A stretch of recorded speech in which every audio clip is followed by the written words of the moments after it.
Okay. All right, good afternoon, everyone. Welcome to the meeting of the San Jose City Council for the afternoon of December 5th. Before we jump into today's meeting, I just want to remind everyone, council members, staff, members of the public, that we are all responsible for following our code of conduct for public meetings, and that includes a few specific things. One is commenting during public comment on specific agenda items only. I will be keeping everyone on topic. If you are off topic on a particular agenda item, you will get one warning. And then if you fail to speak to that item specifically, your time will be up and we will move to the next speaker. Your comments also should address the council as a whole, not single out individual council members. All members of the council, staff, and the public are expected to refrain from abusive language. Failure to comply with the code of conduct which disturbs, disrupts, or impedes the orderly conduct of this meeting will result in removal from the meeting. One small point on that, we can't run an orderly meeting when people are cheering, booing, so our convention and our ask has been that if folks want to show support, you can do something like that, but we need to be able to take public comment and hear speakers. So we will rely on your help to make sure we have an orderly environment for public comment so everyone can be heard. For those who would like to speak on any items not on today's agenda, the opportunity for that is open forum. That is the final item on the agenda, as is true every single week. And we give everyone an opportunity to speak to issues relevant to the city that are not on the agenda today. All public comment for all items, including open forum, will be limited to 1 minute, given the very high volume of comments we anticipate today. And that'll be uniform across the board.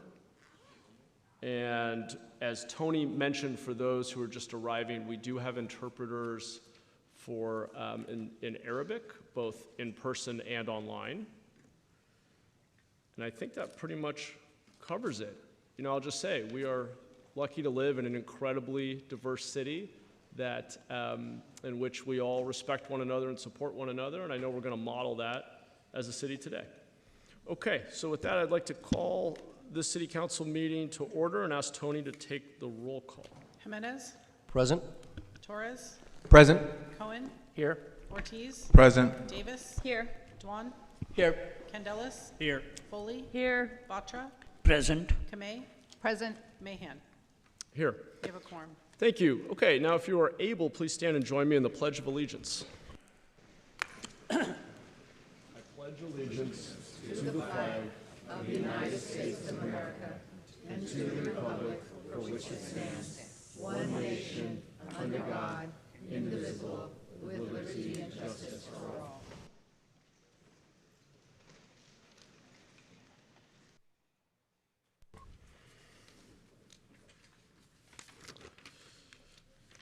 Today's invocation will be given by and as director of Destiny Academy, where she fosters academic excellence and cultural enrichment for K through 12 students. Pastor Gardir is also a gifted songwriter and performer who has graced churches and community events with her soul-stirring music. Alongside her husband, Pastor Sean Gardir, she now leads the congregants of Bible Way Christian Center in San Jose. Together, they embody the spirit of compassion and unity, inspiring their community with love and faith. Blessed with 4 children, they continue their journey, lighting the way for others with their unwavering devotion and steadfast community leadership. Pastor Gardir, the floor is all yours. And thank you for joining us today. Thank you so much. Thank you, City Council, for inviting me to perform this invocation today. I'd like to take some time today to just share about the power of positive words. At my church, Bible Way Christian Center, we encourage our congregation in the month of November to speak positively. And we take inventory of our words, and with great intention, we use them to edify, encourage, and uplift those around us. Ephesians 4:29 says, "Offer only fresh words that build others up when they need it most. That way your good words will communicate grace to those who hear them. I'll talk a little bit about my husband, Pastor Sean Gardier. He tells this story often about the positive words that were spoken to him. So he was what many would call a troubled student. He was very active and had a hard time focusing, talked too much. And we all probably know a kid like that, or maybe some of us were that kid. But for the first few years of his education, he stayed in trouble. None of the teachers saw him, they only saw his behavior. And as a result, he did not perform well academically. But all of that changed in third grade when his teacher, Mrs. Culpepper, saw him.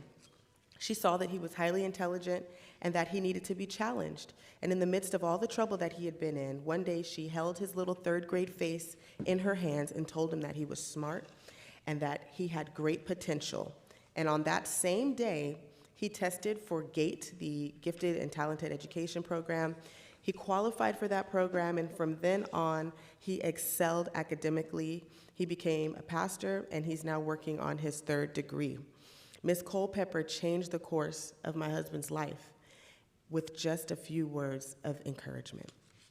In the book of Proverbs, it talks about the power of death and life being in our tongue. Our words are like seeds. And when they are planted, they could be toxic and poison and kill everything around it. Or they can germinate and spring vibrant life. Let us use our words to uplift, encourage, and change lives. Today I pray a prayer of positive confession over our hearts. I encourage our city leaders to keep up the good work. Your labor is not in vain, and the work you do matters. We appreciate your service. And to our community, continue fighting for the justice and liberty and pursuit of happiness that every human being deserves. The work is tiresome, and it can be heartbreaking at times, but do not give up. In due time, it will pay off. And for those who may not have had a Miss Culpepper in your life, I encourage you today with these words from Lisa Turkhurst. Remember who you are. Don't compromise for anyone for any reason. You are a child of the Almighty God. Live in that truth. Thank you. Thank you, Pastor.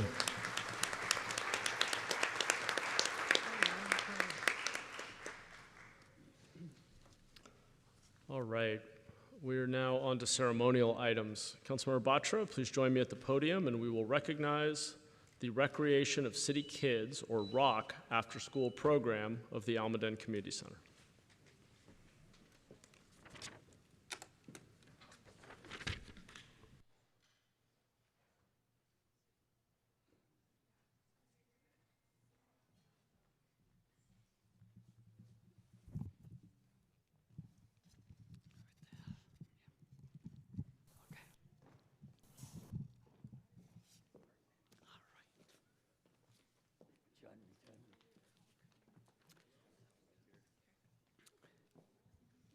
Good afternoon, everyone.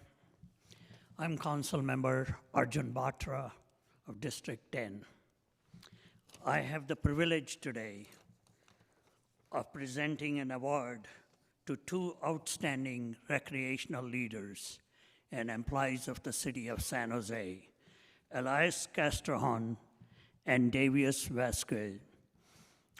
Both individuals have played pivotal roles in creating a positive and impactful environment at the spot within the Almaden Community Center, particularly for the participants from Bret Hart School. Elias has served the lead staff at the ROC after-school program at the spot, and Davius has made significant contributions as a recreational leader at the spot. Today's recognition extends beyond their routine duties and instead focuses on a moment that truly highlights the exceptional qualities of Elias and Davius. Recently, during a critical program session, a potentially life-threatening situation unfolded, involving a student choking on a gummy snack. Elias and Davius, recognizing the severity of the situation, acted swiftly and decisively, Davis initiated life-saving measures, including back blows and abdominal thrust, successfully dislodging the obstructing snack after 3 attempts. Throughout the tense situation, Elias played a crucial role in maintaining a calm environment for other participants. Their swift response and unwavering commitment to the well-being of the program participants exemplify the highest standards of care and dedication our city recreational leaders provide for our young participants and the people who trust those young people in the care. Today, I would like to recognize their outstanding service and express how proud and grateful I'm of their exceptional actions taken. Their courage and compassion serve as a shining example of the extraordinary qualities that define our exceptional city staff. I would like to invite both Elias and Davis to say a few words.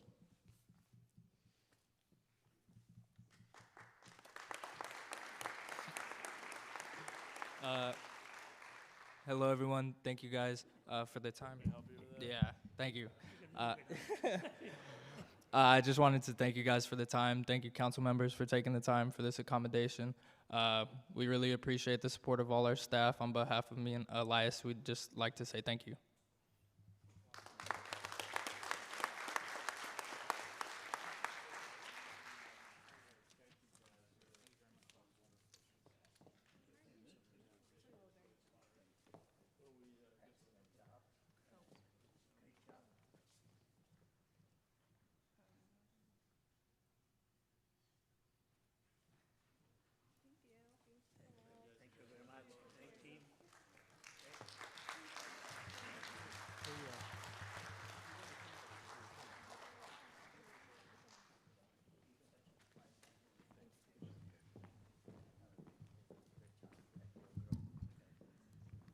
All right, Councilmember Jimenez, if you'll join me at the podium, we will recognize Tracy Williams.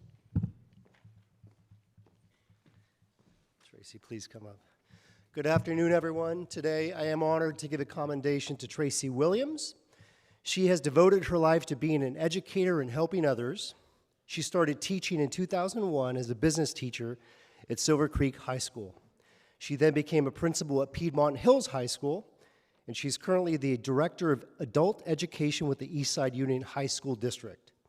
Some of her accomplishments is that she has worked tirelessly to create more equitable educational outcomes for every member of our community. Due to her pursuit of equitable outcomes, Piedmont Hills became the highest performing schools in district during her tenure. Her work is selfless and honorable, inspiring boys and girls in our community to become the best versions of themselves. Tracy works closely with the African American youth in our community by coordinating 2 monthly workshops. In these workshops, she teaches students about self-awareness, positive life choices, academic and career exploration, and civic engagement. Tracy was honored with the Dr. T.J. Owens Education Award at the 68th Annual Freedom and Friendship Gala. And this award is given to educators who work tirelessly in their pursuit of helping others. And Tracy truly exemplifies the spirit of Dr. T.J. Owens Education Award.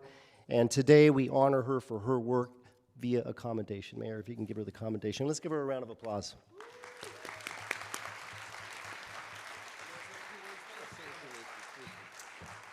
So good afternoon. I just want to thank Councilmember Jimenez and the Mayor's Office for this recognition of the work that I have done in the East Side, San Jose for the last 22 years, but also my work as a community member in San Jose for the last 40 through my organization, Delta Sigma Theta Sorority, where we work with students and representation matters. So we make sure that we are the role models and that we exemplify and we help those students along the way. And as I listened to Pastor Gardere, I had many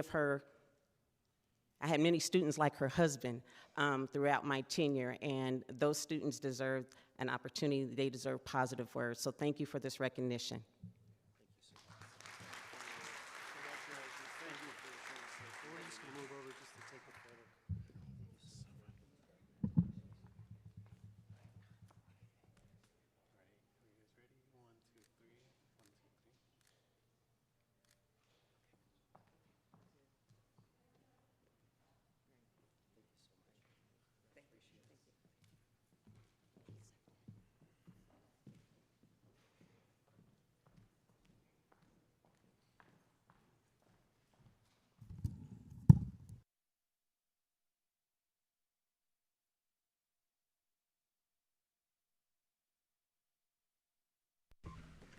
All right, we are on to orders of the day. Does anyone on the council have any changes to the printed agenda? Councilmember Davis? Thank you, Mayor. I'd like to move to defer items 3.3 and 3.7 for 1 week. Second. Great, thank you. Okay, we're going to go to public comment on orders of the day. I just want to remind folks this is specifically on the orders of the day, meaning the items on the agenda and how they may have changed, as in the deferral of items 3.3 and 3.7. Any other topics need to be on other items or open forum at the end of the meeting. So Tony, let's go to public comment on orders of the day. I have no hands. Okay, coming back to council. I don't see any additional discussion. Let's vote.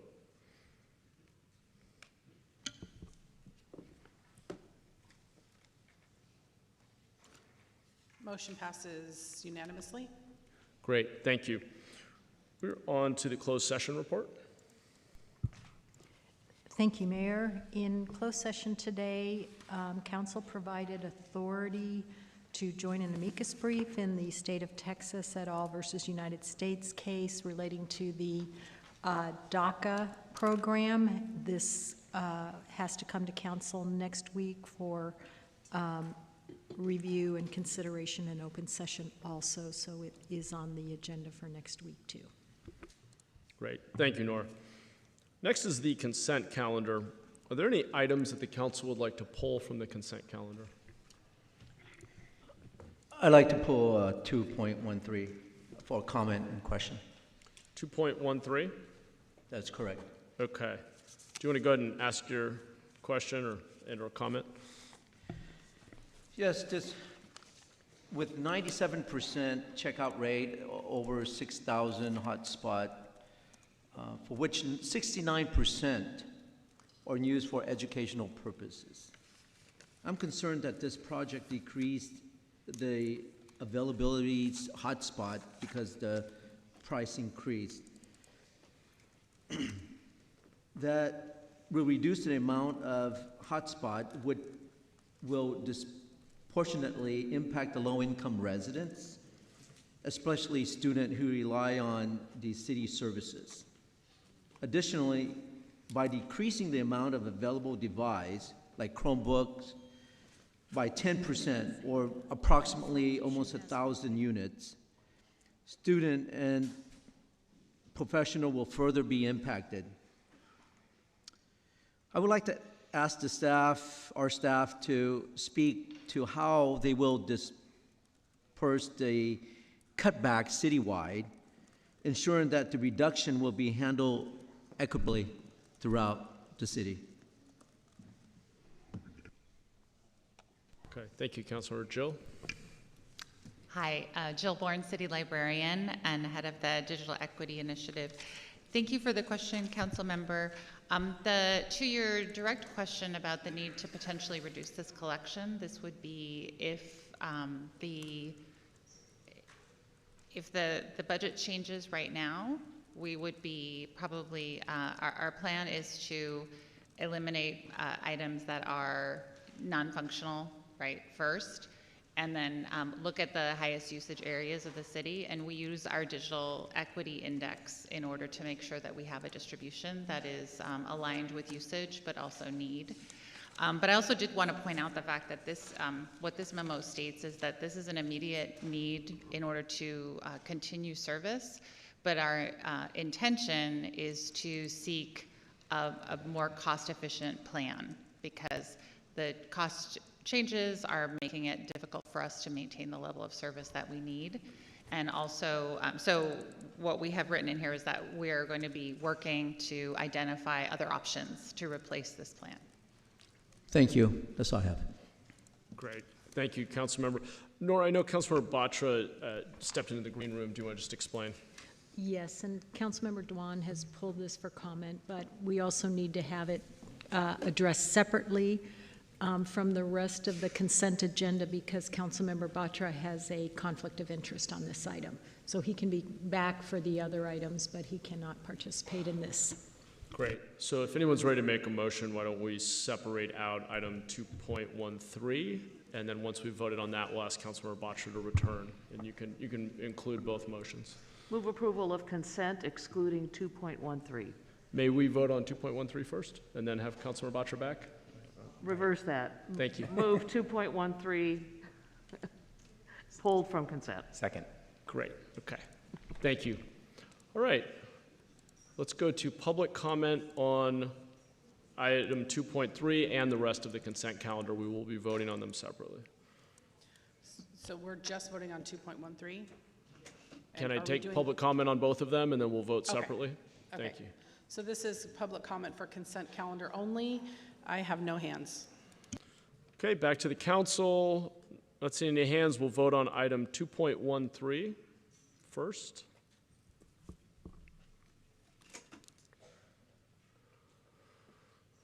And then, Motion passes unanimously with Batra recused. Move great. approval of the balance of the consent calendar. Okay. Thank you. Second. Second. We have the second. Councilmember Torres, I believe. We're just getting Councilmember Batra so he can vote on the remainder of the consent calendar.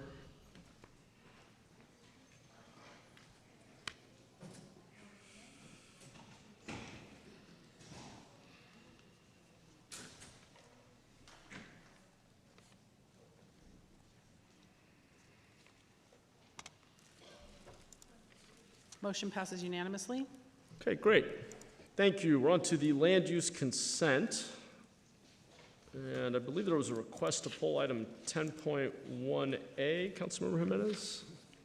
Is that correct? Yes. Okay. Why don't you, does anyone want to pull any other items off land use consent, just so we know? Is this for separate vote or just comment? I think we'll see what the motion is. Okay. Okay, great. And Councilmember Ortiz, you're looking to comment on that item, is that correct? Yes. Okay, great. Councilor Jimenez, I've got you first on item 10.1A. Yeah, so 10.1A, there's a memo by Vice Mayor Kamei, myself, Councilmember Cohen and Foley, really just to approve staff recommendations and additionally to direct City Manager, City Attorney to return to City Council with some options as it relates to implementing AB 1033, which was news to me and which was, I think, interesting, is allowing the separate sale of ADUs as part of the next round of routine zoning code amendments. There was a bill, AB 1033, Bill Ting, as I stated, that really authorizes but does not require the city to adopt ordinances. And so this is really just given direction to bring some of that work back that we think is important and I think an interesting way to move forward as it relates to ADUs. So I'll make a motion to approve. Second. Great. Okay, and agreed. Councilmember Ortiz.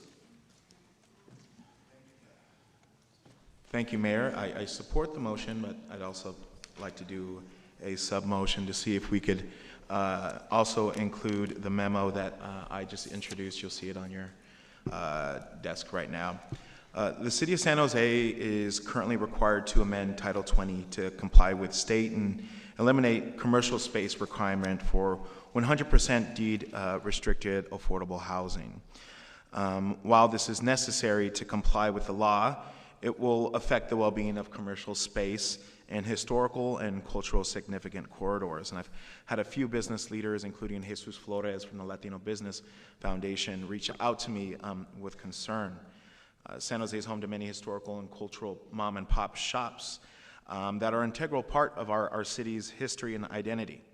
Unfortunately, we're starting to see that a lot of these small businesses are becoming vulnerable to displacement due to gentrification, our city's growth, and incoming transportation infrastructure. This is a significant concern for these mom and pop shops who've contributed to our local economy and provide employment opportunities for our residents. Moreover, the lack of commercial space has the potential to affect the city's vision of creating walkable, healthy communities for residents and our jobs to housing ratio. Therefore, I believe it's crucial that we work to preserve these small businesses and their opportunities by advocating for commercial spaces within our city. And our city has invested in analyzing the cost of residential development in San Jose, and the primary challenge is impeding the construction of new housing through study sessions. And however, the same amount of investment and in-depth analysis should be placed on finding solutions and opportunities to address the issues that impact our small businesses when they're being displaced. Therefore, I'd like to make a friendly amendment to kindly ask the motioners to include my memo, which it supports the overall motion, but just encourages our staff to advocate for commercial space. So as a maker of the motion, I would accept it, and my apologies, I had forgotten. No worries. No This worries. is floating around. I turned it in really late. But, you know, it approves the recommendations, and it continues to encourage staff to do what they've been doing, so which is good, and it brings back an informational memo, so I don't think it's an issue, so I'll accept it. Thank you. Can I just, thank you. Seconder? I'll accept it as well. Okay, so it's accepted. I do want to just ask staff, though, because I think we need to be really clear in our direction to staff, if there's any concerns or how this is interpreted. Obviously, we're complying with state law, so how does staff interpret the word encourage, and are there any concerns? Hello, Michael Brio, Deputy Director, PBCE. No concerns. I mean, I think we can always encourage, we just can't require per council direction, and it makes it difficult to require under state law as well. So, for example, we do have urban village plans that say there shall be ground floor commercial in this location, and so while we wouldn't be able to require that for affordable, we could always encourage the developer of affordable to include that type of space. Okay, great. Wanted to make sure that made sense. And then the information memo is also something you're comfortable with coming back with? Yeah, I mean, it's a memo to IGR. I wish they were here to respond to that. Yeah, we're fine with that, Mayor. Okay. Thanks, Lee. Great. Okay, that has been incorporated into the motion. Councilmember Davis? Thank you. Stay there, Michael, because I want to get a little bit more clarity on what encourage means, because we've had a lot of affordable housing developers that when they're doing 100% affordable have had trouble getting funding for their space, the commercial space, or in multiple cases in my district when they have built the commercial space in actually being able to rent out that space. So when you're encouraging, what does that mean when they come in for a prelim? Is my office going to get a call and say, planning said no because we have to do commercial space? I mean, I want to know how this is going to be implemented, but also communicated to the developers, because I don't want to have to intervene if they're being told they're encouraged, but it's not going forward without me intervening and saying, no, they're not going to have to do commercial space. Yeah, so under the parameters of state law, we essentially, with density bonus and even the ordinance and the council, the general plan policies we have, we can't deny a project because they don't want to do, an affordable project doesn't want to do commercial. I think it really would be like, hey, we encourage you, and if they say, yeah, I don't want to do that, then that's kind of, that's the end of the story. They don't have to do it. We just say, hey, this plan actually does have commercial in it. We'd really like to see that. Is that something you could explore? And if they say, that's something that's not going to work because of financing, that's kind of the reality. Is that's pretty much the end of the story. We can't hold the project up. That's not our intention. And we couldn't deny it because they didn't do that. It's not, the standard is they don't have to do it. We can't recommend it. Yeah, I understand that, but oftentimes when it is communicated to developers, it's not communicated as you don't have to do it. It's we really encourage this, and that's in the notes to them, and so they think that they have to add it. And then they call my office to get an arbiter, basically, to tell them that they don't. So I'll be honest, to my colleagues, I'm really uncomfortable having that recommendation number 2 in there and giving the planning staff this direction to encourage, because that message often gets lost, that it's encouraged but not required, especially with new planners when they're all of the notes that they're making and giving direction back to preliminary. It's just, it gums up the works, and we already have such a long timeline with affordable housing development that having one more thing to gum up the works is the reason why in the general plan, I'm sure Councilmember Foley remembers, in the general plan review, why we said we wanted to take this out of the requirement, and then the state followed that. So I'd rather just have it clean and not be in there even to encourage, because you can tell the affordable housing developers that when they come to meet with you, that you would encourage that, but you understand it's not required. When planning does this, that communication often gets lost, that it's encouraged and not required. And then we have the possibility that affordable housing projects will just not move forward because they think that it's required and they don't understand encourage versus notes that they have to change in their plans. So I would highly recommend that we take out that recommendation too. Yeah, if I recall correctly, we had a very lengthy conversation at council maybe last year about removing the requirement, specifically because it was driving up costs of projects, making them less feasible, and some of that space was sitting empty for years.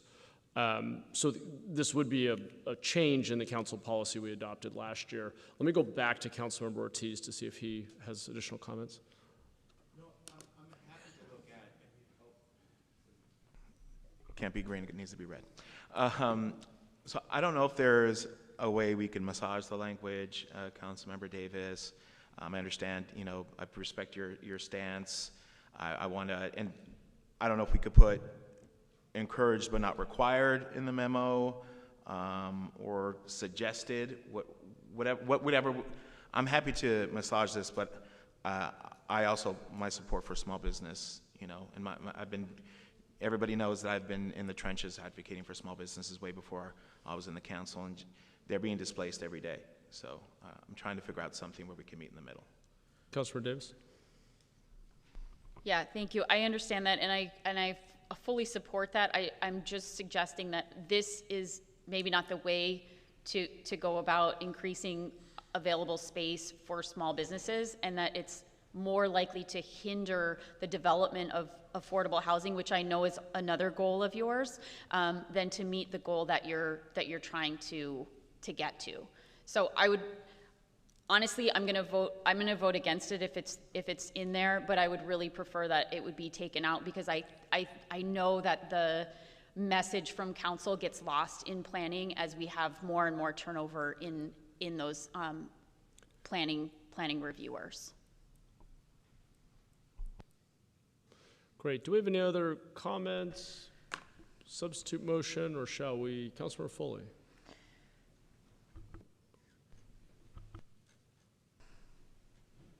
My green light is not, oh, there we go, we are. I'm confused with my lights right now. I really appreciate the intent of the memo encouraging commercial space, but I'm conflicted because I agree with Councilmember Davis as well. These developers, when they get their funding for the affordable housing project, they get their pots of funds that they put together to build the affordable piece, but they don't get a pot of money to build the commercial space. That comes from a different pot. It often comes from their own pocket or potentially another bank who might be taking a position on that property. But it's not the same group of lenders or tax incentives that the developer is coddling together to build the affordable housing. Every time I've had an affordable housing project, and I just had one open up, thankfully, it's great to finally have one open up. We always talk about commercial space, but the commercial space they look at that fits well with the project is not necessarily the small businesses that you're talking about. They're more daycare centers occasionally, or they're office for rent space that members of the community can come in and rent a desk. So I'm going to still support the memo. I kind of like the word suggest instead of encourage. I hear Councilmember Davis. We want to get the point across to the planning department that it's not a requirement, that it's a suggestion. So would you accept that change in language to a suggestion? I think we need to ask the maker of the motion if he accepts. Will you accept it? Glad to hear Councilman Ortiz is on board. Yeah, thank you for asking. So I'd be curious as to, if you don't mind, not to sort of send this off to Michael again, but do you have any thoughts as to what the appropriate language could be that one addresses, which I value, and I appreciate Councilmember Davis's comments, but also gets to what I think Councilmember Ortiz is interested in doing? Yeah, I mean, I think a suggestion encourage is very similar if you feel comfortable with suggestion. I mean, and the encouraging is essentially a suggestion in this case. But I mean, what we could say is that the council staff should, inform affordable housing development that they're not required to provide commercial space. However, staff should encourage or suggest that affordable housing developers consider providing commercial space if it is feasible or something like that. It's sort of it sort of says, hey, you don't have to do this, but we would like to see you do it if it works for you, just to sort of bring up the issue as opposed to not talking about it at all, right? Because I think you want to sort of bring it as something we'd like to see and have a conversation about it versus we don't ever talk about it at all, and they just don't even think about it. So that would be one option. Okay, did someone capture that? I mean, I can say it again if you want. What it would say is staff should inform affordable housing developers that they're not required to provide commercial space. However, staff should either consider or suggest or encourage, whatever you feel comfortable with, that affordable housing developers consider including a commercial space if it is feasible as part of their project. Yeah, that sounds fine to me. Please. Rosalind, go ahead. Thank you, Mayor Rosalind Huey, Deputy City Manager, Acting Housing Director. So I'm thinking of a simple way to help this discussion, perhaps the word explore, right? That developers could explore. They know definitely it's not required. They can explore it. If they explore and turns out it's not feasible, the project moves on, staff doesn't need to be involved. That sounds like a perfect solution. Thank you. I'll accept that. Okay. We just the confirm only thing I will just note, channeling my inner Councilmember Davis, is I think what matters here is how it gets communicated to the folks in the department who are reviewing the applications and communicating with applicants. That's really where the rubber hits the road, and there's a lot of room for confusion and gray area, which is why I first asked the question of what encourage really means to staff. So it's good that we all have coalesced around something that I think probably a majority agree with, but I just want to stress that we need to be really clear with city staff about what is being said to applicants so that we don't end up with this swirl and people being frustrated and confused. Yeah, and again, there's no policy changes with this motion if it gets passed, right? It's something also for the council to keep in mind, because it's also the council members themselves, as Councilmember Davis mentioned, can encourage themselves. So I think it really is sort of a collaborative, sort of encouraging the exploration of, if possible, kind of thing. Okay. All right. I don't see any other hands. I think we've got the motion. Were there any comments on the rest of the land use consent calendar? Okay. Can we take this item separately? Can we just clarify the language on the motion on the affordable encourage, explore? Where are we with that one? I just want to make sure we understand it clearly. Well, my understanding was just using the word explore. Oh, so we should encourage the affordable housing developers to explore. Just change the word encourage to explore. Okay. Exactly. I think that's the simplest approach. But what's very evident to me is that I think council members, the planning department all plays a role in this. And it's going to be important for you all to send the important signal that there is no requirement, right? And for us, assuming we, want to encourage them instead of, tell them to explore, that we do whatever we, want to do as it relates to those conversations. But it's explore. I will go to Councilor Cohen. I don't think it works to just sub the word encourage for explore. It fundamentally changes. But anyway, Councilor Cohen, go ahead. Well, grammatically, it would say to encourage affordable housing developers to explore, including commercial spaces. Now, I just go back to the primary concern, which is, at what point in the process does this occur? right? Because if a developer comes forward with a plan, they submit the plan, are we then saying we're going to send them back to explore before it gets in the pipeline? Are we saying it's in the pipeline, but while you're waiting for to submit the final plan, please explore this? Are we just saying this is a policy principle of the city that if you bring it forward, please explore this possibility? If that's the goal, then we could word it in a way to say, reiterate the council's priority that affordable housing developers explore the inclusion. I mean, it's a council priority that we're reiterating. We're not necessarily interrupting the planning process by saying you have to direct them to go back and explore, right? That's correct. It's the latter. Yeah. I'm not sure exactly what wording you want to use, but I don't know that. I just want to make sure this isn't saying that you're gonna that this is.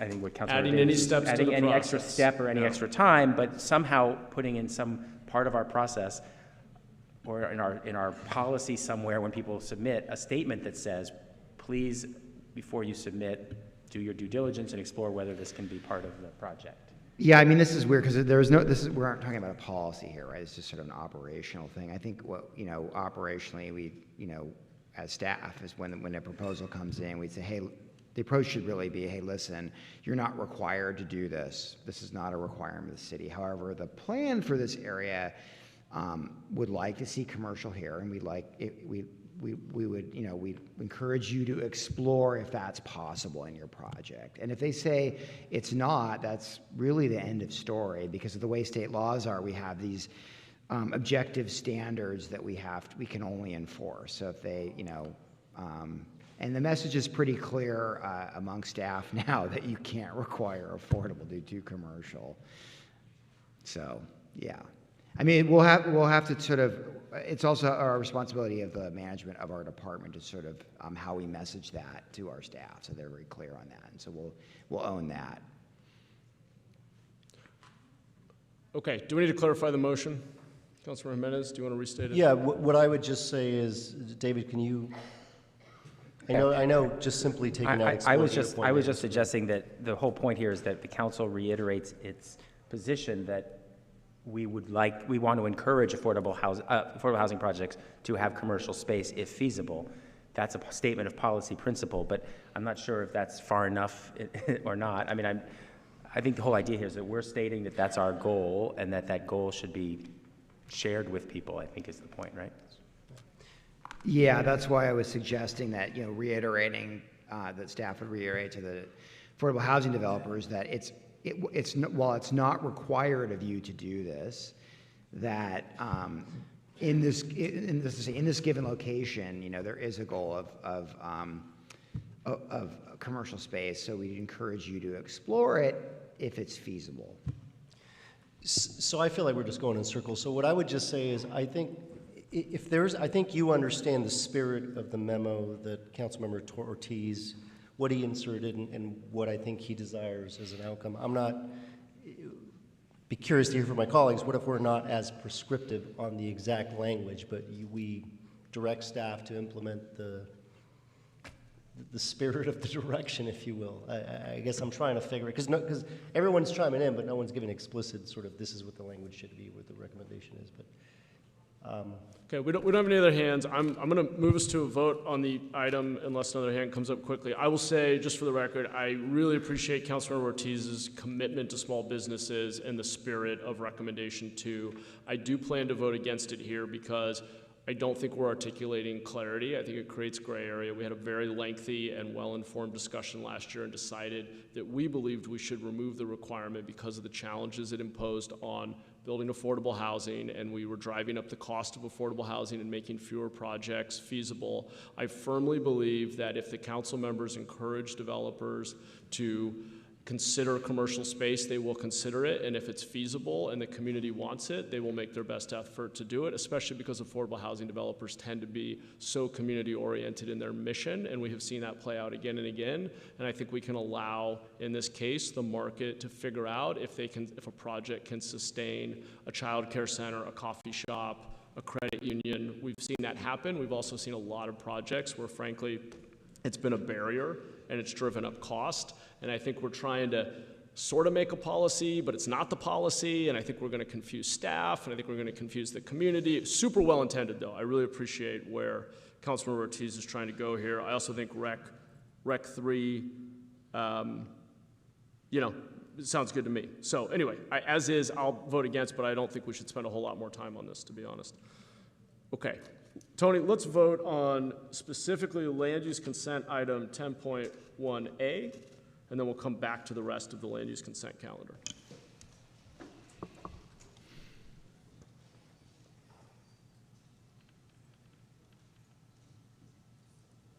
I still have one vote outstanding. We're missing a vote.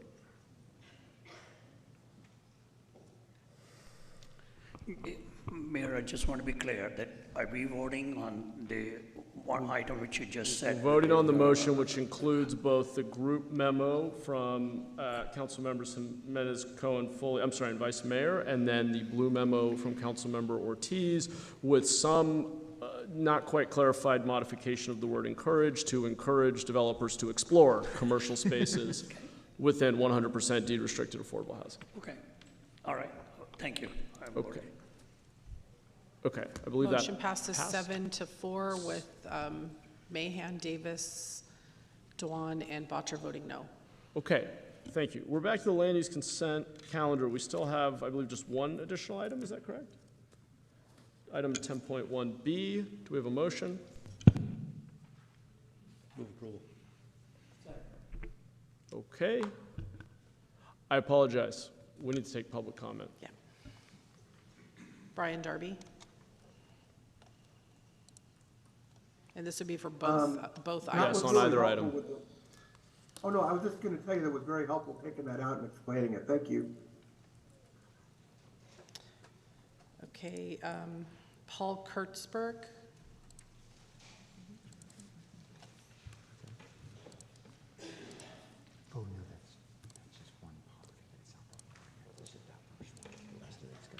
Okay, back to council. Okay. So we have a motion on the remaining item, 10.1B, land use consent. I don't see any other hands. Let's vote.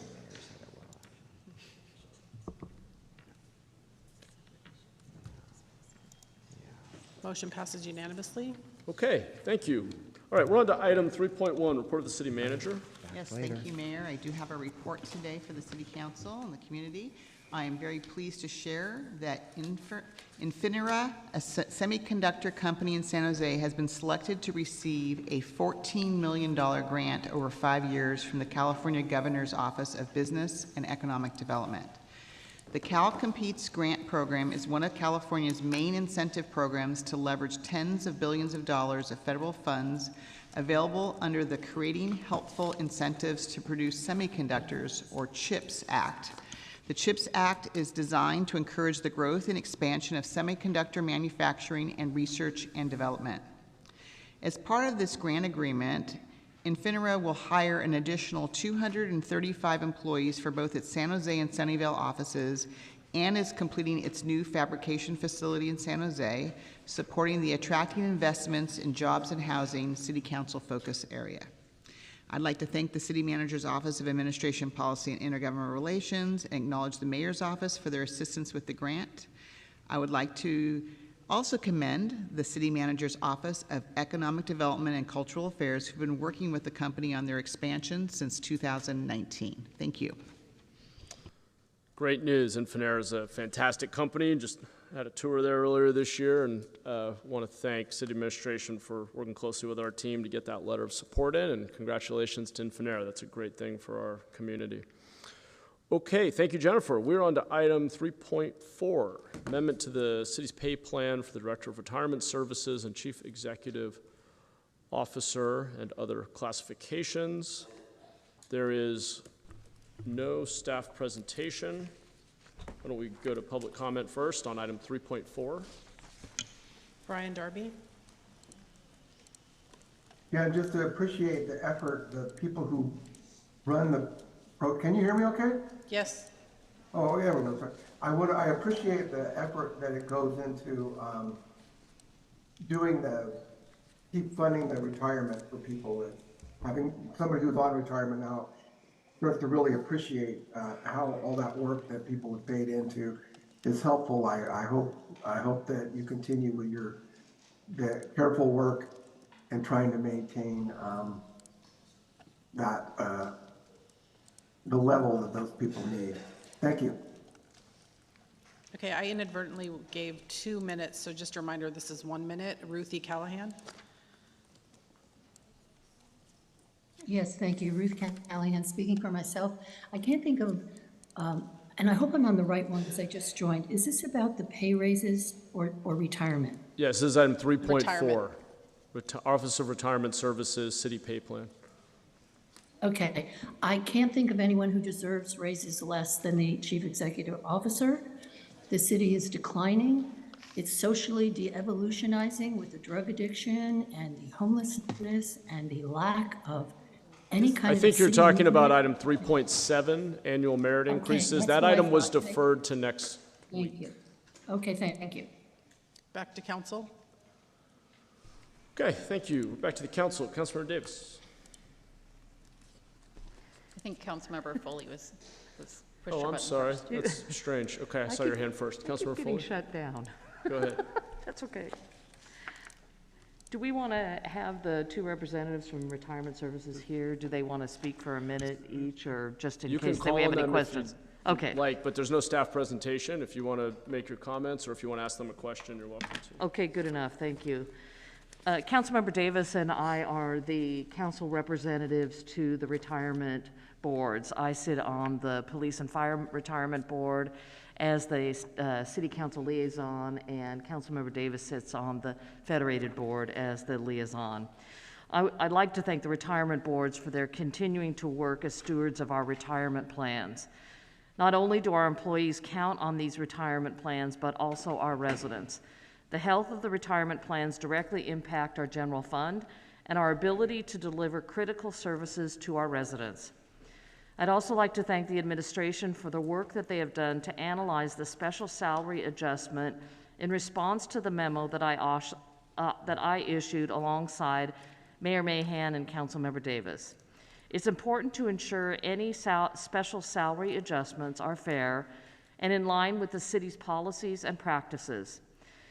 The analysis conducted by city staff finds that ORS, or the Office of Retirement Services, classifications in question exceed the average market rate.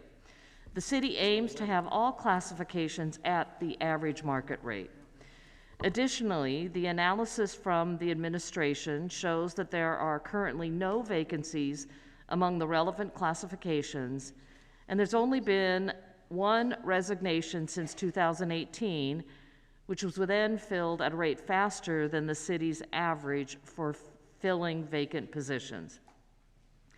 I'm also very concerned about the implications for organizational parity and compaction if we adopt the board's recommended salary adjustments. The budgetary implications of such a change should also not be ignored. The total annual cost of these adjustments to both plans would be over $205,000. That would be about $144,000 more coming out of our general fund annually. May not seem like a lot in relation to the $1 billion that our budget is, but any differential we have to make up by making adjustments in our budget of the general fund. The remaining of the burden, though, would fall on the Tier 2 city employees who pay into these plans. With the economic uncertainty that we are heading into the coming years and projected budget deficits, I believe it would be irresponsible at this moment to make this adjustment. I greatly appreciate the work of Roberto Pena, Prabhu Palani, and their team. Further, I truly appreciate the thoughtfulness of the trustees. However, at this time, I cannot support such a large increase in the salary compensation ranges for these classifications. So with that, I would like to move the memo issued by Mayor Mahan and Councilmember Dev Davis, and that is to accept the Director of Retirement Services and Chief Executive Officer compensation study results, accept the Chief Investment Officer and Retirement Investment Officer's compensation study results, and utilizing the city's methodology to reach 50% of market, retain the current total annual salary ranges for the following classifications: CEO, CIO, Senior Retirement Investment Officer, and Retirement Investment Officer. I'd like to also remind the council that these classifications all received the salary adjustment that the remainder of our staff received at the earlier part of this year. And this does not prohibit the trustees from offering bonuses to their staff based on a satisfactory positive review. So with that, I move our memo. Thank you, Councilmember Foley, second by Davis. So I was just notified that there are 2 reps from the boards who would like to say a few words, and that was communicated to me rather last minute, but if you want to come down to the box and say a few words, you'll be welcome to do that, and then I'm going to come back to council deliberation.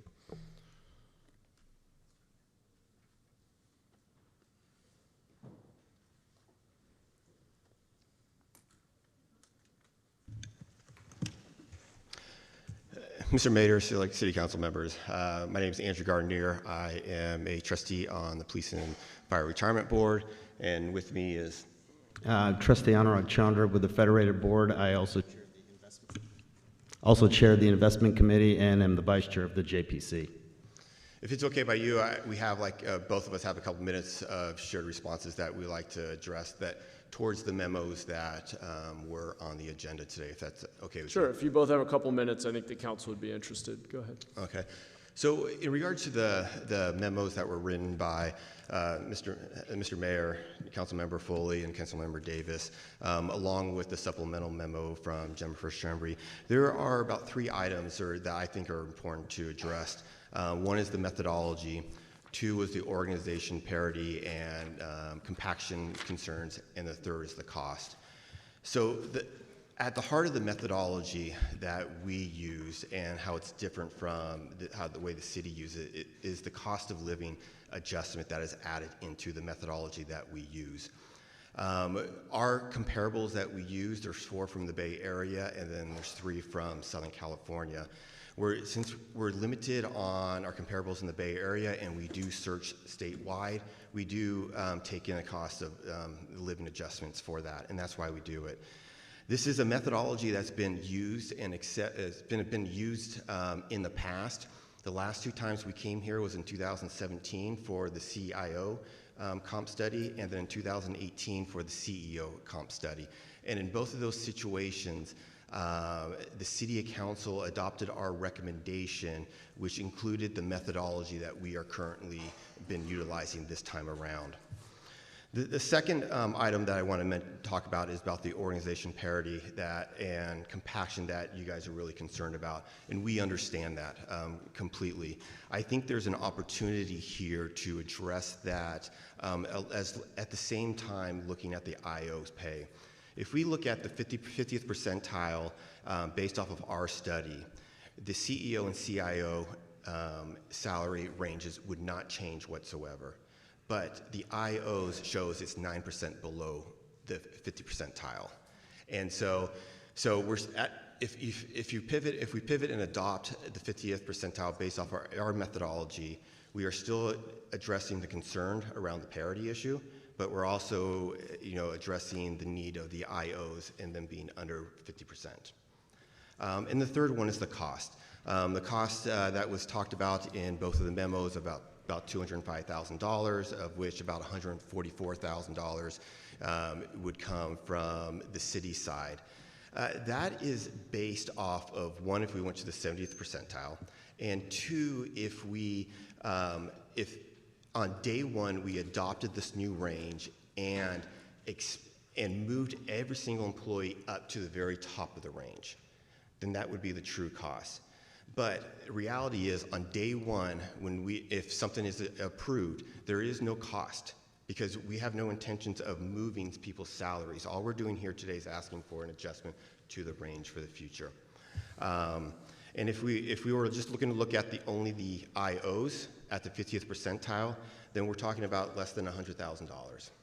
So those are a few comments that I wanted to share, and I know Anna Raleigh has a couple thoughts. Yeah, the only thing that I wanted to add, thank you for that, Andrew, is I wanted to address the retention issue. And while it might seem that we don't have a retention problem because the one open position that was filled over the past few years was filled quickly. I think it's important to provide some qualitative color to that. We have a unique situation right now. We have a highly skilled CIO who's come from the private sector and has substantial private markets experience, which has not been the case for at least the past decade prior to his becoming CIO. And what he's been able to do is hire relatively inexperienced people in their career, starting out a little bit more junior, and train them up. Culturally, there's an open door policy, and I don't know that we'll be able to benefit from that always.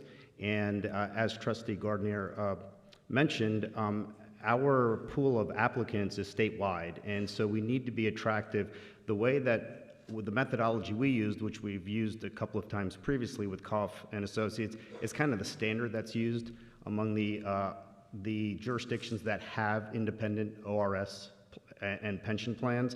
And so we'd like to keep our IOs at parity with that so we can continue to be attractive. And it's our belief, qualitative it is, that our future candidates that we'll need to recruit might need to be more experienced. And the overarching goal in all of this exercise was for us to keep the great momentum that we've built over the past 5 years in essentially turning the pension plans around.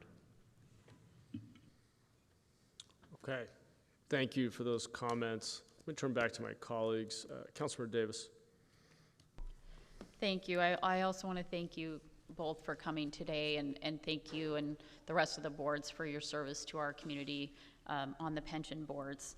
And I appreciate the focus on your specific personnel issues. Our job up here is to take a broader view, and we have to look at the entire city organization and what changes that we allow at the pension board level, how that might impact the rest of the employees at the city level.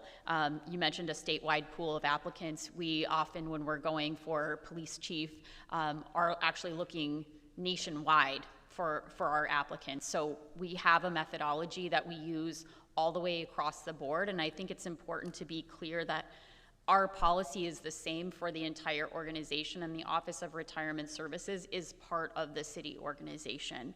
So that's the reason for our memo and why we want to keep the city, using the city's methodology and to keep it consistent across the Office of Retirement Services as well as the rest of our departments. And that was the purpose for our memo, and I will be supporting that today. Thank you, Councilmember. Appreciate that comment. Okay, colleagues, don't see any other hands. We have a motion. Let's vote.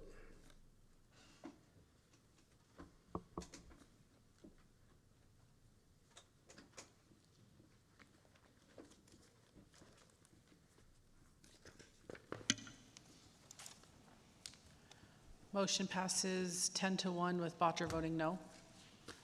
Okay, thank you. Thank you both for taking the time to be here. Appreciate your comments. Okay, we're on to item 3.5, actions related to the purchase order of High-Tech Emergency Vehicle Service Incorporated and Golden State Fire Apparatus Incorporated for fire apparatuses. What was that? Oh, sounds like Councilmember Batra clicked the You wrong wanted button. to vote yes? Okay, so the motion is unanimous for item 3.4. Okay. Okay, once again, we're on to item 3.5, purchase of fire apparatuses. There's no staff presentation. Apologies. Move approval. Great. Let's go to public comment. Ilsa?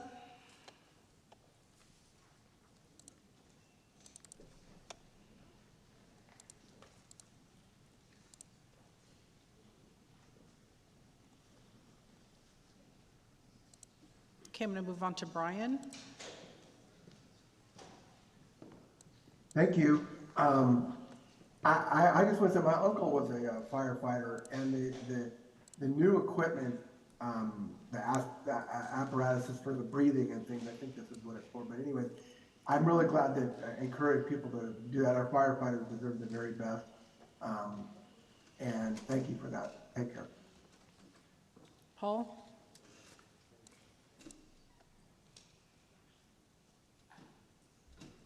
Yes, during the tenure of Councilman Perales, there was a discussion regarding the fire departments needing an augmentation of their equipment. because you're going to have 26 and 28-story buildings in San Jose that has never been accommodated by the fire departments. So there's an element of them also needing additional training because they themselves have never been trained to fight fires on those extended ladders. There's issues with certain fire escapes. There was a lot of issues that were like kind of mundane, but actually necessary because we're talking about the safety of the residents that are going to be in those buildings. So it's a good, safe topic to discuss openly, but. Back to council. Great, thank you. Councilmember Dewan. Thank you, Mayor. San Jose Fire Department, right now it's over 100,000 calls. They're responding to over 100,000 calls per year. The San Jose Fire Department continue to protect our citizens, their property, and our environment. The current fleet of the fire apparatus, including Type 1 apparatus and tractor drone aerial apparatus, is worn out, is aged, and it need a replacement. And I know that the fire department has been working on this for many years. The San Jose Fire Department, by getting these new apparatus, so that way they can continue to provide a reliable response to emergency. And I will be supporting this purchase order. And I just want to say thank you to our brave men and women who risk their life on a daily basis to protect all of us. Thank you. Yes, thank you, Councilmember. I echo that sentiment, as I'm sure we all do. Tony, let's vote.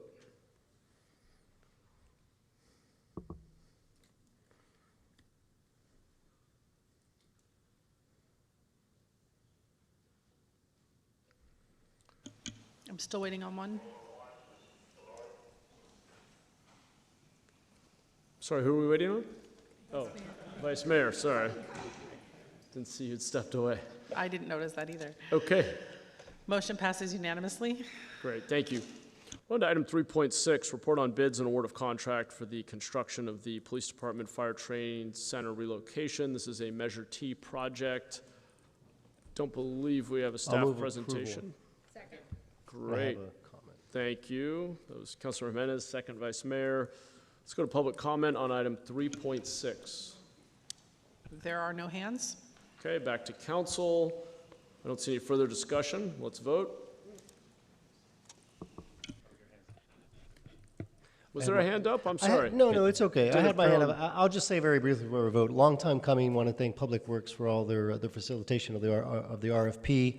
This is coming to District 2, and I think it's important to note because this is going to facilitate hopefully the opening in the future of the police substation, which I think is very important to the residents of South San Jose. So just wanted to express that. Yeah, appreciate that, and thank you to the voters for supporting Measure T. Thanks, Councilor Jimenez. Okay, looks like that. Are we still missing a vote? I'm still missing a vote. Who are we waiting on? I can't tell. Okay, everyone check your screen. Have you voted? Motion passes unanimously. Some of us are not used to the efficiency we're getting today. Okay, item 3.7 was deferred during orders of the day. We are on to item 8.1. And this is the mutual termination and settlement of lease agreement and release of claims between the City of San Jose and 4th Street Foods, and the new lease agreement between the city and Home Eat LLC. We do not have staff presentation. I assume all my colleagues are familiar with the item. It's item 8.1. Move approval. Second. Great. Motion from Foley, second from the Vice Mayor. We are going to public comment on item 8.1. Jordan, followed by Brian. Hi, some things that I was curious about that I didn't see in the memo. The memo talks about how much the total unpaid balance is, but I don't think it mentions how much the unpaid balance is from considering just after the rent moratorium expired. So I'm curious, like, if the council wants to discuss the amount that's being forgiven that comes after August 2022. You know, most citizens don't have access to rent forgiveness, and so I think it should at least be acknowledged, you know, the amount from after August 2022 that's going to be forgiven. I'm also curious how many other properties the city receives rent from businesses on, and whether like that could be an issue in the future if a lot of businesses see we're forgiving rent and start asking for rent forgiveness on other things too. Thank you. Brian, followed by Ursula. That was the same question I had, so thank you. Ursula, followed by William.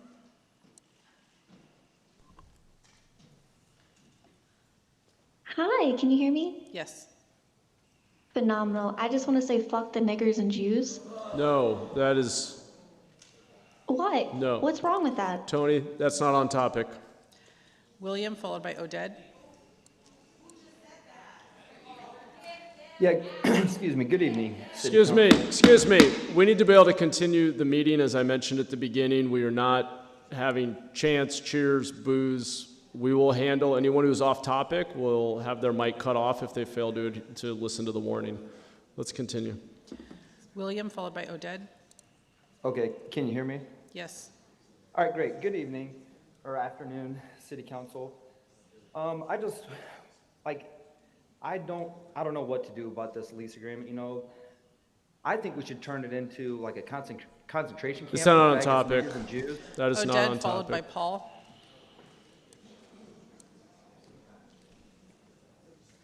Jews did 9/11. Paul, followed by Peter.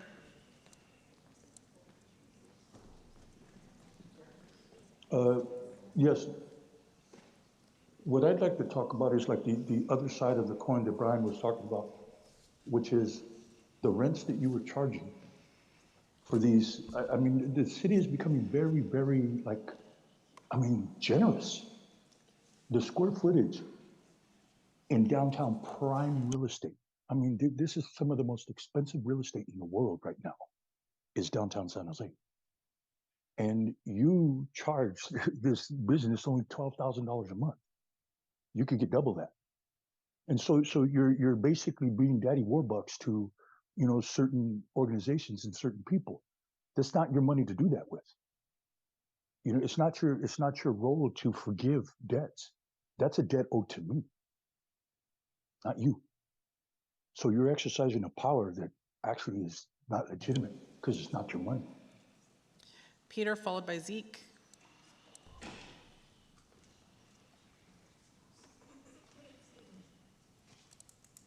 Okay, Zeke.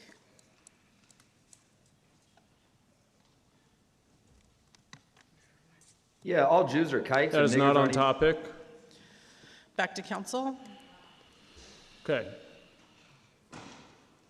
Very disappointed with the disruptive comments.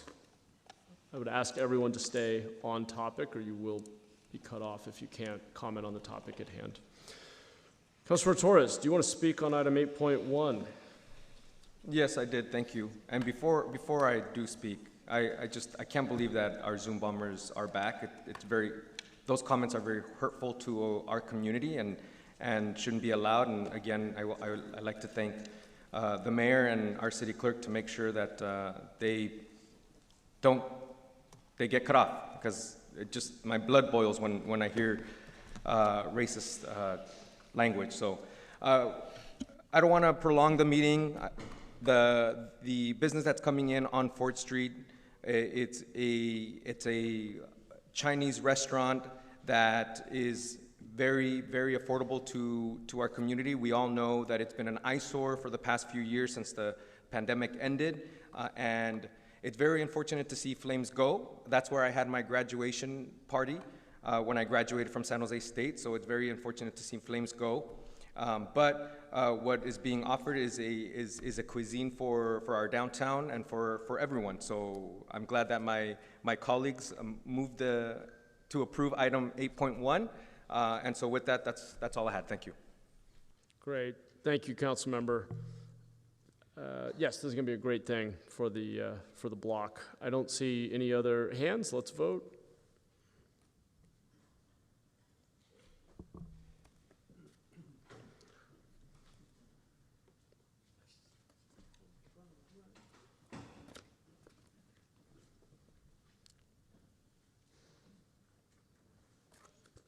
Motion passes unanimously. Okay, thank you. So we're on to item 10.2. This is a city-initiated general plan amendment, and we do have a short staff presentation. We can jump in as soon as you're ready.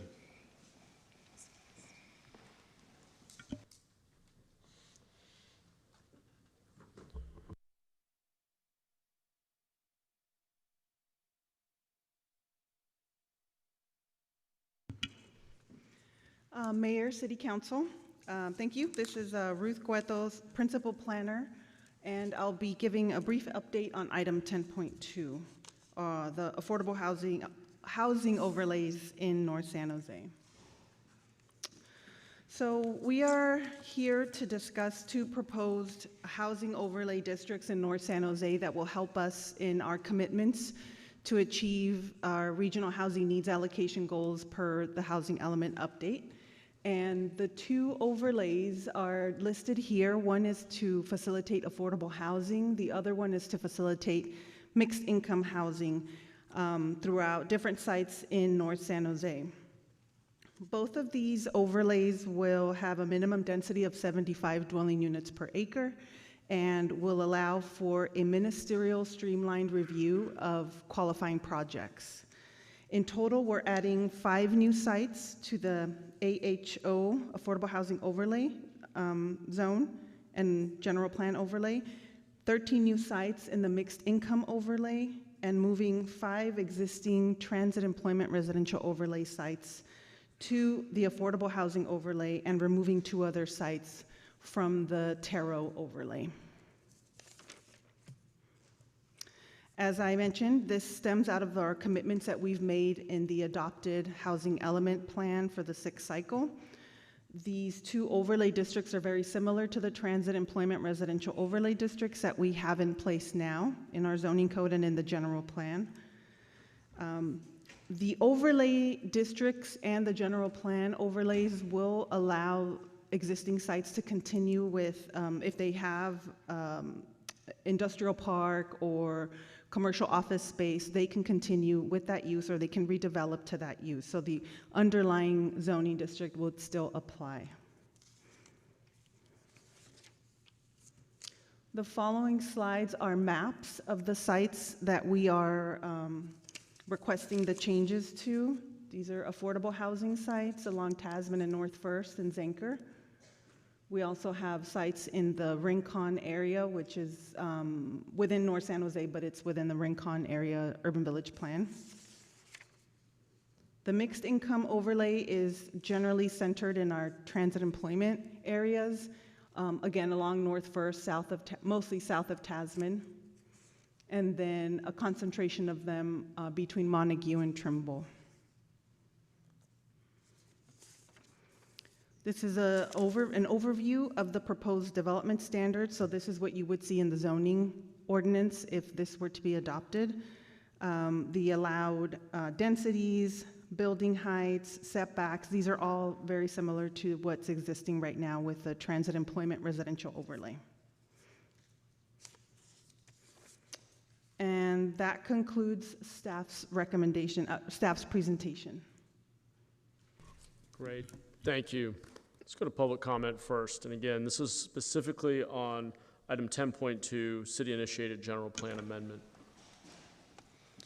Jordan? Hi, just 2 quick comments.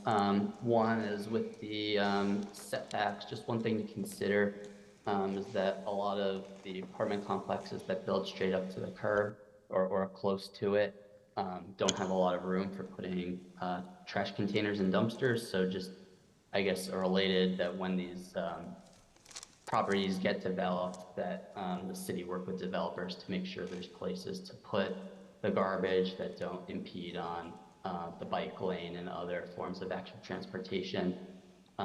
There was also a public comment that I saw that said that there's a lot of speeding that goes on in that area, and so it'd be good when the density is being increased, that can be coupled with active transportation projects to slow speeds down. For example, by putting in separated bike lanes or narrowing the lane width. Thank you. Jim, followed by Peter. Good evening. I just wanted to give my comment that I think all the low-income housing should be concentrated in the Jewish neighborhoods. That is not on topic.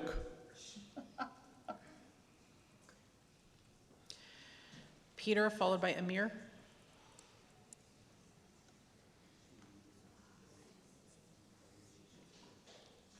Hello?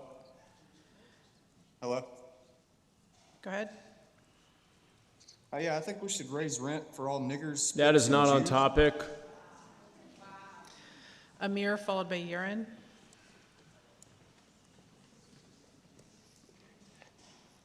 Hello. Yeah, no, I wanted to comment on the speeding issue through that area specifically. I've noticed it gets really, really bad with the speeding in that area specifically, and I think there are active transportation management methods we could use to reduce speeding in that area, specifically by getting rid of niggers. That is not on topic. Yaron, followed by Brian. Yeah, about the general plan. That is not on topic. Brian, followed by Rocio. Thank you. I'm sorry that's happening, Mr. Mayor and everybody. I apologize. I know I'm not doing it. Anyways, the first person that spoke very cogent on the speeding and the traffic containers. That's all I wanted to reemphasize that. Thank you, ma'am. Rocio, followed by Abu. Hello, Mayor and staff and council. Thank you for having us today. My name is Rocio Molina. I'm the interim deputy director with Catalyst SB. As some of you know, we create opportunities for community members to share their ideas and thoughts about local development. The vibrancy of local projects and the creation of more affordable housing is high on that list. So I want to thank the staff for thinking comprehensively about how we create more affordable housing units across the city for our most needed population, but also would want to flag, consideration for the design and thinking about how residents will interact with their space, how accessible from the sidewalk to their front door is their experience in these spaces. And we welcome future conversations to make sure that, all new development addresses the needs of our community. Thank you so much. Abu, followed by Michael. Yeah, actually, just I want to say the people who is using N-word, please restrain. You're not doing any favor to anybody. Michael, followed by Hector. Nigger's the color of shit. That is not on topic. Hector, followed by Sandeem. Hola, I just wonder what's with all these yarmulke niggers? That is not on topic. Sandeem. Yes. Oh, I want to say, fuck that fucking. Not on topic. Back to the council. Okay. Thank you, and I want to thank staff for bringing this forward. It's getting to building affordable housing in North San Jose is clear, both from the work that we've done in the past and the statements we've made as a council, and in these overlays. And I'm hopeful that some of these sites will be developed as developers come in with the resources to be able to build in the current environment. I'm very optimistic that North San Jose will, in addition to becoming a vibrant, somewhat semi-downtown, second downtown, whatever you want to call it, will also be a center for affordable development. I think that we'll end up with a large percentage of the city's affordable development projects in North San Jose. So I want to move the staff recommendation to adopt the resolution on the overlays, to approve the ordinance for the overlays, and approve the zoning district map ordinance. Councilmember Davis seconded. Thank you, Councilmember Cohen. Councilmember Batra.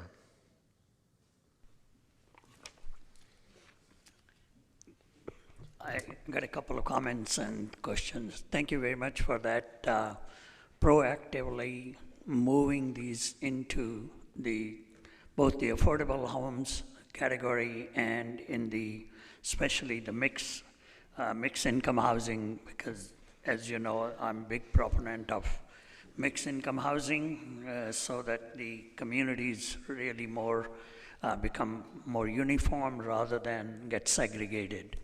The question I have for you is, in the mixed income housing, do we still have a developer has a choice to either build the affordable units or pay in lieu fee? Thank you, Councilmember. The way that the ordinance reads is that the developer will have to build the affordable housing on site. However, if they choose to start with the market rate and then, the affordable housing can be a second phase, they can do that, but it's a different process. They're gonna have to come in with a general plan amendment, a rezoning of the site, so that the portion that will be for affordable housing, it'll have to have a separate zoning. So what's before you is to facilitate a truly mixed income housing project. So both affordable and market rate have to be built at the same time or concurrently. Okay. And they have to be part of these 25% units? They have to be part of the same building, or they're two separate buildings that they could put 75% of them in one building and a 25% another building, and the two combined give you that mixed income, or do they have to be part of the same? Every building has to have 25% of them. The total has to be 75 market rate, 25% affordable. They could be built in separate buildings or combined. They have that option. They can combine or they can have it separate. Okay. Yes. All right. Thank you very much. Okay, thank you, Councilor Batra. Vice Mayor Kamei. Thank you. I just wanted to get clarification in terms of the 25%, because I know that with our city's inclusionary zoning ordinance, we have it at 15%. I was just curious, given the conditions right now, do you see this as an impediment to, I think it's great if we're able to get 25%, but, I was just curious as to what your analysis was in terms of whether or not it would be a barrier. Thanks, Councilmember. Jared Ferguson, Principal Planner. So we chose the 25% target. We had a goal of 20% in the North San Jose policy area. We don't see the 25% as a barrier because you can do it in separate buildings. Okay. Right now, affordable housing is really, we're seeing those projects move forward. We're not seeing as many market rate projects in the current environment. So we don't see it as a barrier currently in how we've structured it. We've given applicants flexibility whether to build now, build concurrently, or build separately, but then they would be required to rezone a portion of 25% of the site for future affordable development. So really they have flexibility either way. Okay, thank you. Thank you. Okay, not seeing any other hands. Let's vote.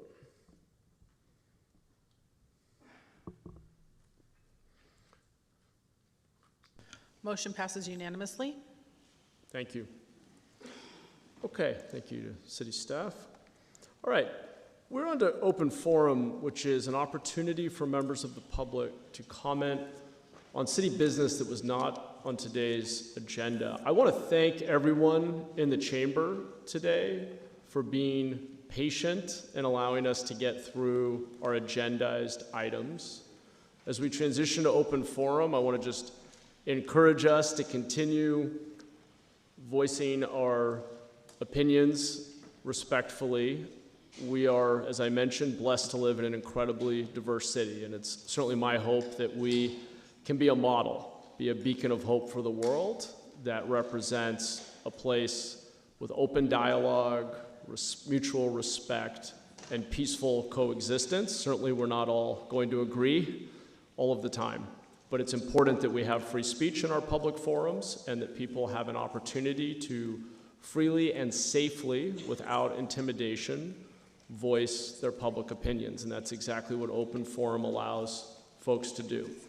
As I've mentioned, we are limiting all public comment on all items today to 1 minute because of the high volume of comments.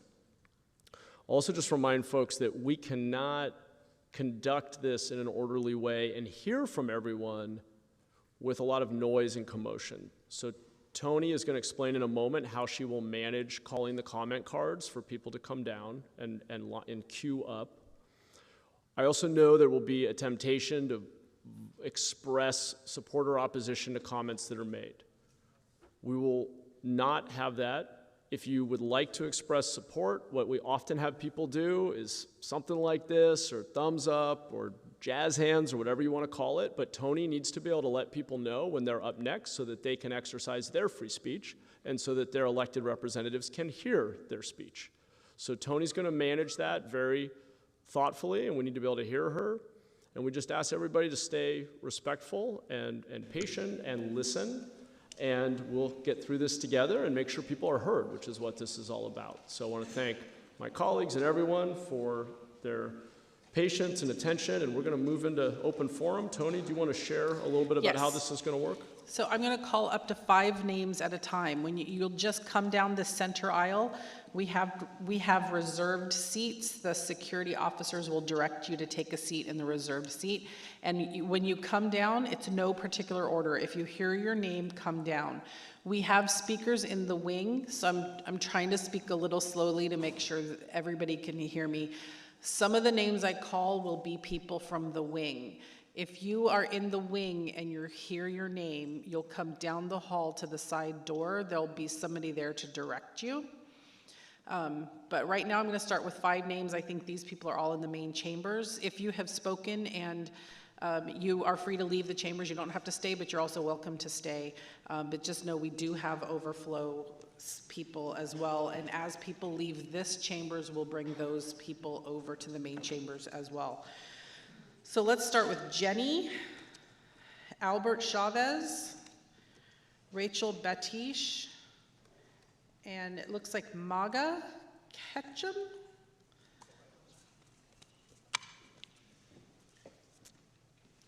If I call.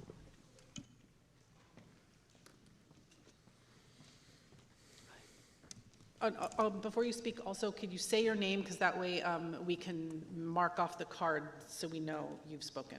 Thank you.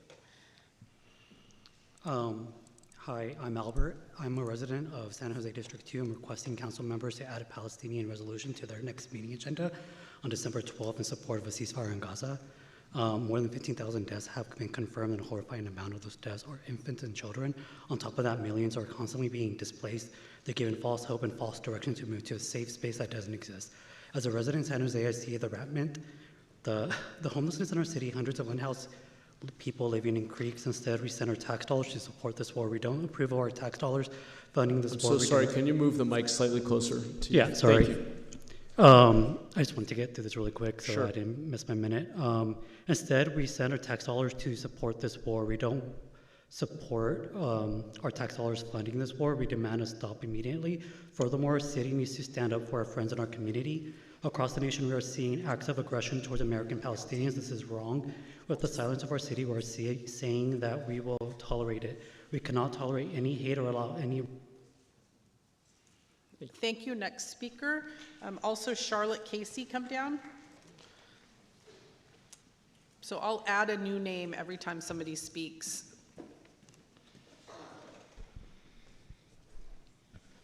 Go ahead. Dear members of the council and dear fellow residents of San Jose, my name is Rachel Badish. I'm an American woman, a resident of San Jose. I'm a wife, I'm a mother, I'm a Jewish Arab descent, I'm a tech executive, and I'm a long-standing peace activist.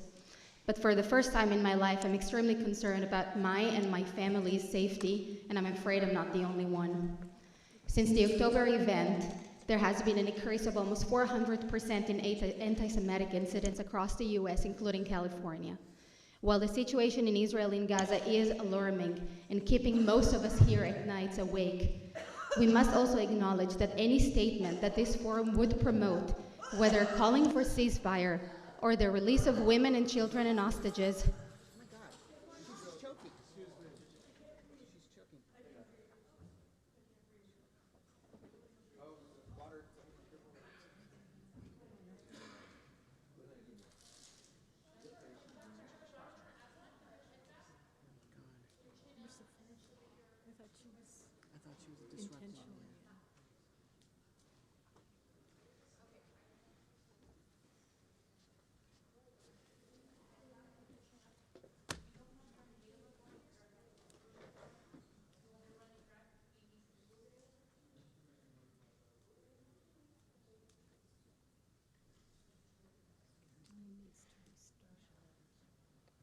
Yeah, we will.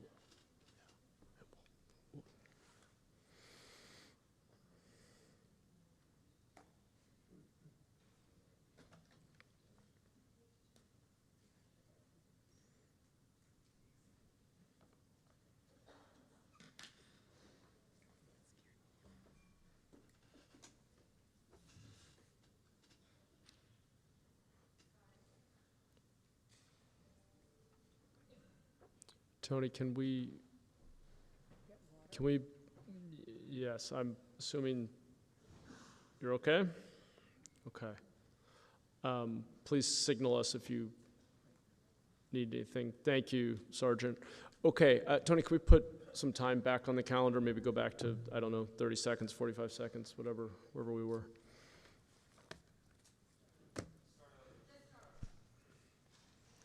Sure. Thank you so much. As I mentioned, while the situation in Israel and Gaza is alarming and keeping us most of us at night awake, we must also acknowledge that any statement that will come from this forum, whether calling for a ceasefire or release of hostages or anything related to the current crisis, will have no influence on what's happening 8,000 miles away from here. However, it will most definitely have a damaging and concerning impact on our local community. To quote the council's own past resolution, start quote, "The city council has a long-standing policy of not taking positions on matters of foreign policy. We do not have the information or expertise regarding matters of state, national defense, or international intelligence to make truly informed decisions about foreign policy from a municipal perspective. San Jose is among the best managed cities in America because we focus on what residents expect their city to do. Drive strong economy, build strong neighborhoods, and keep San Jose safest big city in America," end quote. I do urge you, council members, today, and my fellow... Thank you. Next speaker, also Jeff T. My name is Maya Kochman. Okay, Maya. Dear members of the council, good afternoon. My name is Maya Kochman. 10 years ago, me and my family chose to live in San Jose, own a house, and raise our kids in this safe community. 60 days ago, on October 7th, after Hamas attacked Israel, this safety feeling ended for my family, as my kid, 13 years old, middle school student, had a swastika and Hitler figures drawn in front of her eyes. What I respectfully ask from you today is a plan to keep all San Jose residents safe and not encourage volatile situation by taking on one side a resolution. Thank you. Thank you. Next speaker, also Don Malenko.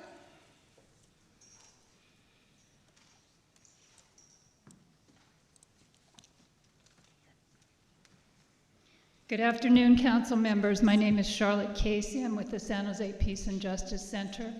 I urge you to put an item on the next agenda that would discuss passing a resolution for a ceasefire in the Gaza-Palestine situation. In the mayor's words, we should be a beacon of light for the world, and we have the ability to influence our own government, which is supporting this terrible, terrible bombardment, the raining down of 2,000-pound bunker-busting bombs on people who have where already thousands, tens of thousands of people have been killed and wounded, including many children. We urge you to do what you can to stop the killing and let the remaining people of Gaza survive. Thank you. Peter. Okay, Peter O'Reilly. Once again, sorry, Okay, if we're going to get through this before- together, Tony needs to be able to call the next speaker. Wait, sir. Sir, before you go, I have an ADA accommodation, so I'm going to let Peter go ahead of you. That's not number. No problem at all.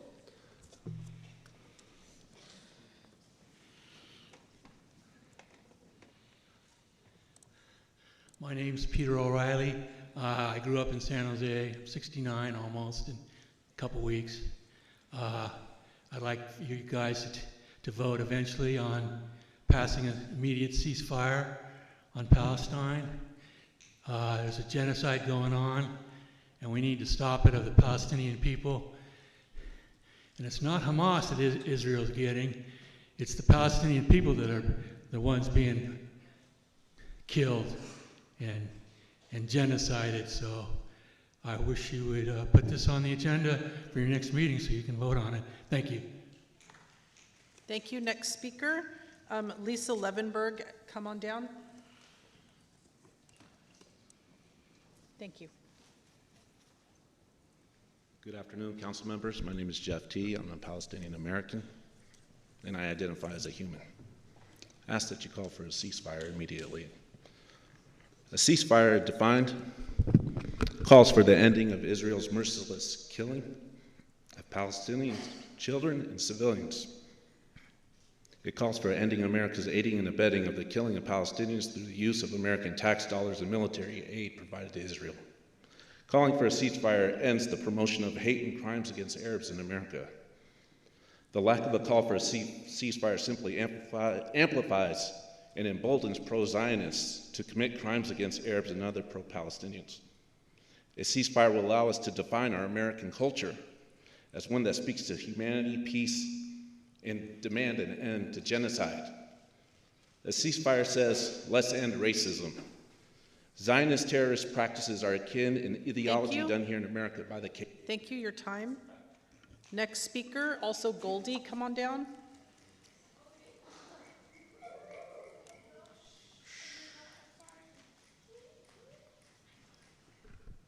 Good afternoon. I'd like to briefly discourage this council from making pronouncements on foreign policy.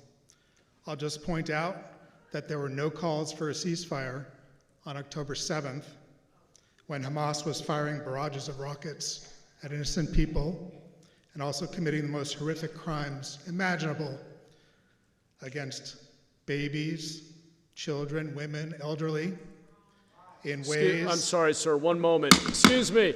We're not going to be able to do this and hear from everybody if we're going to have debate and back and forth. That's not how this works. Public comment is an opportunity, today it's limited to 1 minute in this forum, for any member of our community who wants to share their opinion on any item that was not on today's agenda that is relevant to our community. We're going to afford every person who wants to speak 1 minute, uninterrupted, to share their opinion, and then we're going to hear from the next person until we are done. If we can't handle that, we're not going to be able to have public comment. I hope that's clear. Sir, go ahead. Thank you, Mr. Mayor. Victimizing babies, children, women, and elderly in ways that I have difficulty mentioning, so I won't. So calls for a ceasefire at this point are not true wishes for peace, but they are wishes for an eventual Hamas victory. Should this council choose to pronounce in favor of the terrorist side in this war, it will divide the community. Thank you, that's your time. Deanna H., come on down, and please remember to say your first name. You can also just tell me privately if you don't want to say it into the microphone, just so we can mark off your card. Hi, my name is Lisa Levenberg. I live in District 9. I don't think it's the role of the City Council to make pronouncements and resolutions, but to the extent that we do, I would like the city to turn its attention to the continuing situation in Darfur. That beginning in April, a war has resumed between the RSF and the SAF, and that more than 6 million people have been displaced, 4.8 million locally and 1.2 to neighboring countries, including Chad. So the ethnic Masalit people have been targeted through sex-based violence and all kinds of horrific, all sorts of horrific torture. And so I think it's important, if we're going to be looking internationally, that we focus on every kind of humanitarian crisis around the globe. Thank you. Mamu?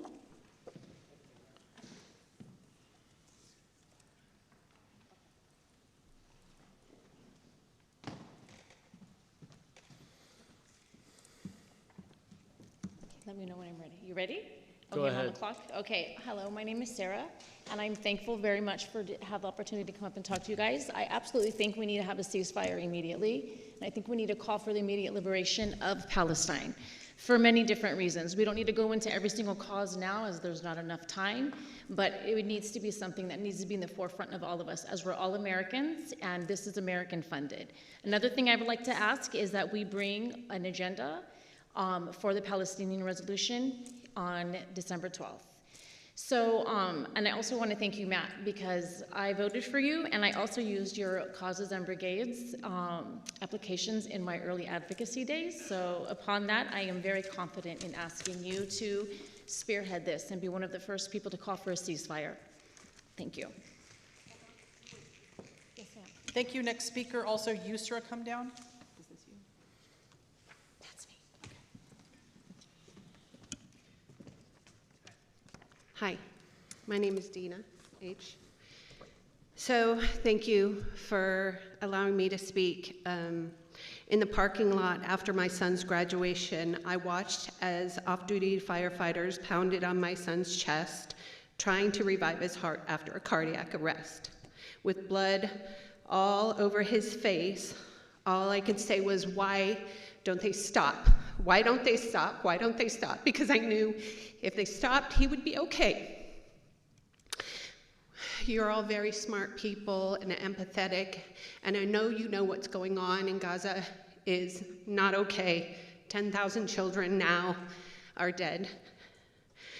Our humanity is being questioned with the atrocities that are happening to the innocent women and children, and not to mention the brutality with the military detentions for the children and the 206 Palestinians in the in West Bank. As Pastor Gardir said, we not. Next speaker. Also Eleanor, come down. Thank you so much. My name is Yusra Hussein. I'm a physician. I live in San Jose. I've been living here for 30 years, and I really love the city. I think we are in the best place in the world. I do urge you all to put the ceasefire resolution on the agenda for our next meeting. This is really a paramount importance. I believe that San Jose City is a leader, as a beacon of light in the darkness that we live in today. And I call upon all of you to really adopt a resolution to call for a ceasefire. This will bring peace to the Palestinians, to the Israelis, to the Jewish, Christian, and Muslim, and people who are not even religious. I'm sorry to see that actually, unfortunately, people like Netanyahu are canceling Christmas for a lot of the Christians in Palestine today. This is the birthplace of Jesus, and I really would like to celebrate Christmas with my colleagues who are, with my fellow human beings. Thank you. There are several names that I called that didn't come down. I'm going to go ahead and call a new set of names. If you didn't come down before, I'm going to save you, and we'll go back to you at the end in case you're in the wing. Liat, Jilly, and that's with a G, Donna, Nadine, and Donna Wallach. So 2 Donnas, Liat, Gilly, Donna, Nadine, and Donna. Hello, my name is Gili Alom, a citizen, resident, and a mom of 2 young kids. I'm here today to support you, our council members, on this difficult time. You are in an impossible situation. Every statement and any action you make will hurt your city residents, either the Muslim or the Jews, and therefore it seems like the right thing to do is not to alienate any community. At the end of the day, this is America, not the Middle East, and we need to have good neighbor relationship for the sake of this city and country. America first, and your #1 obligation is to Americans, not Gaza and not Israel. As our city official, you need to build a thriving and safe city. These days, our city doesn't feel safe. I took my kids to Valley Fair Mall to enjoy the Black Friday shopping, only be threatened by a massive pro-Palestinian demonstrator screaming and shouting. My kids were terrified, and we had to flee the place. I'm calling. Thank you. Your time is up. Next speaker. Also Nuka Khan and Noshaba.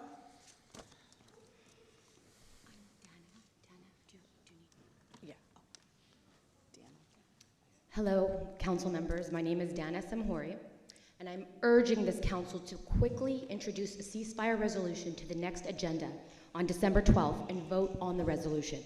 I'm a proud Palestinian American, mother of 2 children. My husband is also Palestinian American. We were both raised here in San Jose. Both voted for you, Mayor.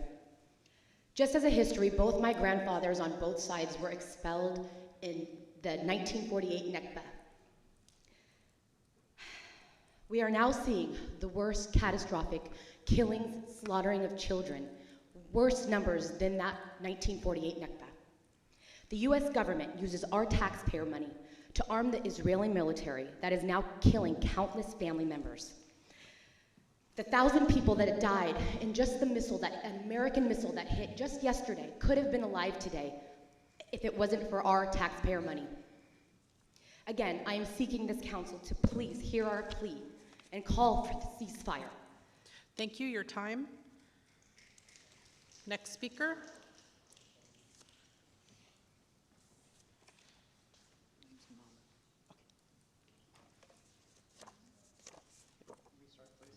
Yes. Thank you. Water is life. The water in me sees the water in you. It has been 16 days since I began my fast for peace for the children of Gaza. Tomorrow it will be day 61 for the children of Palestine, Gaza, the West Bank, and Al-Quds. The children here are dying of fentanyl overdoses. Babies Winter and Phoenix, may they rest in peace, and they are with us here today. San Jose residents should be paying taxes to save our children, not kill someone else's. The undeniable United States of Israel is seeking oil reserves off the coast of Gaza. We see you and we know how this is happening, how convenient for the largest colonial military powers on the planet. We must announce the empirical order HR 888 that equates anti-Zionism and anti-Semitism. It must be reversed. It must be reversed and declare segregation as Zionism, all forms of oppression as anti-Semitic for everyone. Do not give Israel weapons of mass genocide, weapons from Raytheon, Boeing, and Lockheed Martin, which are transported by FedEx. Thank you. Your time is up. Next speaker.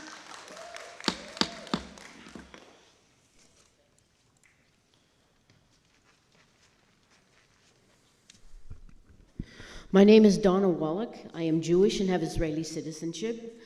Israel is a Zionist apartheid state that the government has passed more than 50 laws to ensure that Palestinians with Israeli citizenship do not have equal rights with Jews. The Israeli occupation is not only brutal, it is genocidal. The time has come to demand an immediate and permanent ceasefire so that Israel will stop bombing Palestinians in their homes, schools, hospitals, ambulances, businesses, wherever they are. While I'm talking, Palestinian civilians are being bombed. There must be a demand for immediate end to the collective punishment siege on Gaza. The Palestinians living there should be able to control their land, sea, and air borders so they can have food to eat, water to drink, medicine, and medical supplies. There must be an immediate end to all aid to Israel. Please put a resolution on the agenda for an immediate and permanent ceasefire in Palestine. Thank you. Your time is up. Nancy So. So Nancy, come on down. Next speaker, come on up.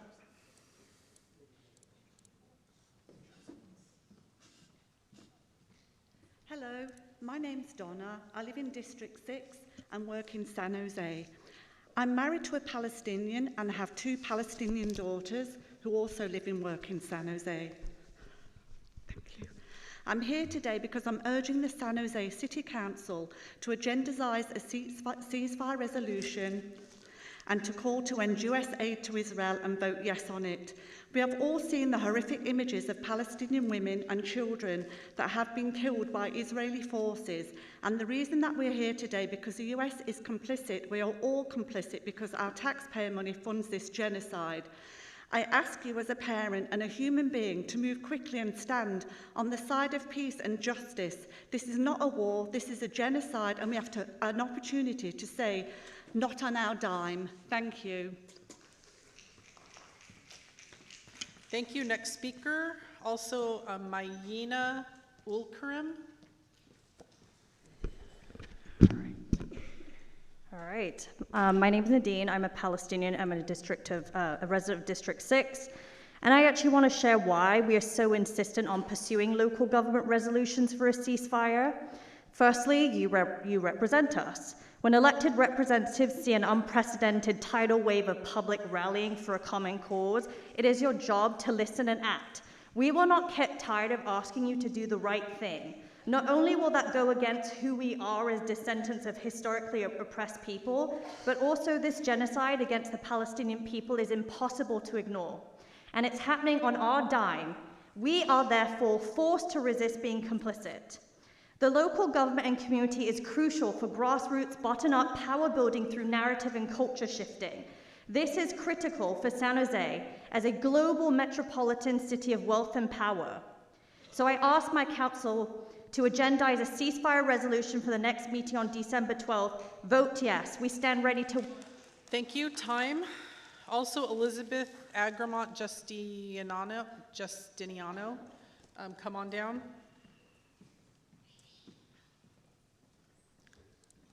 Good evening, council members. Dear council members, my name is Nuha Khan, and I'm a former youth commissioner for District 4. I wouldn't be doing my community justice if I didn't stand here and speak to you as a representative of the youth in San Jose.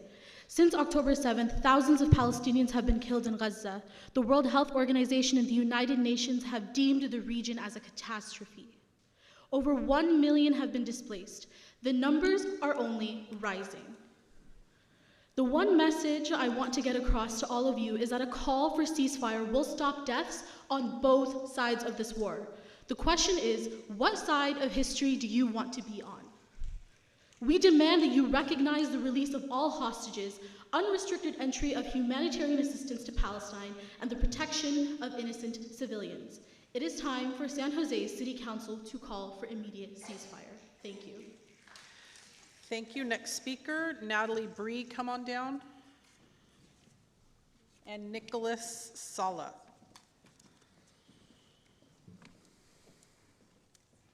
My name is Noshaba Afzal, and I have raised my children. They were born in San Jose. I now am a proud grandmother of 2 young children who are also being raised in San Jose. I own a business in San Jose, and I've trained every single school district here in San Jose as an educator. I want to first thank Councilmember Ortiz and Torres for having the courage to sign the Stand with Gaza Children statement. It is time for the San Jose City Council to step up. To say this does not impact San Jose is living in a hole. The reality is we are the capital of innovation here in San Jose. If we want those titles, it also takes a responsibility to demand that you put a ceasefire resolution on your agenda and you vote for it immediately. For the people who say this is going to divide our community, need to wake up. It will make it safer for everyone. Thank you. Tammy Saw.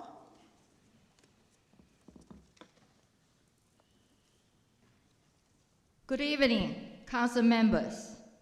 My name is Nancy Zhou.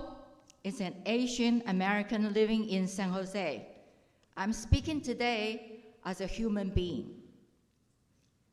The World Health Organization says the situation in Gaza is worsening by the hour. Since Israel's invasion of Gaza on October 27, nearly 16,000 Gazans have been killed. Over 2/3 of Americans support an immediate permanent ceasefire to end the humanitarian crisis in Gaza. Cities across California, including Richmond, Oakland, and Cudahy, are passing ceasefire resolutions.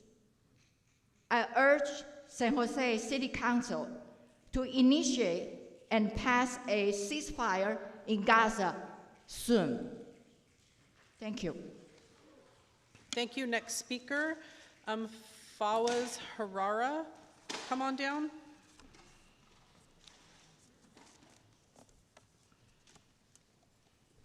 My name is Maino Karim, and I'm here on behalf of the Council on American Islamic Relations in the San Francisco Bay Area. We urge you to introduce a ceasefire resolution to your next meeting agenda on December 12th and vote on a resolution to show that San Jose stands against genocide. This issue is critical for San Jose residents because the violence happening in Gaza is made possible by our tax dollars. The United States has sent more than $130 billion in military aid to Israel to date. San Jose's Arab and Muslim communities have never been so vulnerable. Since October 7th, the Council on American Islamic Relations reports a 200% increase in reported hate incidents, bullying, and targeting Muslims. There's currently more spilt blood than drinking water in Gaza. The entire state of California looks to San Jose as a leading voice. Palestine will be free from the river to the sea. It's only a matter of it will. Thank you. Your time is up. Shauna Tran. Next speaker. Hi, my name is Elizabeth. I'm a constituent of D3, and I'm urging the City Council to introduce a ceasefire resolution to the next agenda on December 12th and to vote on the resolution. San Jose constituents have shown up today to demand a permanent ceasefire and an end to U.S. aid to Israel. This issue is critical for San Jose residents because the violence happening in Gaza is made possible by our tax dollars, killing countless of families of your constituents. It's up to us as voters and city council members to join millions of Americans putting pressure on our government to end the violence in Gaza and the genocide of Palestinians, and an end to the blank check we provide to Israel. This issue is critical for San Jose residents because it directly impacts San Jose's Arab and Muslim communities amid the rise of Islamophobia and anti-Palestinian racism. This council acknowledging Palestinian humanity is a crucial step to ending anti-Arab and Muslim hate and rising violence in San Jose. We need. Thank you. Joan Simon.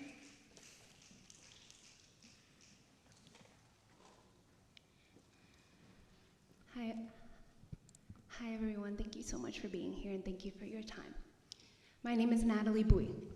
I'm a resident of San Jose, and this city is comprised of many Vietnamese refugees. And as a daughter of Vietnamese refugee, and also based right here in Evergreen, I, like many others, know what it's like to witness firsthand the pain, the PTSD, the suffering, the loss, the violence, and generational trauma that is caused by war and US intervention and militarism. We know intimately the terrible conditions of war that are required to create refugees. And I know my parents, my family, and so many others would not wish this suffering upon anyone. And at this rate, there will be with no permanent ceasefire, there will not be any Palestinians left to even create refugees. Not that America would accept them anyways. Our tax dollars are supporting the bombing and annihilation of women, children, and innocent population. And I ask that as descendants of war refugees, we have a responsibility. Thank you. Next speaker, Kareem. Looks like Kareem Dargis. Hello, my name is Nicholas Saba. I also would like to ask for the council to demand a ceasefire. It is factually incorrect that we are somehow not able to make any change in the Middle East. We are directly funding the bombs, and we are sending the bombs. The bombs are American-made, and they're dropping on Palestinian civilians, children, women, people who have nothing to do with it. I have this quote here from Netanyahu, ironically. Anyone who wants to thwart the establishment of Palestinian state has to support bolstering Hamas and transferring money to Hamas. This is part of our strategy to isolate the Palestinians in Gaza from the Palestinians in the West Bank. So Israel has both propped up Hamas and then used them as an excuse to bomb and murder millions of people. 1 million is displaced. Please demand ceasefire and defunding of Israel now. Thank you. Thank you. Charlene Nieme. Hello. Hi, everybody. My name is Tammy. I'm a physician in the Bay Area. I'm a psychiatrist. I was born and raised in San Jose. I'm a Palestinian American daughter of refugees, and I am a contributing member to this area. My children are born here, will be raised here, and hopefully will settle here. And I want to talk about the callers that called earlier. Those are not members of our community, and that needs to be made very, very clear. Several other cities in the Bay Area have supported this resolution already, and we want it to be on our ballot to show that our Palestinian American children matter, that they matter to the city that they were born in and that they are raised in, and that we, as contributing members of San Jose community, also are important, and that you continue to see us as important. This is important for us to have on the ballot the next agenda.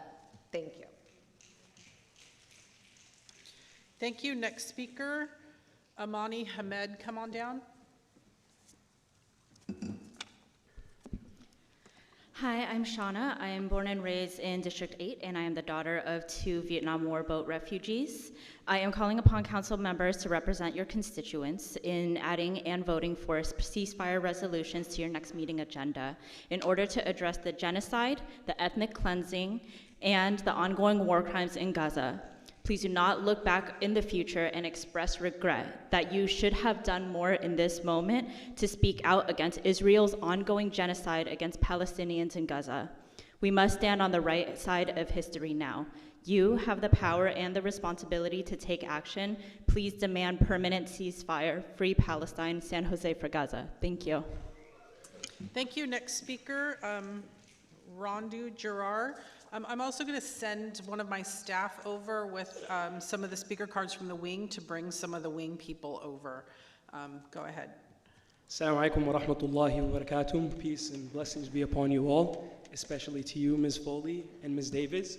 I say that because in 2019, on April 5th, San Jose passed a proclamation making it Palestinian American Day.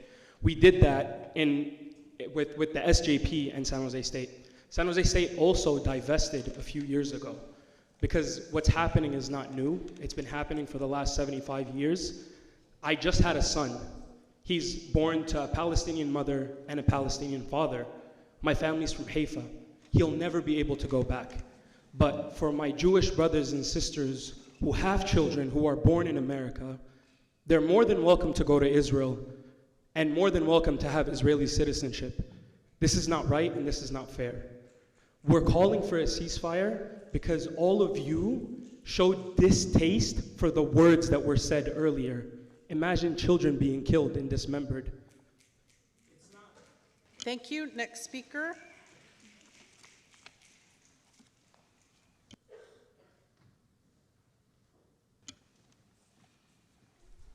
Mayor, Councilman, I have here the UN report of yesterday, December 4, and I want to quote from it. 1.8 million people in Gaza, or nearly 80% of the population, is internally displaced.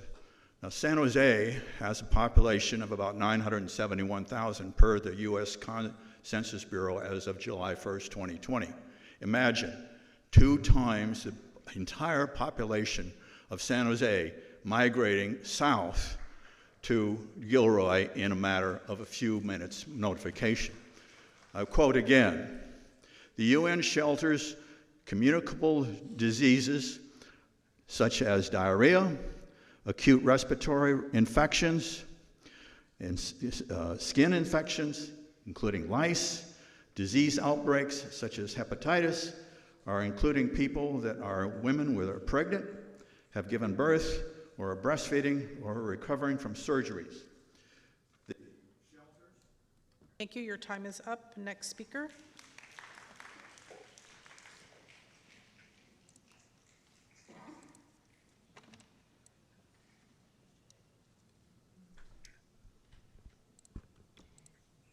Good afternoon, council people. My name is Joan Simon. I represent the San Jose Peace and Justice Center, and I am a Jewish American. I am here in support of a resolution for a ceasefire in Palestine.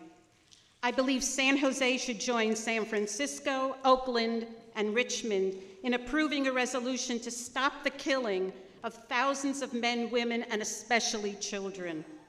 According to the respected Euromed Human Rights Monitor, before the bombing resumed, 20,031 people in Gaza were killed by Israel.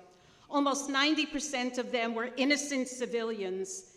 This includes 8,176 children. Israel has bombed 22 hospitals, 55 clinics, and 266 schools. Declare the humanity of the people of San Jose.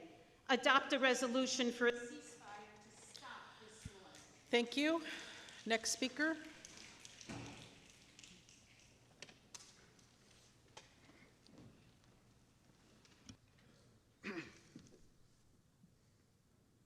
Dear council members, thank you for having me. So some of the far-right radicals in the Israeli government, they've stated publicly and they hold the view strongly that we must keep Israel safe for the next generation. The next generation must not see war like they're seeing now.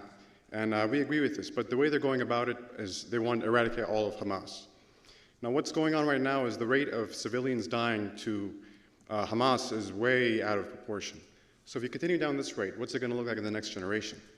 So if you want peace, I think the best thing to do now is to call for a ceasefire resolution in the next public agenda. And I hope you guys, as the great city of San Jose, can do that and lead by example so other cities can follow.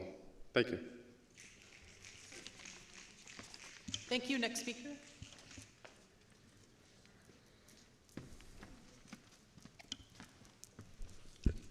Horshatu Hikanakrakat Charlene Nijme, Wetresh Mwekma Wolbulum, San Francisco Bay Area Tak. My name is Charlene Nijme. I am the chairwoman for the Mwekma Ohlone tribe of the San Francisco Bay Area. My children are also Palestinian and Native American. We are from this Bay Area. Most of you know my tribe, the Mwekma Ohlone people.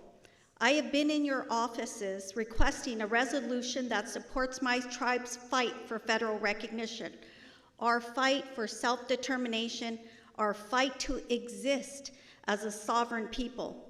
We fight today to exist because of the past genocide and colonization of our own people.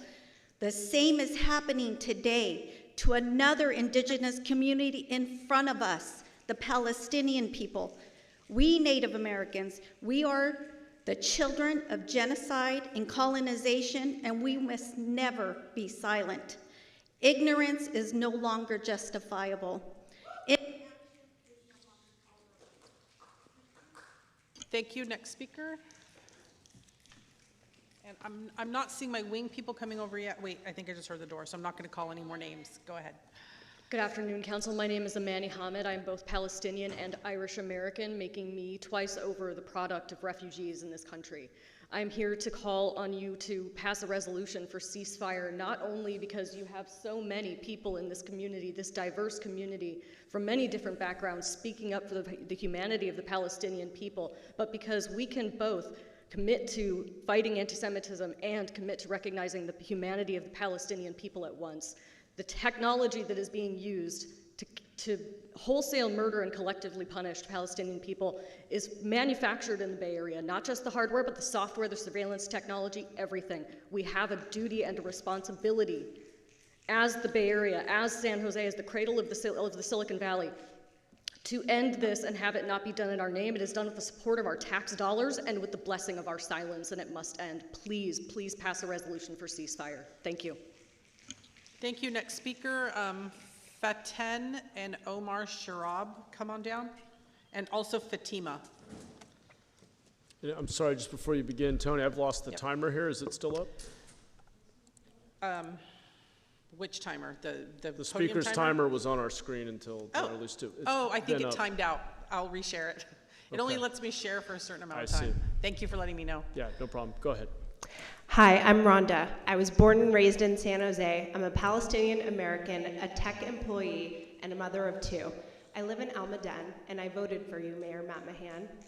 I'm here to ask the council to add a resolution for a permanent ceasefire in Gaza. What's happening in Gaza is genocide. Nearly 20,000 Palestinian civilians have been slaughtered, the vast majority being women and children. 40,000 have been injured. I've seen videos of children having limbs amputated without anesthetics. 1.8 million people have been displaced. Millions are at risk of starvation and disease because of a choking siege imposed by Israel. The US government is complicit in creating this avalanche of human suffering. I firmly believe Palestinian liberation and Jewish safety go hand in hand. Please take action to make your Muslim, Jewish, Arab, and Palestinian constituents feel more safe by using your influence to tackle the root cause of violence, Israel's violence against Palestinians. Okay, I'd also like to call Laura. Your call has been forwarded to an automated voice messaging system. I don't know who that is.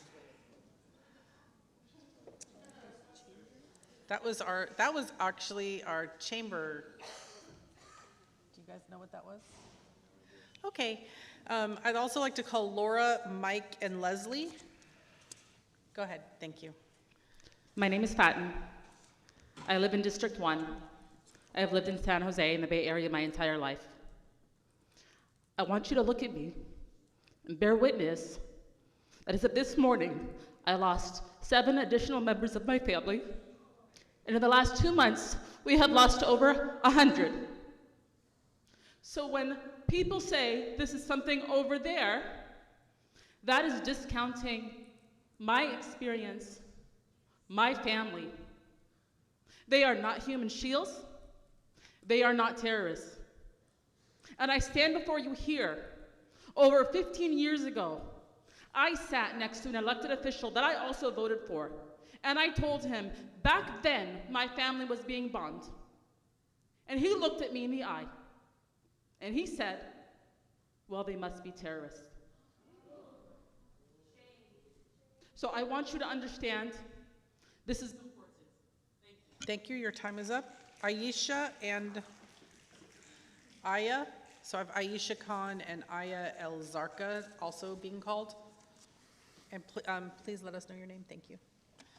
Hello, Council. My name is Omar, and I'm urging you to quickly introduce a ceasefire resolution to the next agenda on December 12th and vote on the resolution. I'm a resident of San Jose, born and raised in the Bay Area. I'm also a Palestinian American with a family in Gaza right now. Over the past 2 months, over 60 of my family members have been killed, murdered, all civilians. We haven't been able to mourn their deaths as those still alive are enduring unlivable conditions due to this act of genocide. What pains me deeply is that it's our tax dollars that are arming Israel with the weapons used to kill them. Now more than ever, we need San Jose City Council to acknowledge Palestinian humanity. Since October 7th, the Council on American Islamic Relations reports a 200% increase in reported hate incidents, bullying, and targeting Muslims. Just last week, my second cousin was one of the 3 Palestinian men shot in Vermont, walking down the street wearing this scarf and speaking Arabic.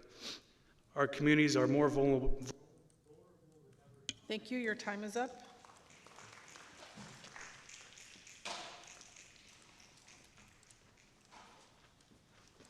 Hello, my name is Fatima. I was born and raised in San Jose. My son is born in San Jose, and we are all in the public school system. I am an educator, and on our college campuses, students are afraid. Muslim students and Arab students in particular are very afraid because of the doxing that they are seeing in the universities. In Florida, at University of Pennsylvania, at Columbia, pro-Palestinian student groups are being shut down.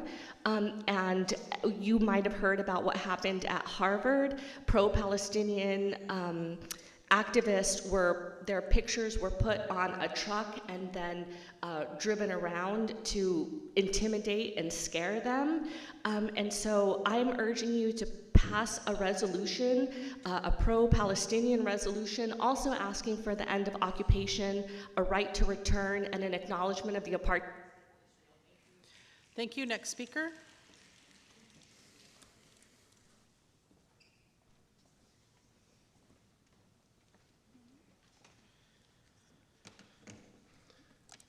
Hello, my name is Mike Sanford. I moved here about 5.5 years ago for a software engineering job at Apple.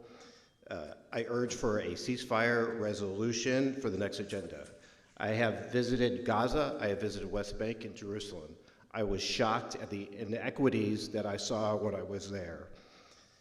Gaza is about 78% the size of San Jose, and the amount of bombs that have gone off in Gaza is equivalent of 2 Hiroshima bombs. Israel's military campaign and US weapons will never change the fact that the Palestinians can pursue life, liberty, and the pursuit of happiness. America will not commit a genocide on our watch. Thank you. Thank you. Next speaker.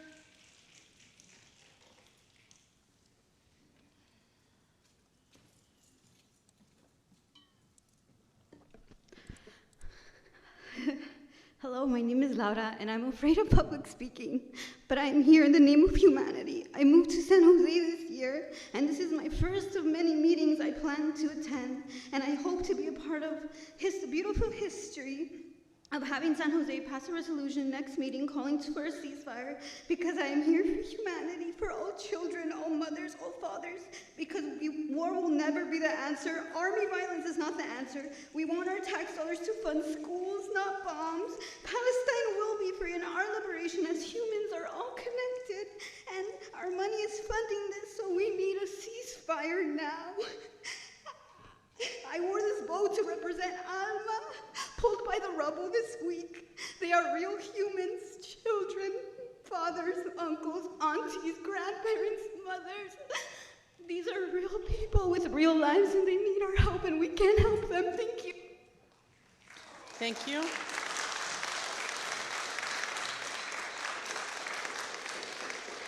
Next speaker, Rashid and Nahil, come on down. Good afternoon, council members. My name is Aisha Khan, and I was born and raised here in San Jose. I'm a proud Arab, Pakistani, Latina, Californian American. I know, that's a lot. I'm a representation of the richly diverse and proud citizens of San Jose. As we speak right now, hundreds of people, nearly half of whom are children, babies, are being murdered indiscriminately with every day in Gaza with American weapons funded by my tax dollars. I do not support this. I ask you to urgently introduce a ceasefire resolution to your next meeting agenda on December 12th and vote on a resolution to show that San Jose joins our neighboring cities of Oakland and Richmond and stands against genocide. Passing this ceasefire resolution would set a precedent for the state and the country to prioritize human lives, all human lives, Jewish, Muslim, everyone, and peace. We call on you to honor San Jose history and your countless constituents. Thank you. Next speaker. Also come on down, Joy Ajluni and Remet, R-E-H-M-A-T. Go ahead, thank you. Hi, my name is Aya Alzarka, and I was born and raised in San Jose. And before continuing, I just want to take a quick pause for everyone in this room to check in with their heart, and for me to recognize your humanity, and the vice versa. Me and all of my community members here are coming to speak to you with that reason and that reason only, to appeal to your humanity. I'm talking to you right now not as council members, but as humans. I want to reiterate what a ceasefire means. A ceasefire is ceasing fire. It means that people stop dying. Anyone that feels threatened by the fact that people are going to stop dying need to check in with their hearts, and we can't feel threatened if that people feel afraid by that. Right now, we're in really unprecedented times, and the world is becoming a dark place, and I'm asking you to please not only check in with your humanity, but also to be brave. Thank you. Thank you. Next speaker. Also come on down, Mizba and Ali E. Hello, thank you for taking time today. My name is Leslie Gonzalez. I am a Berkeley graduate, and I have lived in California my whole life. Today I am urging you to quickly introduce a ceasefire resolution for the next agenda on December 12th and vote on the resolution. The issue is critical for San Jose residents because the violence happening in Gaza is made possible by my tax dollars and our tax dollars. A permanent ceasefire is the only solution that will lead to peace. We have the power today to end this genocide. The entire state of California looks to San Jose as a leading voice. Let's join Oakland, Richmond, and other leading cities. And my Latinx community stands with Palestine, Free Palestine. Thank you. Next speaker. Hello, my name is Rashid Kaddoura. I'm a Palestinian, live here in the city. Okay, first of all, I want to tell you I love you all, and we are Palestinians. We learned that to love everybody, Jewish, Christian, Muslims. That's our culture. And I would appreciate your greatness here, your fairly. I just wanted to point two things quickly. I want you to watch out for the Israeli agenda. They have lies in their agenda, and they have lies in their propaganda. Please investigate whatever they say. The second thing, the Israelis, they try to demonize and dehumanize Palestinians, and that's an evil work, which we don't agree. We believe we all are human, the same thing. And the real thing, you need to investigate. It is a real genocide going in Palestine. It's not defending women or for October 7. Intended genocide before, and we are people not in our name, there's no genocide in our name. I'm American. Thank you. Sir, can you come here for just a second and talk to her real quick? Next speaker, I'd also like to call down Camus and Tamara. My name is Nahid Erikat. I've been here in this country. I am a citizen. I've been here for 33 years. I've been serving this country for 30. I am an educator, serving as a teacher for 33 years. And I don't want my money to go to kill children, to genocide, and to kill women. And there is a lot of, we need this money to go to healthcare, to go to our children, to our schools, which is suffering a lot. And I'm here just to ask you demand you to cease fire and resolve this resolution. Thank you.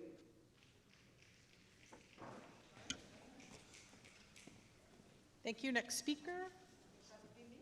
I'm going to let everybody settle before I call a couple more names. I voted for you. Thank you for doing a good job. I'm going to vote for you again. My name is Joy Ashaloni. I'm a tech entrepreneur. I run a huge tech company with 6,000 employees. I came here today because I'm demanding an immediate ceasefire. I'm also demanding no money to the state of Israel. The question that I'm going to ask you as a daughter of a veteran, are you loyal to the state of Israel, or are you loyal to the United States of America? I care about America first. I have a problem with AIPAC paying every senator and every congressman money to support the state of Israel. There goes my number one question. Where do your loyalties lie? My loyalty is to this country. End of the game. I want an immediate ceasefire. I want no aid to Israel. I want that money to go to the United States. Excuse me? Sorry for the interruption. I was rudely interrupted. End of the story. Maybar, Lucia. Just a reminder I'm sorry, Tony. There will be no comments when other members of the public are speaking. Hey, guys, we're not going to be able to have public comment if this gets out of hand. Let's listen to the speaker. Let's respect everyone's right to free speech. Thank you. Go ahead, sir.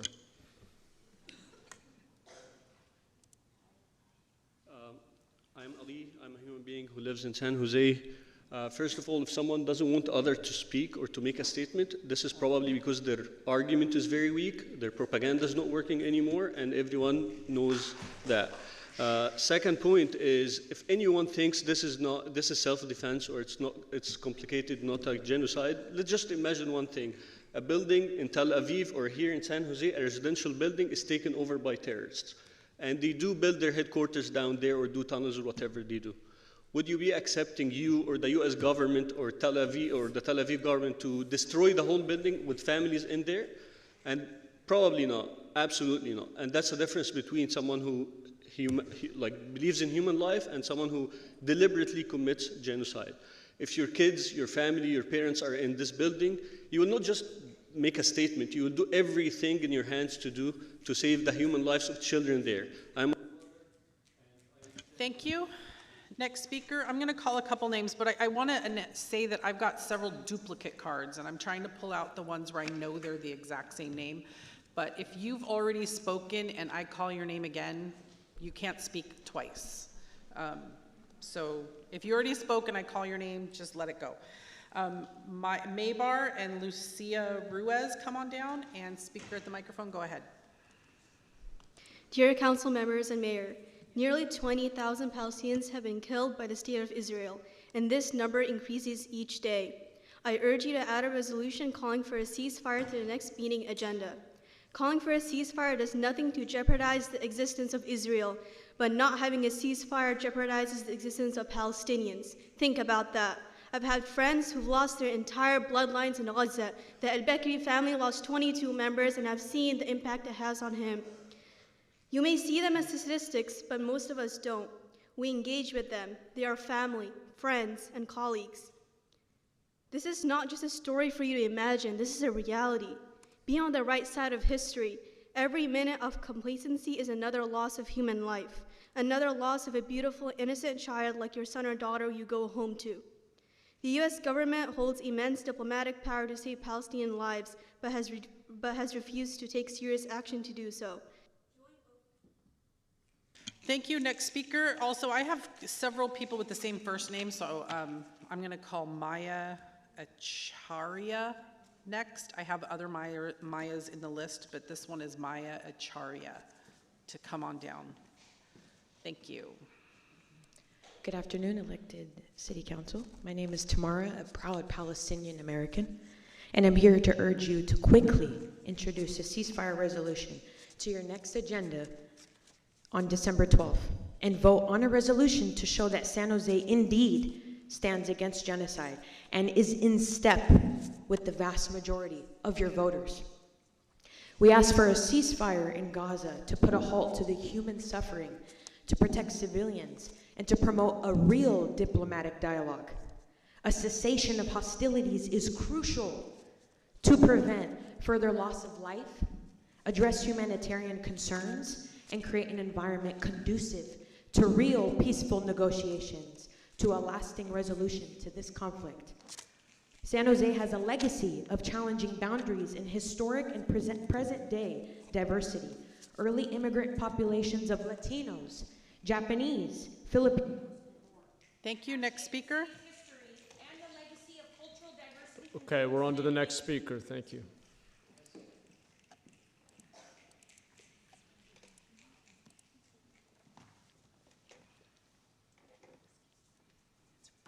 Good afternoon, City Council. That was my cousin Tamara.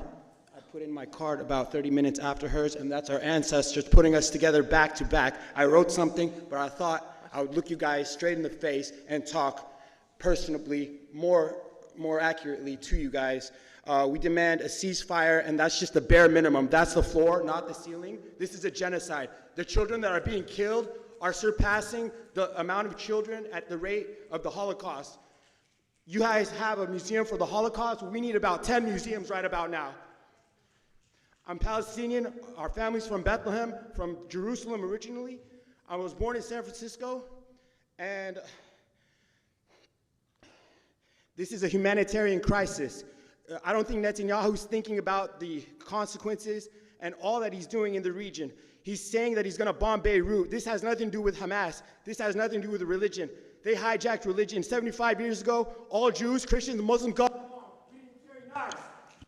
Thank you. Sir, wait, you can rest just a second. What was your name? Khamis. Thank you. Thank you. I'd also like to call down before you start Shahid Hussein and Tammy Saw. Go ahead. Good afternoon. We are the citizens of the United States of America. We are the citizens of the Bay Area, and I'm here today to make sure that this council dedicates its effort only to items that are relevant to the city. As mentioned before, the City Council has had a I'm long-standing sorry, policy. ma'am. One moment. Excuse me, we're going to wait until it quiets down. If you need to step out, you may. Tony, can you go back to 45 seconds, please? Thank you.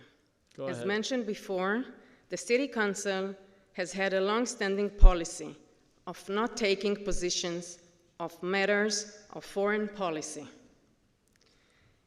We don't have the information or expertise regarding matters of state, national defense, or international intelligence to make a truly informed decision about foreign policy from a municipal perspective. San Jose is among the best managed cities in America because we focus on what our residents expect their city to do: build strong neighborhoods and better transportation, help all children achieve, drive a strong economy. Thank you. I'd also like to call down Bassam.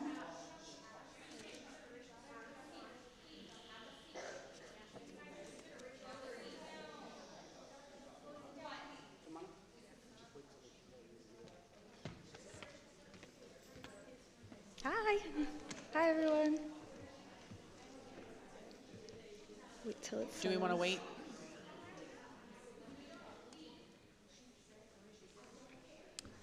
Okay, if you'd like, you can go ahead and speak. If it gets too loud, we'll pause.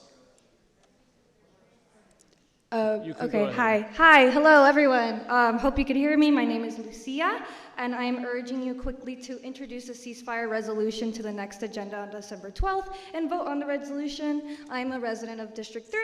I'm also an alumni of the San Jose Conservation Corps. I worked on the Santa Clara County's COVID outreach campaign, so I've spoken directly with your constituents.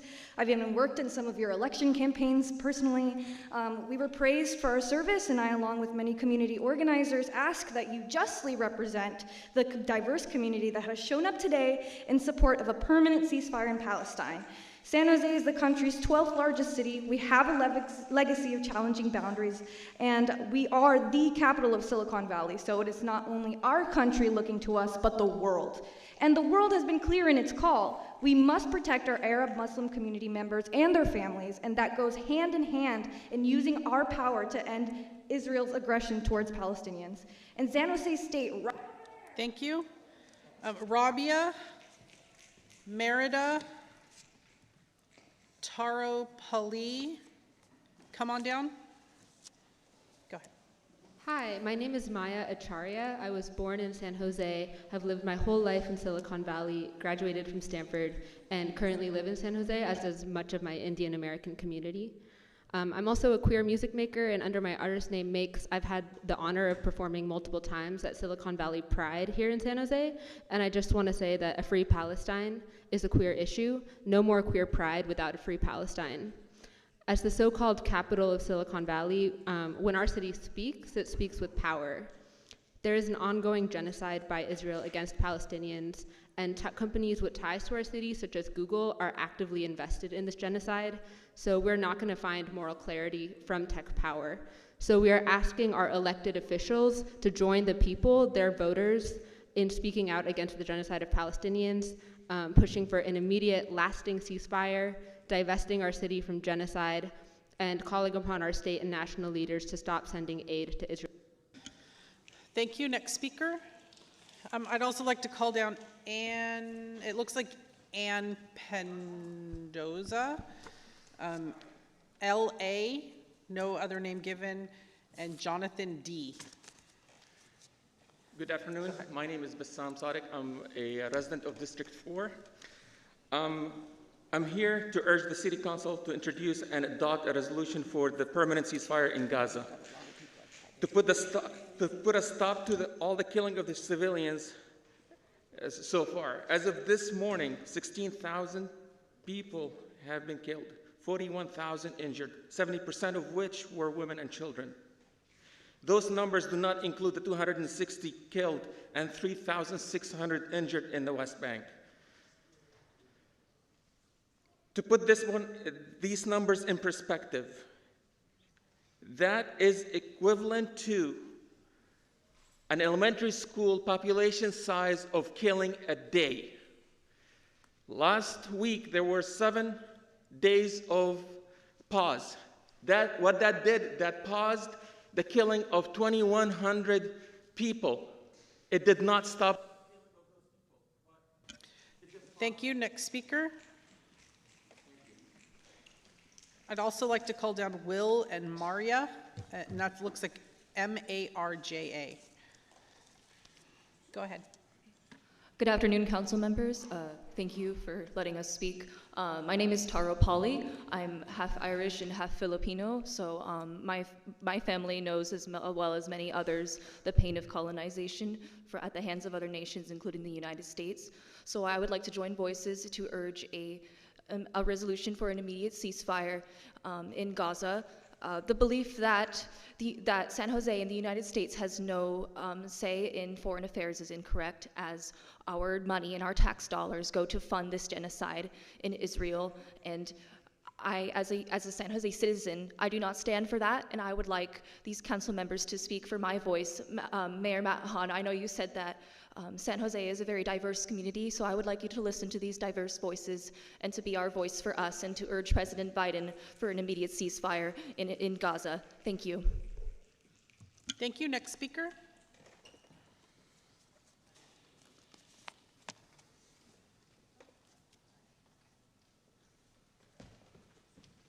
Hello, San Jose City Council. I'm Ann Panilosa. I am Filipino American, and I'm a resident of Sunnyvale. I may not be a San Jose resident, but I am also here to support the calls for a ceasefire resolution next meeting.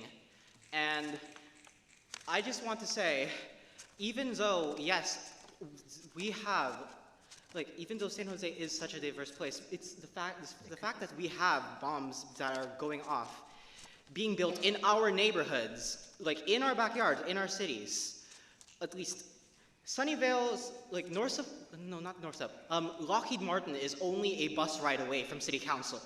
And we have it in our backyard. We have the power to call for a ceasefire, and since we are manufacturing bombs so close to us, we have immediate location power to tell these massive multinational corporations not in our neighborhood.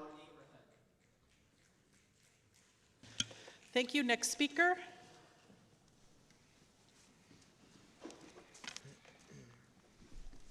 Hello, my name is Mara Pambin.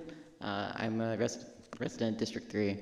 Mr. Omar Torres, I've seen you around San Jose. I've seen you. You've come into my work, and I appreciate you listening to your constituents. But the rest of you, I need you to step it up. Listen to the people here saying that they've lost family. This is not a foreign issue, this is an American issue. Our tax dollars, our bombs are being sent to Palestine. We are killing people. I need you to feel empathy for what's going on, because this is painful. I've seen hundreds of videos of children dying. I've seen people with amputations. I've seen people with their skulls bashed in. This is important, and you have power. You need to speak up. We are in Silicon Valley. Listen to the people talking to you. Thank you. Thank you. Next speaker. I'd also like to call down Mohammed, Sumaya Rawasta, and Sharat Lin. Go ahead. Good afternoon to the council. My name is Jonathan, and I'm a resident of District 6. I'm not Palestinian or Muslim, but as a person of conscience, I'm urging you to introduce a ceasefire resolution to the next agenda on December 12th, and vote to show that San Jose stands on the side of peace and justice for all people, especially pressing for our national and local communities, as Islamophobia and anti-Palestinian hate festers amongst a minority of a population. I think others today have made the terrible costs of this conflict very clear, and that it's happening on our dime. A ceasefire resolution would demonstrate that the city is in step with the vast majority of voters, acknowledge the equal humanity of the Palestinian people, and make San Jose a leader on this issue in California and nationwide. Thank you. Thank you. Next speaker.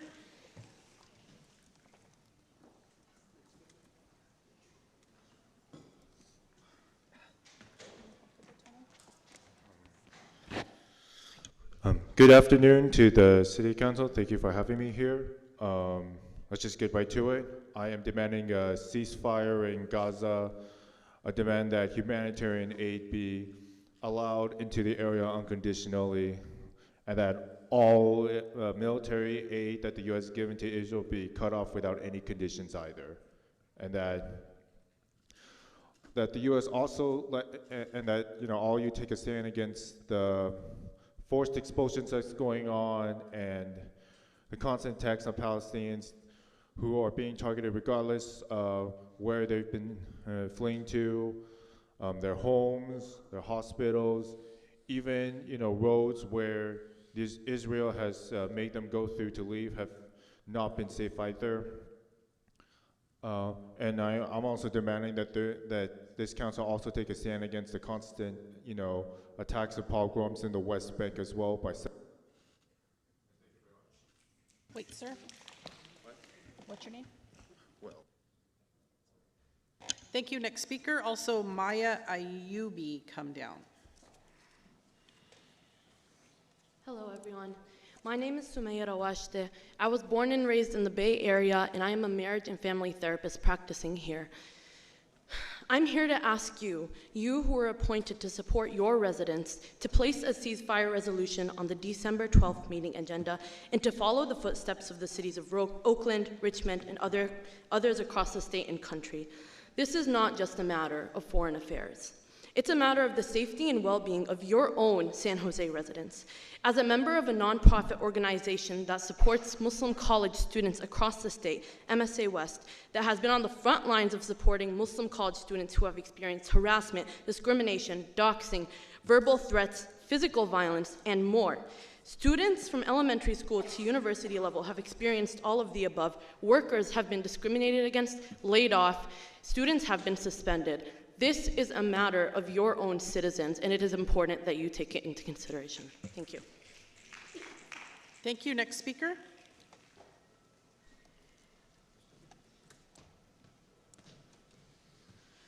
There's a quite unfortunate belief that the issue in Palestine isn't relevant to us locally.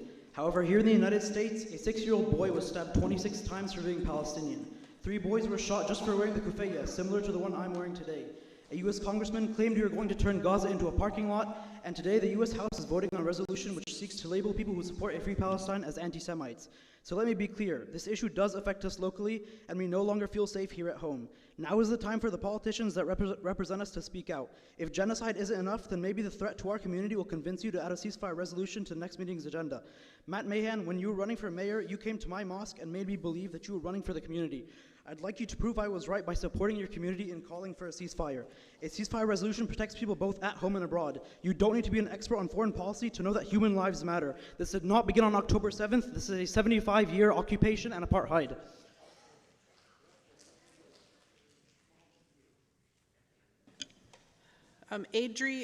Adrian Moran, come down. My name is Sharat Lin. I'm a PhD researcher, I'm a Middle East expert, so we do have expertise here on foreign policy.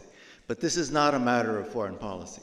What we see here is, yes, there's a genocide, it's not just a mass killing, it's about an intent at ethnic cleansing, an intent at pushing a people into the Sinai Desert. But the reason it's a local issue is because of the people who are affected here, and also because democracy happens at the local level. A lot of us have difficulty, reaching our congresspersons, reaching the president, but democracy comes from the bottom up, and that's why we ask you to speak, and then it will go to the Congress, it will go to the president. So please introduce a resolution calling for a permanent ceasefire. Thank you. Thank you. Next speaker. Also, Anna Koski, come down. Hello, my name is Maya. I've lived in Japantown for over 5 years now, but 100 years ago, my grandmother lived in what was known as Greater Syria, and she shared stories of road trips to Jerusalem and Gaza. Sadly, the freedom of movement she enjoyed no longer exists to the Palestinians today. I am here today to urge you to add a Palestine resolution to your next meeting agenda. We're witnessing inaction at the top, but thankfully grassroots movements have local governments for help. Your response determines our generation's confidence in our democratic institution. As concerned citizens, we're looking to you for leadership and urgent action. In closing, I would like to leave you with words from Nelson Mandela. Our freedom is incomplete without the freedom of Palestinians. Join the 60 members of Congress in advocating for a ceasefire in Palestine. In the spirit of Mandela's commitment, let's unite for compassion, empathy, and a more peaceful world. Thank you for your support and consideration. Thank you. Next speaker. Hector Hernandez, come on down. Hi, City Council. Thank you for having me here. Unlike most people here, I'm actually very new to the Bay Area. I moved here very recently. And I'm asking you I'm calling for a ceasefire and to the genocide in Gaza. The reason I mentioned that I'm an outsider is because many years ago, when I took government classes, we always heard about whenever there was a new movement, it'd be California leading the charge. California, they led the charge in environmental and social and religious rights. And that eventually made its way to the federal level. I once again ask you as a representative of California being in Silicon Valley, to once again take the lead. California has long been at the forefront, and once they make a move, the rest of the country will follow. So please take a move to call for a ceasefire and an end to the genocide in Gaza. Thank you very much.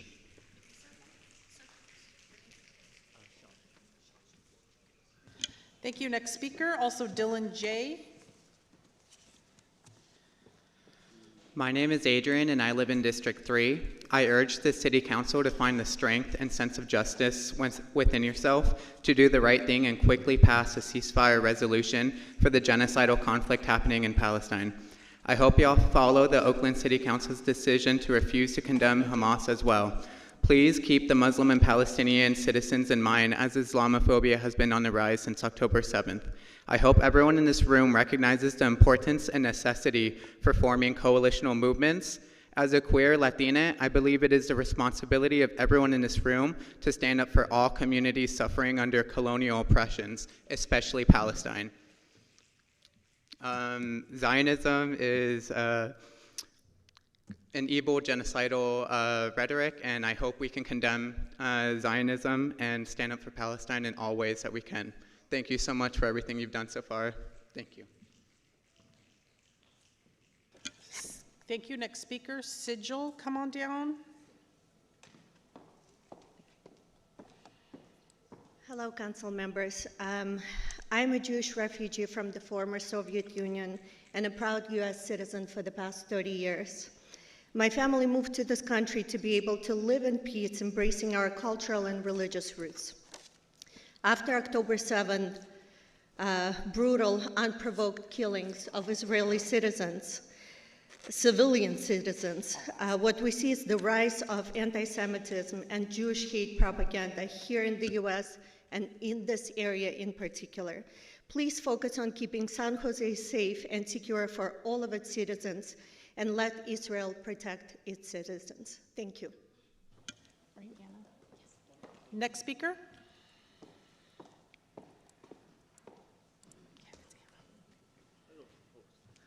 Hello, Council. I'm a resident of District 5. I've been a resident of San Jose since 1997, and I urge the Council to make an immediate ceasefire and for next agenda, and vote yes on it, because we need it. There's too many kids are dying, too many people are dying in Gaza and all over Palestine, and because I'm a person, I don't want my tax dollars as well as the technology and weapons used here, not only in San Jose in the Bay Area, but across the country, to kill innocent people, to as well injure them and give them PTSD for the rest of their life. I urge you to make a ceasefire so anti-Semitism, anti-Arab hate, and Islamophobia will also reduce. Thank you very much. Thank you. Next speaker. Sir, what's your name? Sir, your name? What was Hector. Got it. Thank you. Go ahead. Hello, everyone. My name is Dylan.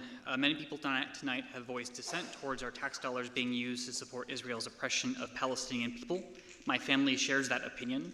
In addition to this, I want to remind everyone that San Jose and the wider Bay Area, Silicon Valley, is more than just a collection of citizens which pay taxes. It's also a collection of some pretty big businesses, and the export of some of these businesses make oppression abroad possible. For this reason, I claim San Jose City Council does have a role to play in the invasion and bombing of Palestine, and urge City Council to demand a ceasefire immediately. As part of this, I request a policy to defund San Jose-sourced military aid to Israel as well. Thank you. Thank you. Next speaker. Also Nala, KCL, Val Atazu, and Elizabeth JM. Come on down. Go ahead. Hi, my name is Sagal. If any of the council members were wondering why some of us don't feel safe today in this city, some of the Zoom calls we've heard today should give you an idea. And a few minutes ago, one of the attendees here told my friend to, quote, burn in hell. You might notice that those of us speaking about our safety today are wearing no distinguishing clothing. That isn't because we don't own any. It's because we are truly fearful and don't think it's safe to advertise who we are in public places anymore. Much of what you have heard here today is a coordinated event, and the council is not seeing a representative sample of public opinion. I encourage the council to refrain from getting involved in any statements that involve it in foreign affairs. If you do so, you will only be creating further division and contributing to an environment that puts our safety in question. Thank you. Thank you. Next speaker.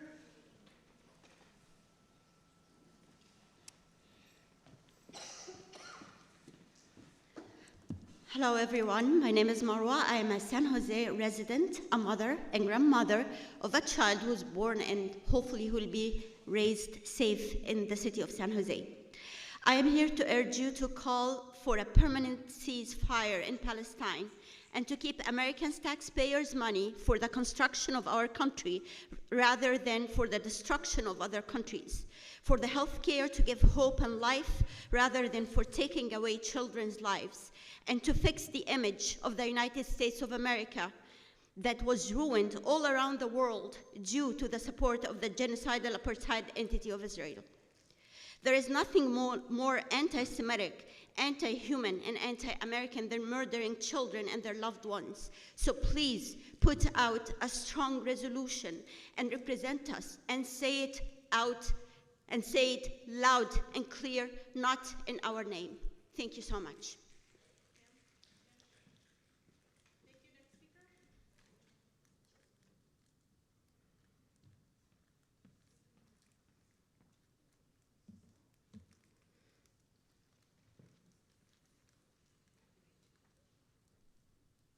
Go ahead. Thank you. Hi, my name is Casey, and I am a Mexican, Japanese, and Irish American. My sister and I are products of the American dream, and this is not the America that they dreamed of. I'm calling for a ceasefire resolution to be placed on the next meeting agenda because we can make a change by removing our tax dollars from this genocide. To stand with Palestine is not to be anti-Semitic, and to say otherwise pushes a rhetoric of segregation and racism. Thank you. Also come on down, Anna Slutsky and Rosie. Thank you. Next speaker. Hello, Council. I urge our elected council to put forward a ceasefire resolution to the next agenda. Every day, my friend Ibrahim checks in to say, "Hi, I'm alive." He's only 19, but he watches as his friends, his neighbors, and his relatives die. He dreams of being a coder, and I refuse to believe that nothing can be done. Our tax dollars are directly funding this. Let the record show that we did everything that we could so that Ibrahim and millions like him could live. We honor the dead by fighting like hell for the living. So please pass a resolution now. I also want to acknowledge that there were many calls on the Zooms that were trying to delegitimize what we're trying to do here today, and I don't support that. Thank you. Next speaker.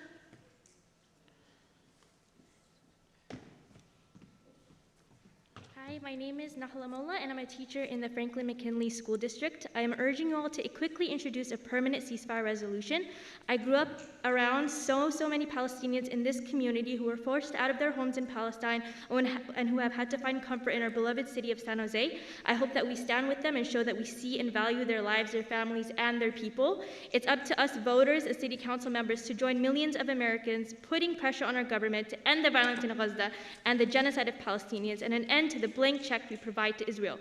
Israel has bombed hospitals, schools, refugee camps. Israel has cut off all access to water, food, medicine, and medical supplies, internet, and telecommunications. I mean, this is just a small summary of horrors inflicted on Palestinians, not just recently, but for the past 75 years. Many of the victims of Israel's bombing campaign include doctors, medical workers, journalists, aid workers, and foreign staff of aid organizations, just to name a few. Professor Dr. Sufyan Taha was listed by Stanford in the top 2% of researchers in the world for optoelectronics, a list of credentials and accomplishments.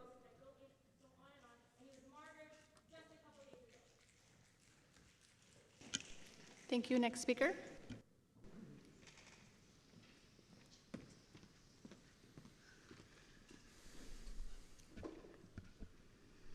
Hello, my name is Elizabeth Jimenez Montelongo.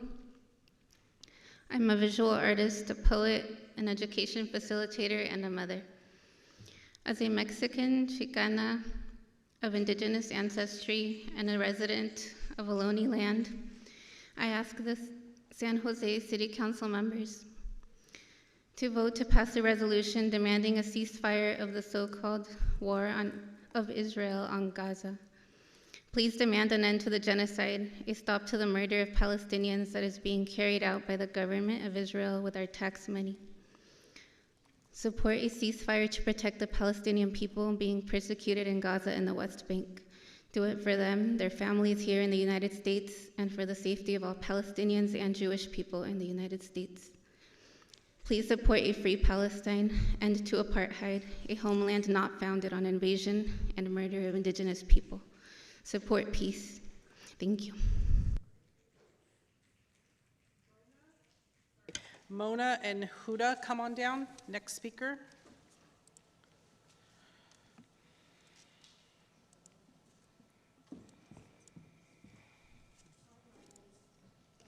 Wait, hold on.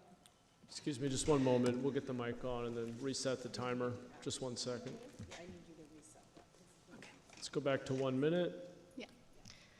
And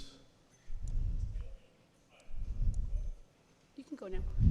Hi, my name is Mona. I wanted to tell you a story.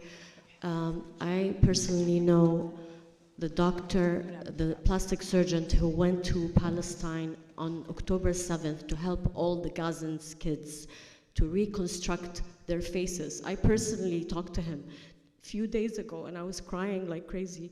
He was saying that he was in Al-Shifa hospital operating on kids, one after the other, 24 hours, eating dates every single day just to go by the day, never sleeping, day by day, trying to construct, you know, like no anesthesia, no nothing. They were using vinegar. For the whole time I was telling him, did you see any Hamas army? He said, not even a gun, not even. He was going freely in and out from Al-Shifa hospital.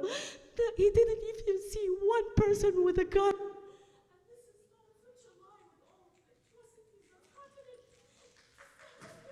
Thank you. Your time.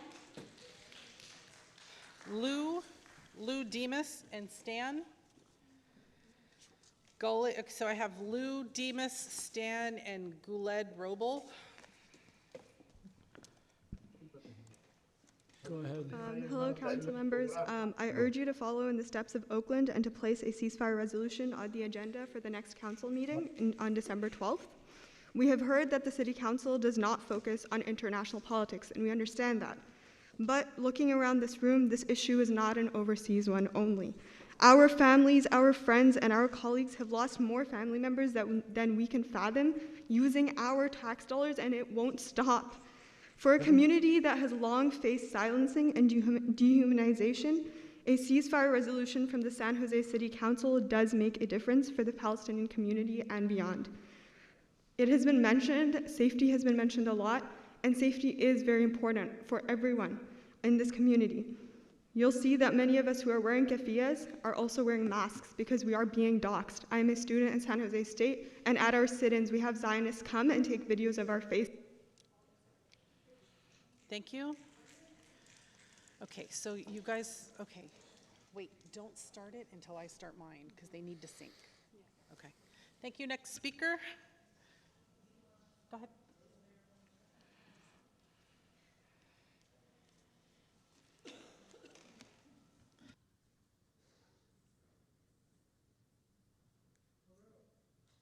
Sorry, sir, 1 second. We need to get your mic on. Okay. Tony, are we ready? Can we?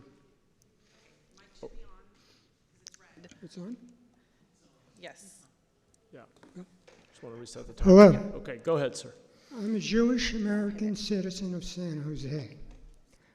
And I want to say that what the Netanyahu government is doing now, the extreme right-wing Netanyahu government, is genocide. It's plain and simple. They've killed 8,176 children. I want each and every one of you to think about what happened, how you would feel if it was your child. How would you feel? You have the power to at least pass a resolution to stop future parents from losing their children. And you have no option morally but to do it. And if you don't, you're complicit in genocide, plain and simple. And I'm talking from somebody who comes from a strong Jewish background, okay? Thank you. Next speaker. Jonathan and Kunal, come on down. Hello, my name is Rosie Habib. I don't know how to follow up after that. That was actually quite extraordinary. And I had something really planned to say, but I wanted to follow up also on another Jewish individual who said something about this being a coordinated event and that this is not a sampling. But in fact, this is a sampling, and as representatives of your constituency, a sampling such as this is one that needs to be heard and represented. And so to repeat all the sentiments that everybody's been saying all day, I think that it is really powerful and important to be the true beacon that you talked about, Mayor, and put that on the ballot up for vote. Thank you. Thank you. Next speaker. Go ahead. Yeah, I can't read this name, so I'm going to figure it out while you speak. I guess so. Hi, my name is Goulet Rople. I am a resident in the Bay Area in San Jose. I really prepare along, but I'm going to skip that. Well, thanks for being a therapist for us to be able to express our feelings, our situation. And I think you guys are enough smart to be able to really find your own sources and information. I think as a black man, it really bothers me that every few years we have to deal with the same situation. This is a pure racist. I don't think we had this issue in Ukraine. Everything was just as simple for Ukrainian. Now when it comes to Palestinian, I am sure if it will be a different race, it will be a different story we're talking about it.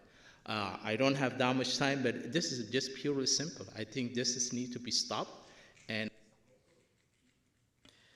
Okay, it looks like Carrie Cranford with Khari and Nas, N-A-S.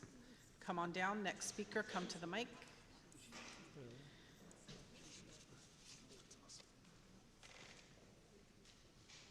I'll also call Marisol and Vanessa Rivera. Vanessa. Go ahead. Hi, council members. I will start my time. Thank you so much for taking the time to listen to us today. It has been a while since we've had an in-person council meeting, which I find a little concerning, but I'll get to it. I do want to address the fact that I've seen a lot of you on your phones today, specifically David Cohen and Dwan.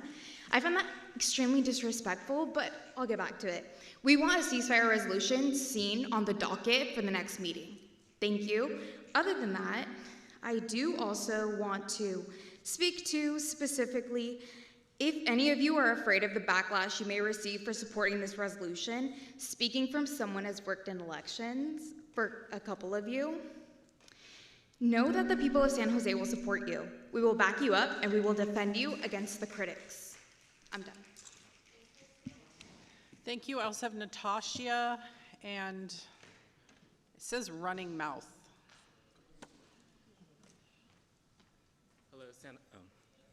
Hello, San Jose City Council. Thank you for letting us talk.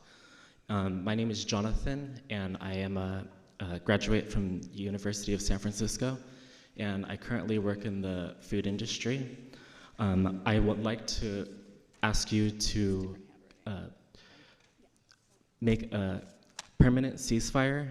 I really support the Palestinian people and what they are going through right now, and everyone that identifies with brutality and that has dealt with brutality and domestic violence. I think that we need to really consider and definitely do a permanent ceasefire right now.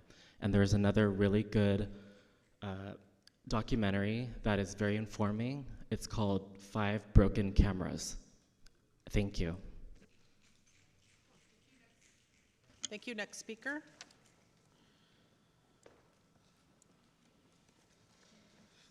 Hi, my name is Kunal Kaul. I'm here as a Kashmiri Hindu who's lived around the Bay my whole life, including San Jose.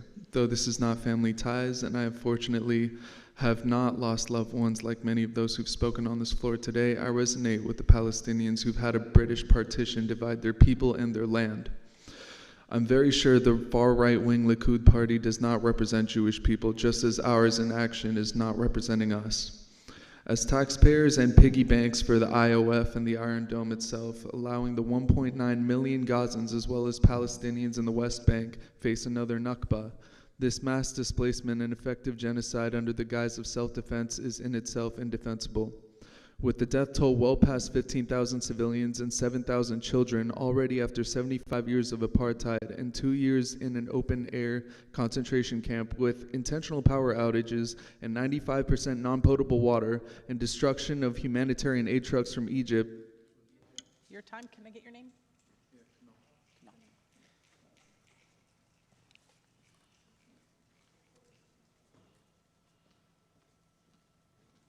Good evening, Council.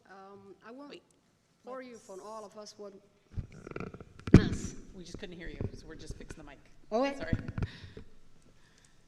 Go ahead. Hello, good evening, all of you, and thank you for listening. But as a doctor without Porter, it's a personal for me, and it's a difficult. If I remember here, 28 years I've been working from San Jose, around San Jose. I go back and forth, I travel in those areas have a difficult today. All of you, human life you lost, both sides is difficult. And it's a tragedy that we all lost it. What I'm asking you, all of us, we're asking here to reconsider the way San Jose, I will be blended, and I don't have much time, the way you are light up a blue and white in this building, we ask you a ceasefire. It's that simple and plain. We vote for you, you are our representative, we are here for you, and you have to be here for us. And thank you. Ma'am, what's your name? Okay, before I move on to Zoom, I've called every single card that I have, but because we had people moving between the wing, I'm gonna read off some of the early names that didn't come up. Can you state your name? Natasha. What was it? Natasha. Natasha. Hello, my name is Natasha Tolia. I'm born and raised here in San Jose, and I'm joining my many community members here in urging you to put forward and vote for a resolution for a ceasefire in Gaza. I'm representing the opinions of my family living here with me in San Jose as well. I'm so sorry, we need the timer on. Sorry. Oh, sorry. While I am not Palestinian or Muslim, I believe in human rights and our collective moral responsibility to stand up for Gazans as they face unimaginable brutality. At this point, many experts in humanitarian law and genocide have emphasized the extreme crisis that this is, and all you have to do is look at the many, many available videos from journalists on the ground to see the intense brutality that we are funding with our tax dollars. I also want to note that we turn to you, our local elected officials, in hopes that you will represent us, as frankly, a majority of the federal government has turned their backs on us, with just a handful calling for a ceasefire that 66% of the US citizens support. Please take a stand for human life and call for a ceasefire. Thank you. Okay, Yusuf and Noor.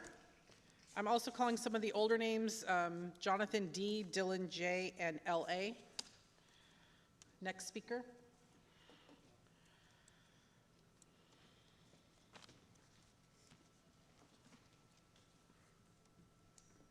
Hi, my name is Kari Crawford. I'm a resident of San Jose, and I'm here to ask the San Jose City Council to add a resolution to the next meeting supporting an immediate ceasefire in Palestine, an end to U.S. aid to Israel, and an end to the occupation. I've heard it said that it is not the city's policy to speak on foreign affairs, but it is the policy of democratic representation as a principle to make our thoughts as residents known. I'm hoping to reassure you that if you say it, we will support you, but if you do not stand against what is irrefutably a genocide, AI can't fake the videos we're seeing. If you do not irrefutably stand against a genocide, you can bet our bottom tax dollars that we will not feel safe here. I would like to mention here also that the city was slow to investigate the officers who shot Keon Green, who de-escalated an armed conflict at Levix. Federal or city, our taxes need to be spent on serving us, not killing us. It looks like that's all I got time for. I appreciate your time. Thank you. Next speaker. Taro, Polly, Adrian Moran, and Liat, L-I-A-T, and Sarah. Hello, my Indian name is Running Mouth, and I come from the Muskogee Creek Nation, and I also speak for 7 generations. We provide a pathway for 7 generations to follow. As everybody else said, I hope that you guys do the resolution thing, but follow Tony, the rules. we need the timer. I'm so sorry, sir. Timer, but that's great. Then I Go get more ahead, time. Like I said, my Indian name is Running Mouth. Deb, I believe I spoke with you about the whole Rue Ferrari incident that was over there, and you helped change the living conditions there when they were living in those tents that were not suitable for that cold weather. Thank you so much. Anyway, I'm here because of the Arena Hotel. We were having issues at the Arena Hotel under the care of Home First that you guys are not made aware of. Last December, I walked into the shelter, into the shower, and I found a gentleman who hung himself and committed suicide. And it really messed me up to the point where I had to get little bitty chihuahuas as my therapy dogs. They're not here with me, but I should have brought them. I just encourage you to pay more attention to us that are at the Arena Hotel, because the community is definitely going to be in an uproar.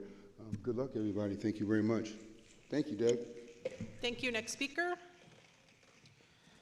Fawaz, Harara, Rebet, Maybar, Mizbah, and Shahid.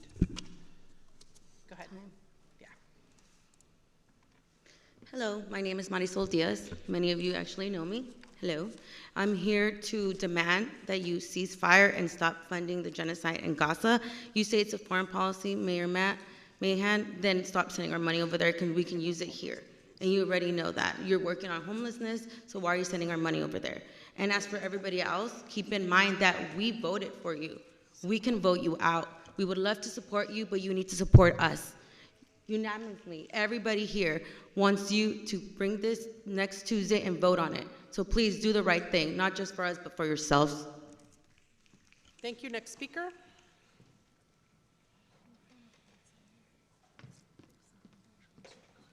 Hello, my name is Sarah, and I thank you all for giving us the time this late in the day to speak. I'm a OBGYN. I am a resident of Saratoga, but I am 10 houses from San Jose. 90% of my patient population are residents of San Jose. I speak about pain control for pregnant women every day. And for the last 2 months, one of the most common questions my pregnant patients ask me is, how do you do a C-section with no anesthesia? how do you do a C-section with no anesthesia? And I say, I don't know. We do everything. We will put a patient to sleep. We don't cut on people without anesthesia. They ask me, how do they amputate children's limbs without anesthesia? And I say, I don't know. My patient population is not majority Palestinian. They are not majority Muslim, but they are your residents. Thank you. Thank you. Your time is up. Thank you. Okay, so I've called all the names of people in person. I have 123 people online, so I'm going to move Tony, I'm to sorry. I Zoom. think we may have one more speaker. Is that correct? We have a final in-person speaker, and then we're going to move online. Yes.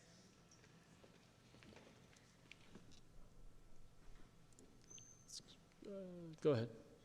Hello, my name is Noor Laskani. I'm a student, and I know many of my fellow students have been on edge every single day, not being able to get through our classes, not being able to go about our daily lives. Many workers that make San Jose run are not being able to continue to function normally while our brothers and sisters are being slaughtered by the Israeli genocidal campaign funded by our tax dollars. And I'm urging you to quickly introduce a ceasefire resolution to the next agenda on December 12th and vote on the resolution. I demand a divestment from the apartheid state known as Israel, and I demand a relocation of those funds to our infrastructure that is crumbling, our education, our schools, our healthcare, and not towards war.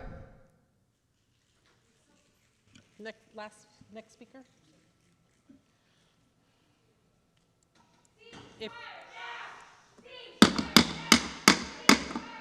Hello, my name is Yusuf. I'm a student and resident of San Jose, born and raised.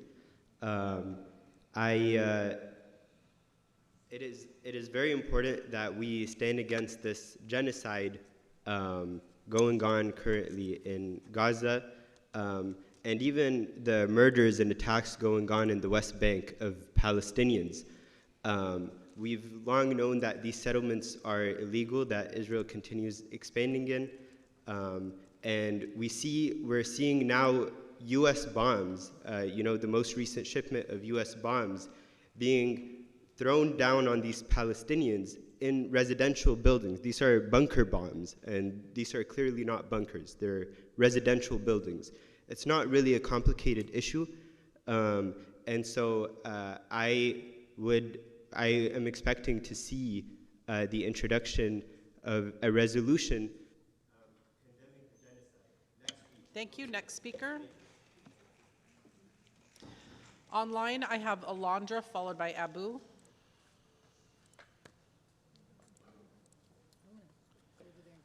Hello, my name is Alondra from District 9, and I'm urging you to put forward a plan to demand a ceasefire and stop funding this genocide on the agenda by next meeting. The Israeli military has wiped out entire family lineages. As of October 15, 2023, the Palestinian Ministry of Health issued that 47 families were wiped from the civil registry. It is my job as a human and a citizen of San Jose, California, to demand for a ceasefire immediately and the funding of this genocide to stop. I, as a Native person to the Americas, have had my ancestors experience displacement and genocide. So in the face of genocide, I stand and resist. Thank you. IHOB, followed by Brian.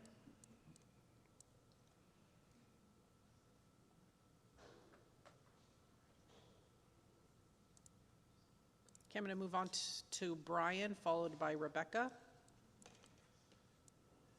Thank you. First of all, the lady doing all that, thank you. You've had to put up, and a lot of people said some things. I'm not sure how I feel about the resolution. I'm going to study it some more. I wanted to address the topic of the people who were Zoom bombing and all that fun stuff. My father was over there during World War II and helped liberate some of those camps, Dachau, Buchenwald, and not Auschwitz, but Dachau and Buchenwald, and Treblinka.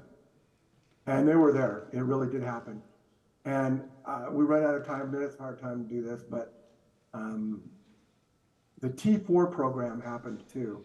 And that set the precedent for a lot of what took place in the Holocaust. I'd recommend you look it up. It's what happened where basically 750,000 people with disabilities, cognitively and physical disabilities, were killed and murdered. Thank you. Rebecca, followed by Syed.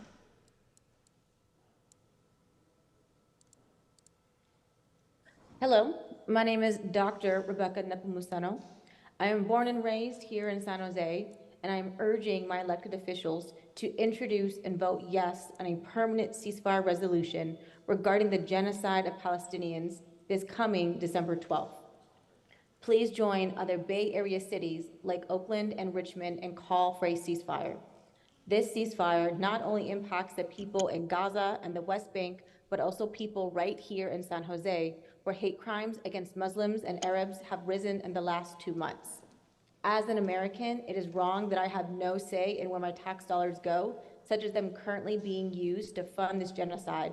But I do have a say here today in urging my community representatives to be on the right side of history and call for a permanent ceasefire. Thank you. Syed, followed by Abu. Hi there. The city has a long-standing policy of not taking matters of foreign policy. So I would like to ask you, then why did the San Jose City Hall light up with the colors of Israeli flag for weeks? The city already broke that policy. We heard so many residents who've lost family in Gaza and Palestine. Let's stop sending our money and our weapons to bomb children, 8,000 plus killed so far. This conflict is affecting residents here and causing a rise in Islamophobia, anti-Muslim, anti-Semitism, anti-Arab, anti-Palestinian hate. My family feels unsafe. Introduce a ceasefire resolution immediately. Do the right thing. Thank you so much. Abu, followed by Laksh. Yeah, hello, I'm a constituent of council member Flamingo. So majority of the Gaza population are already driven out by the, are the refugee driven out by the colonial settler regime, or the apartheid regime. So basically, since then they are continuously under siege since last 75 years. They have been bombed by the Israeli government at will. And no political right to the people who are living in the West Bank. The guy who moved to their house, they have this voting right. The guy who has been there forever, they don't have any voting right. And they in the US media, we are projecting the Israel is the only democracy. What a shame to say that. So I would say, I will strongly voice for the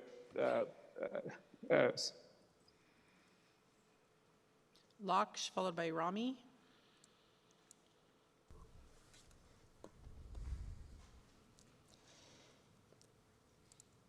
Okay, Rami, followed by Ash.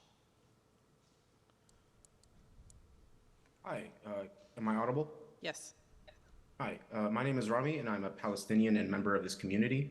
As someone who has lost young family members in Gaza, I call on us to utilize our voices to allow the examples of Richmond, to follow the examples of Richmond and Oakland, and to call for a ceasefire, saving Palestinians and protecting human life. A failure to call for justice makes us just as guilty as the Zionist army committing the genocide, especially when our tax dollars have funded it. It is occupation, ethnic cleansing, and genocide against Palestinians brings blood on our hands. Palestinians deserve liberty, freedom of movement, and ultimately a chance at life. As you've overwhelmingly seen, Palestinians are members of this community and are actively being attacked and murdered. Please listen to your constituents across all walks of life, calling for justice for Palestine and foster an environment that empowers them, guarantees their safety, and calls for justice. The bare minimum is a pass for a resolution for a ceasefire and a protect. Ash, followed by Hamza.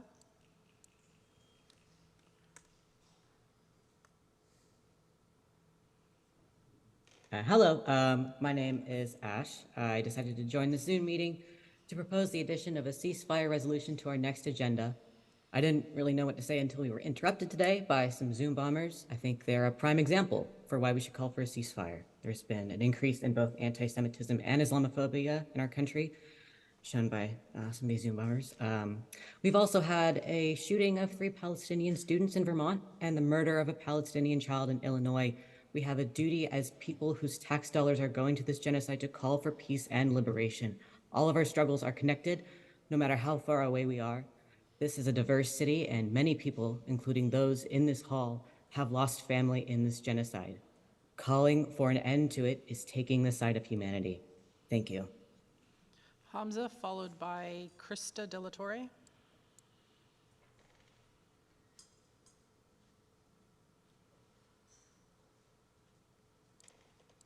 Okay, Krista, followed by Sarah.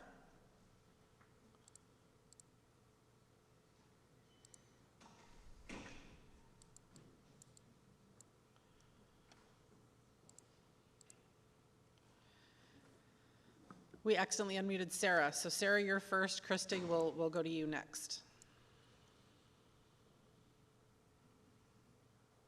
Okay, we're not hearing Sarah, so I'm going to move back to Krista.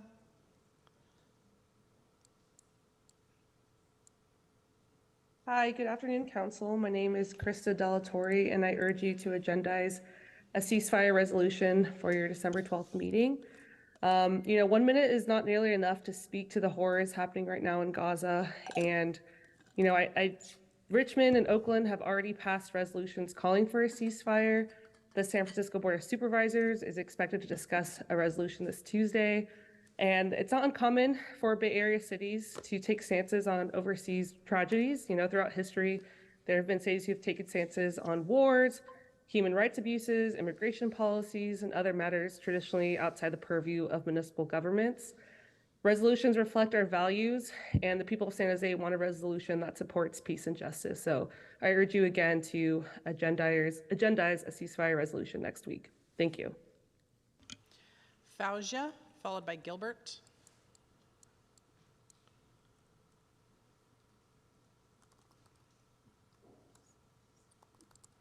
Hi, my name is Fauzia Baber. I'm in District 6. I wanted to urge a permanent ceasefire resolution to be added to the agenda. In San Jose, the most expensive city in the U.S., our tax dollars are a huge burden on us, and we're committed to having those hard-earned dollars be used towards peace, not genocide. It is a local issue and a national issue. It's not just a foreign country issue. This council has the diplomacy and ability to make a strong statement committing to a permanent ceasefire at a very minimum. This statement doesn't have to include any anti-Semitic rhetoric. A permanent ceasefire is actually the only way to end racial bias in the US. Claims against anti-Semitism are the only way to end this racial bias, and that's why a ceasefire is absolutely necessary. The claim... Gilbert, followed by Nada.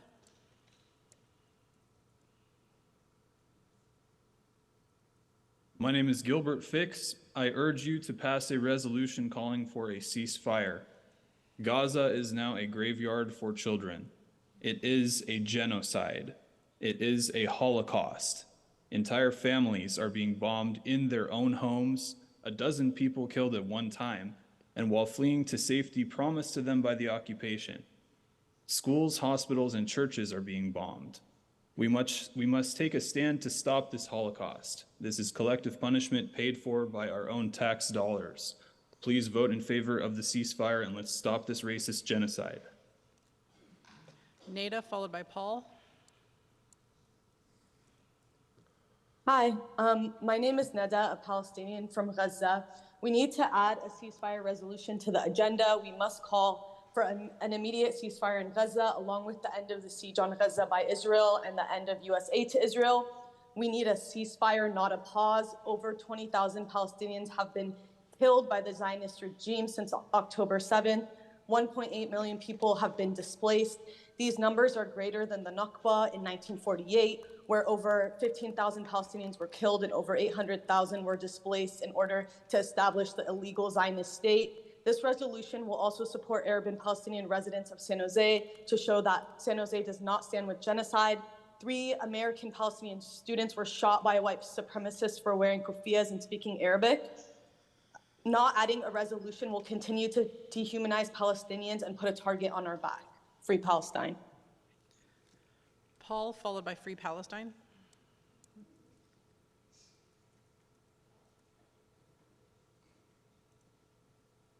Yes, can you hear me? Yes. Thank you. It's interesting how the, the city of San Jose does not acknowledge the genocide, the American genocide that happened and was instituted as policy in a speech that Peter Burnett gave on January 7th of 1851. But yet it assumes, the government is now assuming the moral authority and the responsibility to decide even the question of whether they should be on one side or another. I mean, these are the reasons why history is so important to center within the political spheres and the county and city governments, is because the extraction of the power that you hold. Free Palestine, followed by Lena. Yes, I'm here as a resident of District 5 and as a person with Jewish heritage to stand in solidarity with the Palestinian people in their struggle for freedom and demand that this city council sign on to the ceasefire agreement, sign on to support a ceasefire agreement. Quite frankly, it's the bare minimum that the city council should be doing. And I would just like to remind the city council that someday your children, your grandchildren are going to ask you about what you did in this moment. They're going to ask you about what you did to stand up and say no to genocide. And I hope you will be able to give them a truthful answer that will say that you stood up to end genocide. Thank you. Lena, followed by Newt. My name is Lena Baroudi. I'm an Arab American resident and business owner in District 8. I immigrated to San Jose 40 years ago. If the federal government is going to continue to fuel the anti-Arab and anti-Muslim sentiments of the former administration, it is essential that San Jose, with all of our immigrants, refugees, and communities of color, sets a precedent as one of the leading voices in prioritizing human life and refusing to ignore the daily horrors we are seeing in Gaza. And by standing against the racism we are even seeing here today, where we're being shamed for wearing our religious and cultural attire. The federal government is ignoring the 66% of Americans who support a ceasefire, and I hope San Jose does not similarly ignore its constituents. As the largest city in the Bay Area, it's imperative that San Jose stand on the right side of history alongside Oakland, Richmond, and hopefully San Francisco today against the continuing displacement and genocide of the Palestinian people. Thank you. Newt, followed by Samina. Good evening. My name is Newt Lee. I'm asking for the council to add to the agenda a ceasefire and end of all funding to the terrorist state of Israel. Israel is an illegitimate state created by the Rothschild-Balfour Declaration, which has zero relevance to the tribe of Israel, the nation of Israel, or the person Jacob, renamed Israel from the Bible. Muslims and Christians are spit on, terrorized, and treated as second-class citizens in the land that my Bible calls Palestine. The Muslim Quran speaks highly of Jesus Christ. The Jewish Talmud in Gittin 57a says that Jesus is boiling in excrement. As a Christian, I refuse to fund a Jewish ethno-state that not only murders women and children, but slanders my Lord and Savior. Samina, followed by Jana. Hello, my name is Samina Usman, and I urge the council to pass a resolution or to introduce a resolution regarding a ceasefire for the Palestinian-Israeli conflict. Again, this conflict did not just begin 50 days ago. This has been quite a lot longer than that, decades before. And we've seen, but during recent days, we've seen a genocide occurring within our lifetimes. It's just absolutely mind-boggling to think that you have almost 20,000 people who've been killed within such a short amount of time, half of those being children, with 1.8 million people being internally displaced. And yet our council is being silent or afraid to speak up on this. And I wonder what we're going to think about this moment of our lives, and that we were silent when a genocide and when ethnic cleansing. Jenna, followed by Kamal.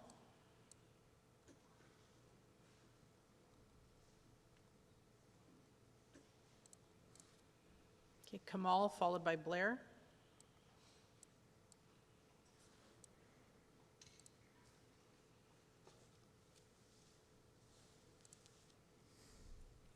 Blair, followed by Syed.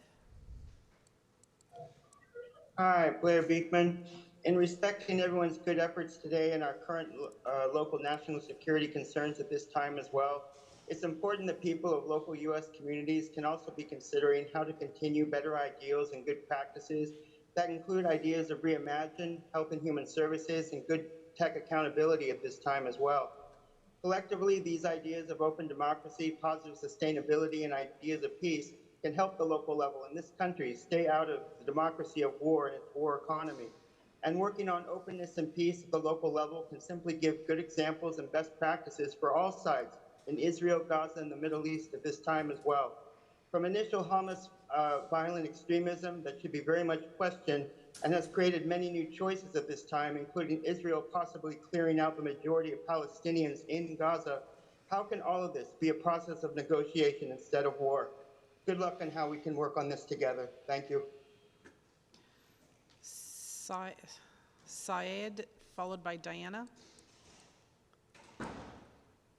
Hi, my name is Saad, and I'm urging you to introduce the ceasefire resolution into your next agenda on December 12th. This resolution is not about politics. It is about saving lives and championing human rights. By taking this step, we send a powerful message that we stand for peace, justice, and the sanctity of life. This isn't a distant conflict. It impacts our diverse San Jose community, particularly our Arab and Muslim residents who face rising hate crimes. Since October 7th, hate incidents against Muslims have increased by 200%. We need you to help keep our families safe. Recent polling show growing support for a ceasefire. Let's be on the right side of the history. Join the global community in its call for a ceasefire in Gaza. The world is watching and our city can make a difference. Act now. Thank you. Diana, followed by Simon. Hello, my name is Diana Valencia, resident from District 3. Thank you for listening and sitting with what we have to say today. I've grown up here after immigrating from Mexico, and I have so much love and pride for this city that has shaped me. San Jose has been recognized worldwide as one of the safest, diverse, and beautiful cities. With that influence and legacy, you have an incredible platform that can advocate and prioritize human rights, security, and peace for all. I see all members of this council advocate for community and collective change on the daily. While foreign policy may not be a daily focus for the council, we can't ignore global injustices, especially at this magnitude. We are all one global community, and we need your voice now. Don't be complicit while representing me. I urge you to introduce a ceasefire resolution to the next city council meeting and vote for a resolution, please. Simon, followed by Araceli.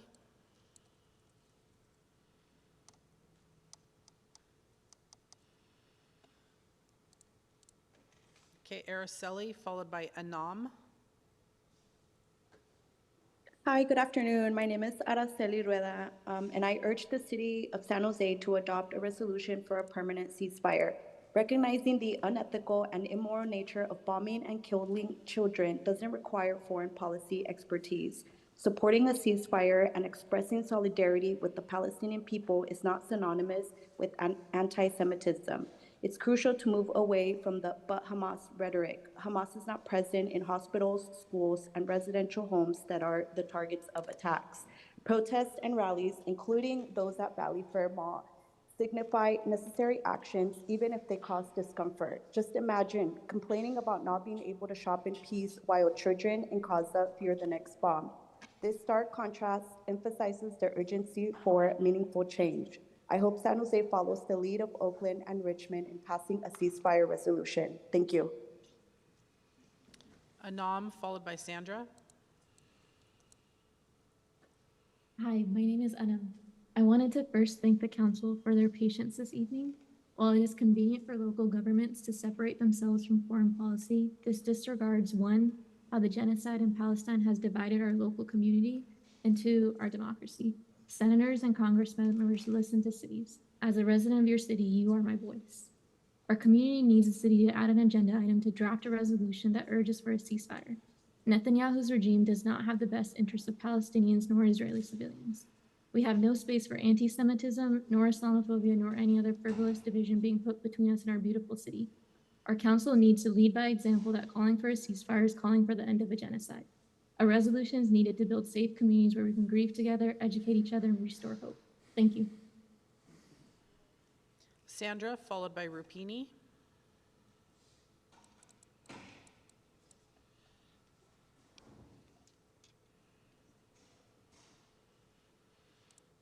Okay, Rupini, followed by El Bakri.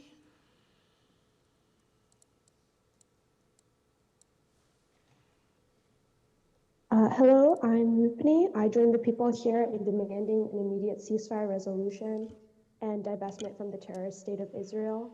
Like people all over the world, San Jose is watching with horror the genocide in Gaza and assault on the West Bank, funded by our tax dollars.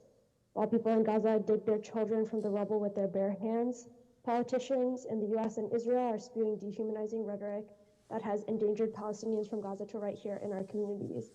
Israel makes no distinction between military targets and hospitals and schools, journalists and children. Anyone who says Israel is acting in self-defense is either not paying attention or doesn't see Palestinians as human beings. You have an opportunity right now to stand with your constituents on the right side of history and send a strong message that Palestinians are human beings who deserve protection, justice, and self-determination. Ceasefire is the bare minimum. No more aid to Israel, end the siege on Gaza, and free Palestine. El Bakri, followed by Asim.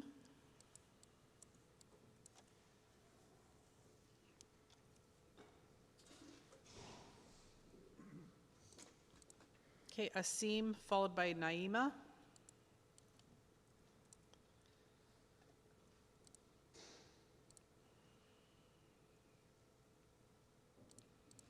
Naima, followed by caller 4462.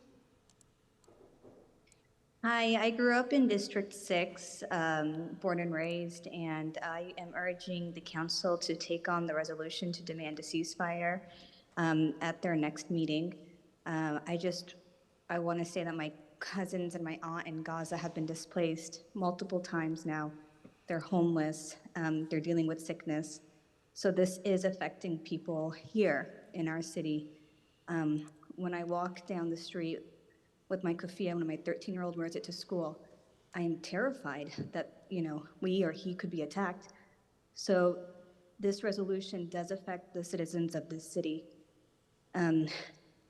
Imagine how good it will feel when you look back at your career and you can say, I stood for what was right and I made a difference. So thank you. Caller 4462.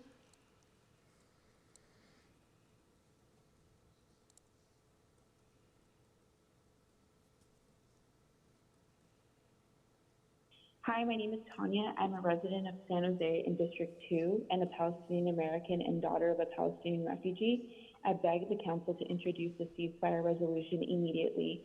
As a former City of San Jose employee who was working in our creek, seeing firsthand the hundreds and hundreds of unhoused living there and constantly being told we don't have enough funding to end this. I feel lied to when billions of my hard-earned tax dollars at the height of this inflation is abused and sent to fund military equipment that's killing thousands of infants instead of helping causes right here at home. So when people say that this is not an over there problem, it's not. If thousands of innocent babies being murdered doesn't move you, then please understand we love America and that is why we want our tax dollars to be used at home. Thank you. Tim, followed by Jillian.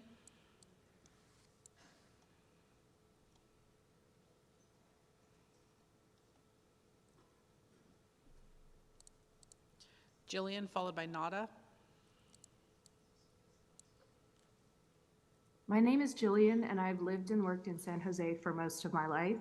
I read recently about an award-winning San Jose Love campaign to stimulate our economy by appealing to local pride. But as you see here today, our passionate pride for this city certainly does not come from neutrality. It comes from the vibrant culture of love and respect for our diverse community. I stand with that community today, imploring you passionately to add a resolution for a permanent ceasefire to your December 12 agenda. I reject the suggestion that an economic and technological leader like San Jose, who profits from its worldwide influence, must take a stand for peace. Our responsibility and your job is action. Thank you. Nada, followed by Ilsa. Hello, my name is Nada Ahmed. Thank you for listening, San Jose Council members. I'm a resident of San Jose and a constituent of District 1. I'm also an Arab American, and I have relatives in Gaza, 6 of whom have been confirmed dead, 21 injured, and others lost under the rubble. Most of my relatives' homes have been destroyed, and they have become homeless and displaced. They are also undergoing a man-made famine by the Israeli military and its illegally occupying entity. It should not be controversial to stand against this. This is illegal under international law and under the basic commonsensical laws of humanity. We use the word genocide because this is the word that is being used by UN officials, scholars of genocide, and human rights organizations. A statement in support of the end of the violence is the most passive statement you can make. A statement of silence is a statement in support of the deaths that are occurring. Ilsa, followed by Rania. Good evening, City Council. After just listening to what you just heard from one of your constituents, I would find it absurd to not support a permanent ceasefire. I just like watching the videos of people undergoing so much pain and then not having the medical supplies to be able to treat it, people's families under rubble. And this idea that because it's overseas it doesn't affect us, that's not true. As you've heard before this, there are people who wake up every day thinking about their family members. And I think that looking back, you won't want to remember that what you did during this time was not support this ceasefire, because everything that you do now, we won't forget what you do now. Everything that you do now is gonna affect the generations that are to come. So I urgently ask you to think about. Rania, followed by Haneen.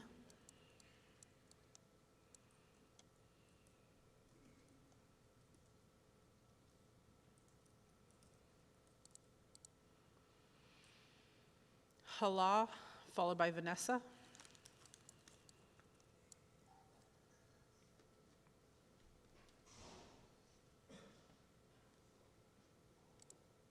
Vanessa, followed by Hina. Hi, my name is Vanessa. I'm a Chinese American here to urge the City Council to support a resolution on the ceasefire in Gaza. Palestinian people have endured bombings, airstrikes, decades of occupation, subjection to an open-air prison, and blockading from basic needs.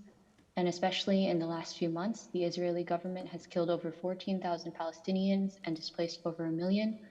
I hope we can instill a resolution for a ceasefire and for the United States to stop sending military support for Israel.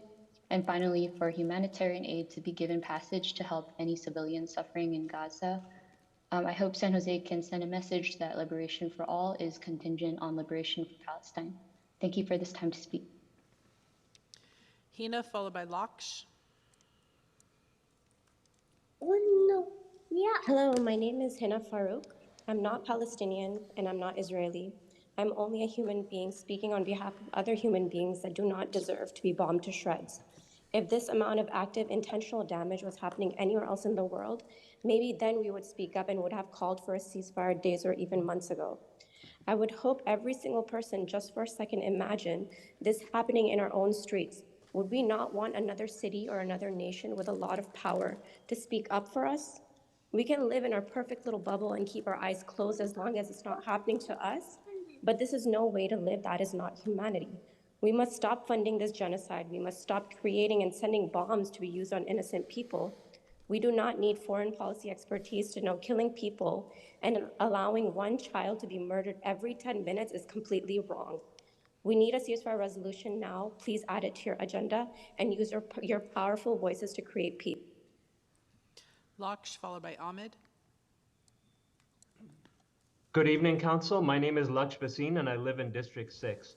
I want to echo the demand of over 800 San Jose residents who have sent you over 10,000 emails urging a ceasefire resolution and end to Israeli military aid. What we are seeing in Gaza is abhorrent: ethnic cleansing, war crimes against thousands of innocents, and an unfolding genocide. Billions of our federal tax dollars are fueling this crisis when we could instead use that money for pressing community needs. I urge members of the council to use all available means, whether a resolution on next Tuesday's agenda, a declaratory letter, or other concrete actions, to call for a permanent ceasefire and raise that demand to Congress. This is not a matter of abstract foreign policy. It affects community members who have told you today about the loss of their loved ones. It affects the rise in Islamophobia, anti-Semitism, and anti-Palestinian racism. And it affects the community more broadly, who will support you against critics if you have the courage to stand for peace. Thank you. Ahmed, followed by Bassam. Hi, do you hear me? Yes. Hello? Yes. Yes, my name is Ahmed Arafa. I'm a resident of San Jose. I'm originally Arab, and I proudly became a US citizen a few years ago. Unfortunately, recently, this pride has changed into disappointment and shame because my country's leadership and the tax dollars I pay are directly supporting genocide that is taking place against my dear brothers and sisters in Gaza. This is not what I had in mind when I moved here over 10 years ago. I urge the Council of San Jose to introduce a ceasefire resolution to their December 12th agenda and vote for it. This is even not enough from my perspective because from today until December 12th, a lot of other lives would be lost in Gaza. But this is the minimum, this is our minimum duty as humans before anything else, to stand to the right side of history. Thank you so much. Bassam, followed by Hamza.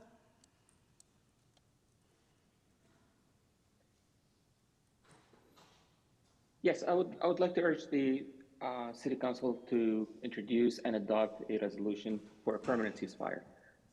Looking for humanity is the responsibility of everyone. Our federal and state governments are turning a blind eye on the suffering of the Palestinians.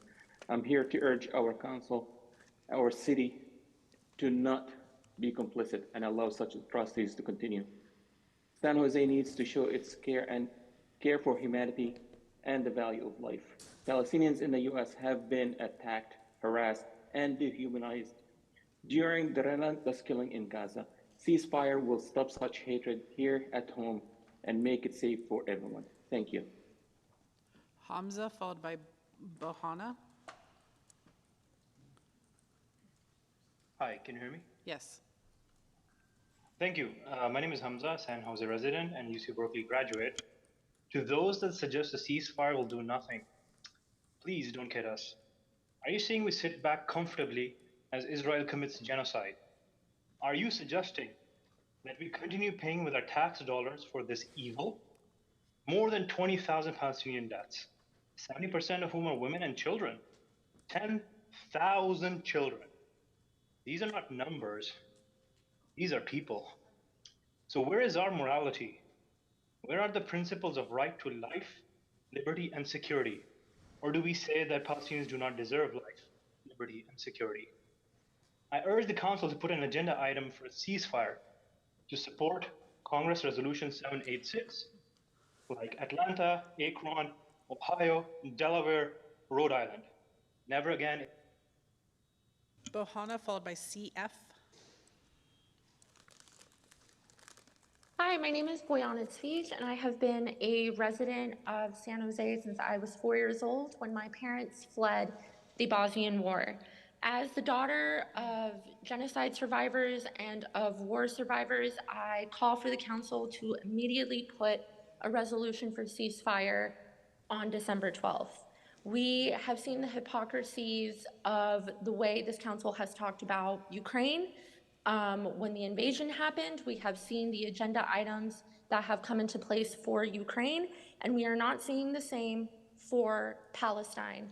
I desperately urge our council to bring a ceasefire resolution on their agenda and make sure that we use our voices, speak out against the genocide that is going on in Palestine.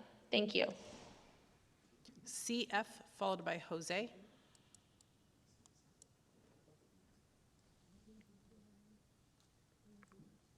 Good evening. My name is Craig. I'm a court-appointed special advocate for the County of Santa Clara. I urge this council to please vote on the resolution to call a ceasefire.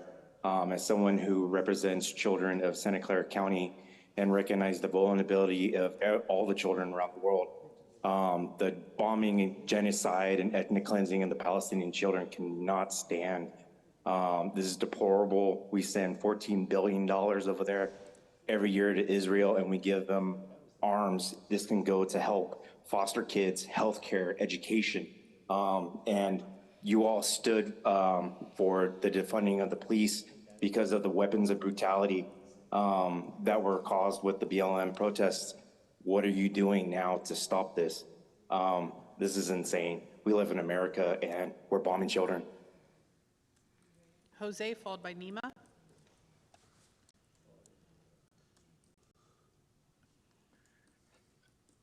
Good evening, Council. I would like to parrot what a lot of other people said. I think that the Council needs to put a resolution forward that they stand against the genocide in Gaza, because right now, with our tax dollars, the citizens of San Jose's tax dollars, they're going to Israeli Defense Forces to allow them to shoot, rape, maim, and kill every man, woman, child, and goat that they can get their hands on in Gaza. And it's disgusting that our tax dollars are going towards the murder of women, children, and innocent civilians. They're not human shields. They're innocent civilians that Israel has been terrorizing since they stole the land in 1947. Death to Israel. Nima, followed by Aylin. Hello, my name is Nima and I grew up in San Jose. I'm here to urge the City Council to add a resolution for a permanent ceasefire in Gaza to the agenda for the December 12th meeting. We are seeing a rise of Islamophobia, anti-Palestinian, and anti-Arab hate in the area. Many of us are afraid due to the current climate. We need the City Council to acknowledge the humanity of Palestinians. Additionally, our government is the main provider of weapons and military aid to Israel. We are funding the killing of innocent men, women, and children. All we are asking the city to do is to say that you want peace, that the city does not want more innocent lives to be lost. I ask the council to please use your power and your voice for good. San Jose needs to be on the right side of history. Ceasefire now. Thank you. Aylin, followed by Kamal.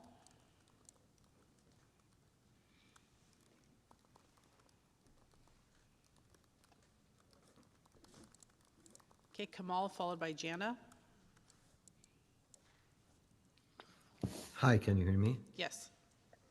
Hi, my name is Kamal. I've been a resident in San Jose for 23 years, and I'm a Palestinian American. I'm sorry, I think I missed my earlier chance to speak because I was watching the news and looking at all the horrors of fathers kind of like collecting their kids' parts and kids looking for their parents, etc.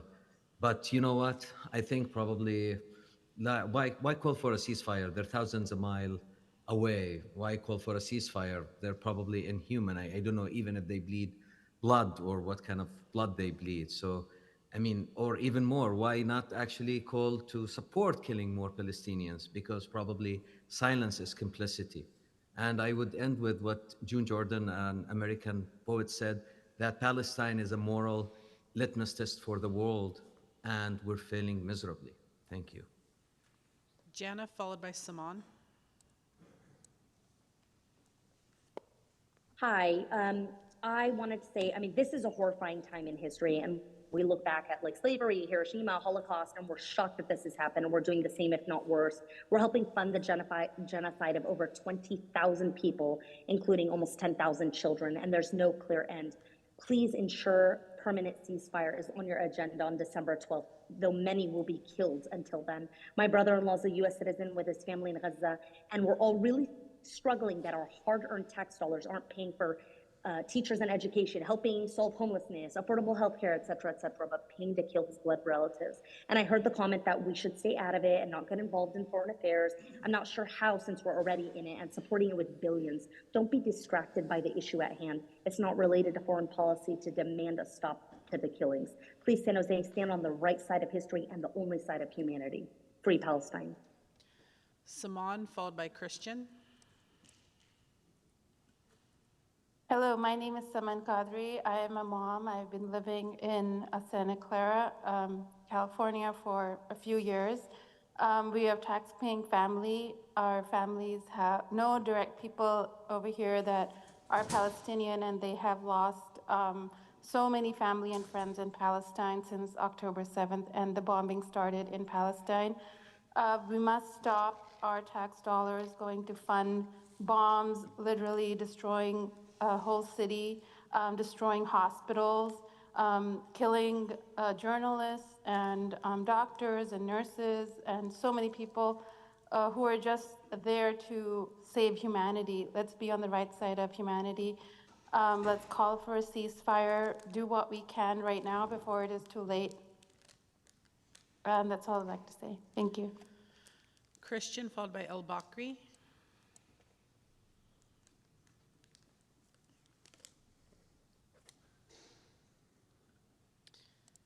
Okay, El Bakri, followed by Tim.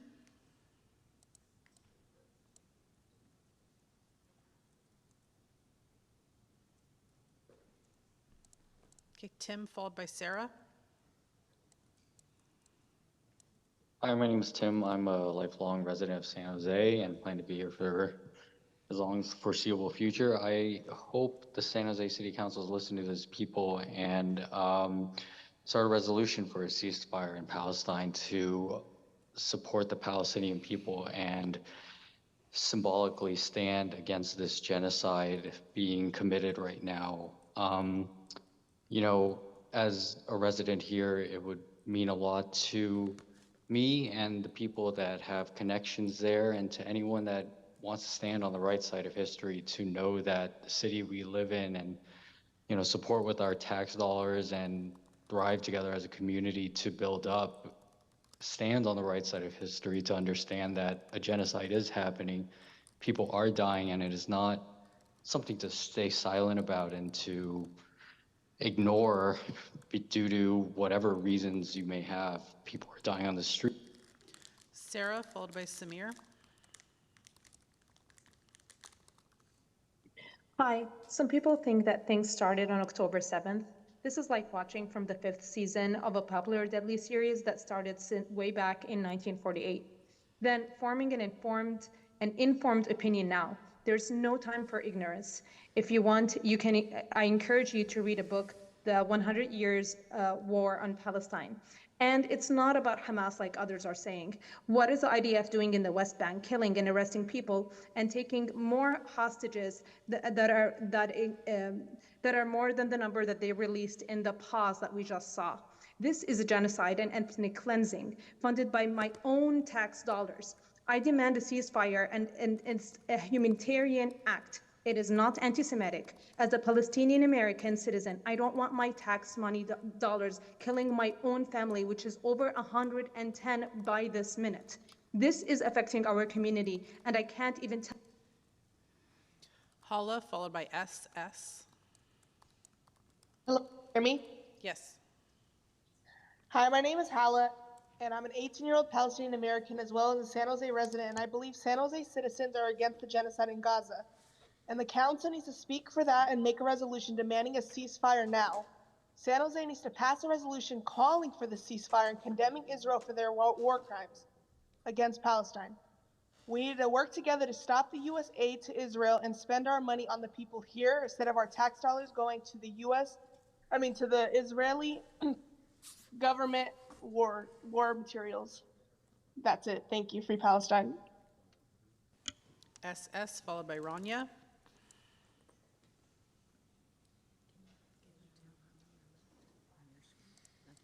Okay, Rania, followed by Haneen.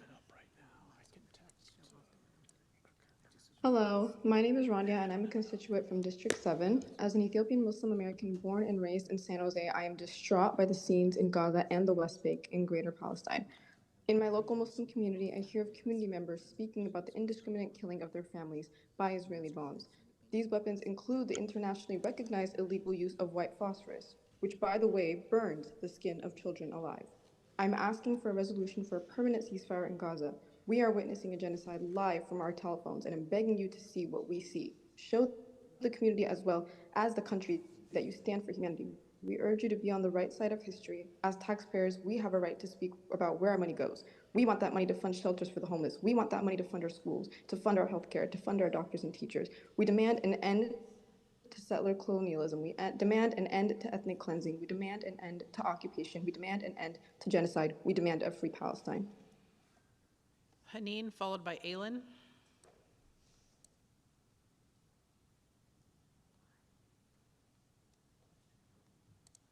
Okay, Aylin, followed by King Surinder. Hello, Go ahead. can you hear me? Yes. Hi, my name is Eileen, and I just want to ask you guys to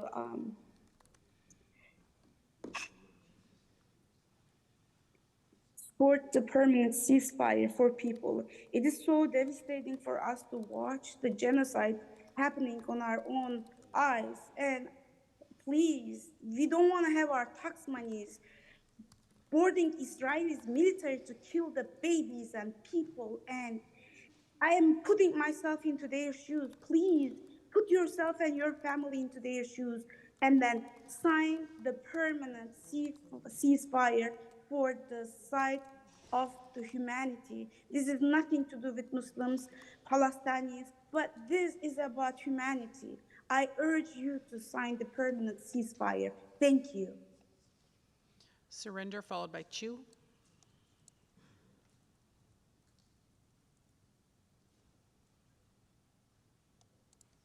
Okay, Chu, followed by Christian.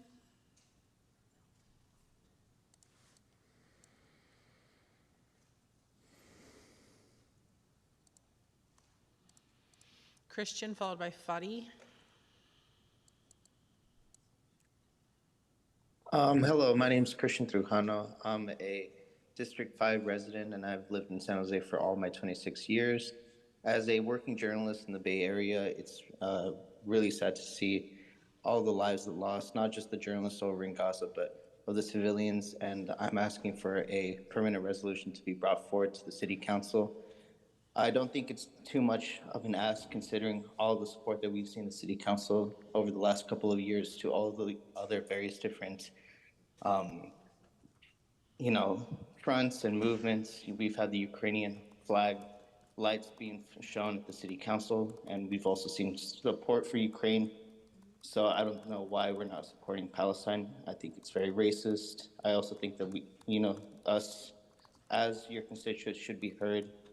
And I think that if you have the time, especially to be going to things like Lafray, Mayor Mahan, I think you have the time to do this. Thank you.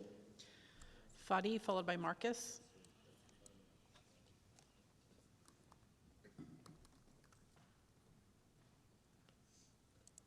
Okay, Marcus, followed by El Bakri. Yeah, Jews did do 9/11. That is not city business. Yeah, it is, asshole. That is not city business. El Bakri, followed by SS.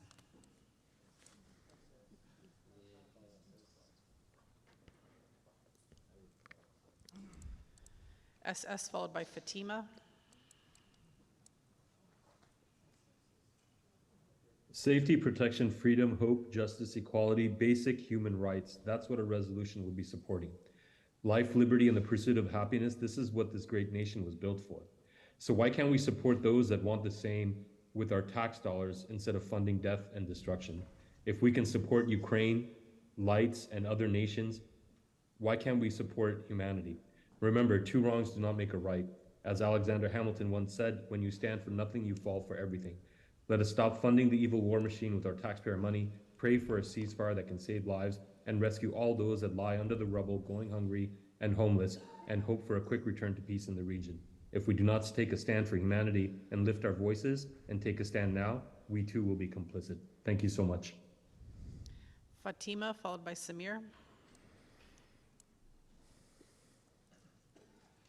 Hello. I do want to push for you guys to, draft a resolution. I know you guys are all intelligent enough to have been listening in on the news for the last almost 2 months in about a day or two.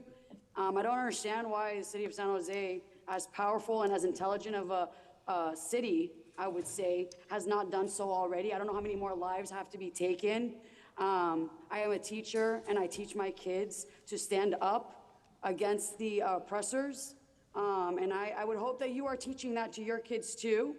And I'm speaking here today for all those people who are not being heard in Gaza and in the West Bank. They are pleading for a ceasefire on both ends. For the sake of humanity, please put it on the resolution, draft one. I know you're intelligent enough to do so, and do it for everyone's sake. Thank you. Samir, followed by Chu.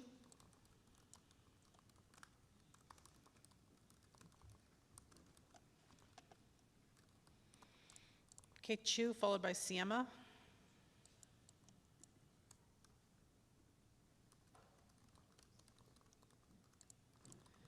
Siema, followed by Fadi.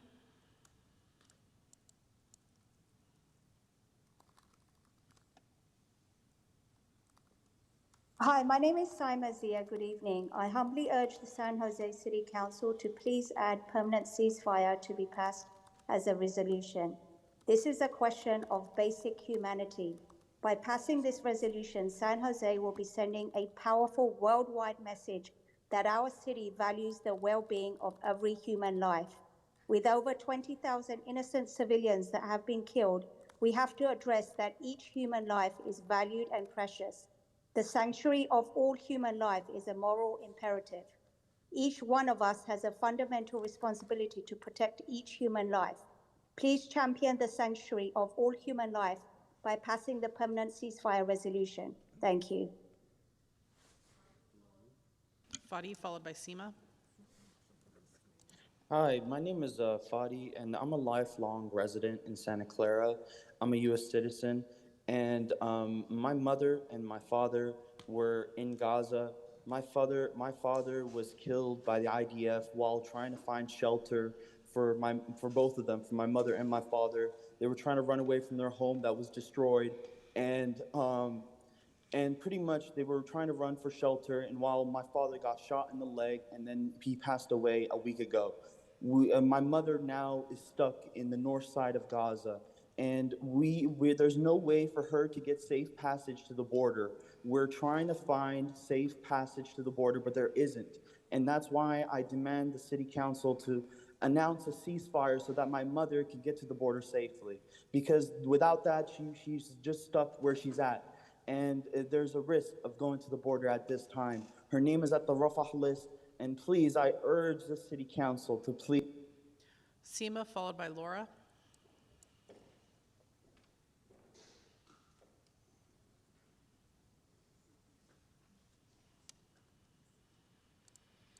Okay, Laura, followed by Haneen. Hi, I'm Laura's husband. I am a San Jose resident. I'm an educator. It's about humanity, it's about compassion, it's about empathy. Violence is not going to be the solution. I want to call for a permanent ceasefire, divest in Israel. I think it's dehumanizing that we're even talking about this. These are people's lives at risk. There's been enough deaths, 50 days, 20,000 people killed, millions without homes. This is also a climate emergency. Millions of tons of bombs have been dropped on these people. Like, there's been enough suffering. There's suffering on our street. 44 million people in America are food insecure. 600,000 are homeless.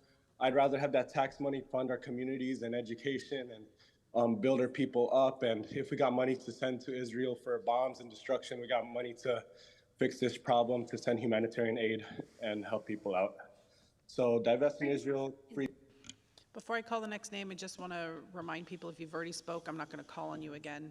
I've been putting some people's hands down because they already spoke, and they're putting them back up.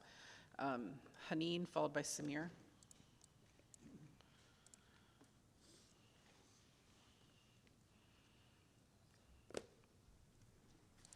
Okay, Samir, followed by Ali. Can you hear me? Oh, yes, Samir, go ahead. Hi, so I'm calling the council today. I'm Samir Barakat, a citizen of the U.S. and resident in Santa Clara. And I'm calling today to urge the council for the resolution on ceasefire. And I actually surprised the fact that we don't have such a ceasefire, such a resolution so far, given how our community is actually impacting the Gaza community, either through our tax dollars that we're paying to support Israel, or actually through our technology that we're building and is actually contributing to the hardship of the people of Gaza.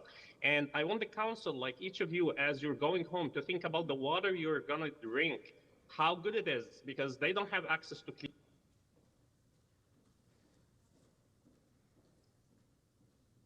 Ali, followed by Iheb. Yeah, Mayor Mahan works for the Kikes. That is not city business. Hatred Yeah, is it not is. city business. Mwah. Hatred is not city business. Iheb, followed by Zahir. Hi, good afternoon. I am a proud father, husband, and a San Jose resident, and I urge you to take action and stand in solidarity with the Palestinian people who are currently facing a campaign of ethnic cleansing and genocide by the State of Israel. More than 20,000 Palestinians have been killed so far, mostly women and children. These war crimes are being funded by our U.S. tax dollars. And San Jose must pass a resolution to demand an end to these human rights abuses, similar to the resolution passed by Richmond and Oakland. According to the recent polling, 68% of Americans support an immediate and a permanent ceasefire. San Jose is one of the largest, most diverse, and most progressive cities in the country.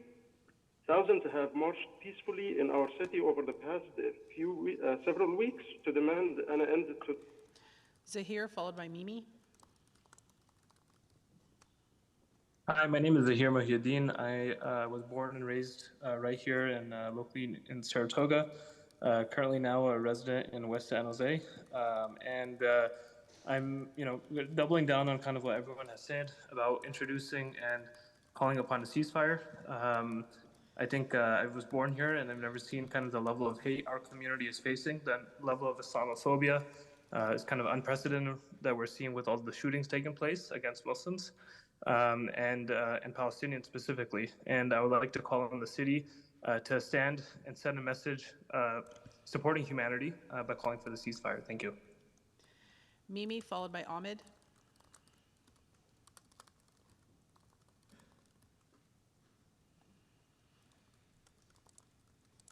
Ahmed, followed by Mr. Carlos. Hello, can you hear me? Yes. Hello? Yes. So I was born and raised in California. I'm a lifelong resident in Santa Clara. Pretty much, I'm reaching out to see if the city council would reach a resolution for a ceasefire. My mother is currently in Gaza, and she's not able to get to the border safely. She's not able to get safe passage to the border safely. Her name is on the border, and she has no way of getting there safely without a ceasefire. So please, I demand the city council to please push a resolution for a ceasefire, because without that, my mother wouldn't be able to get out of Gaza safely. And I please urge you to please see some sympathy in my mother trying to find just a safe location. So please, I urge the city council again and again and again. Mr. Carlos, followed by Suri.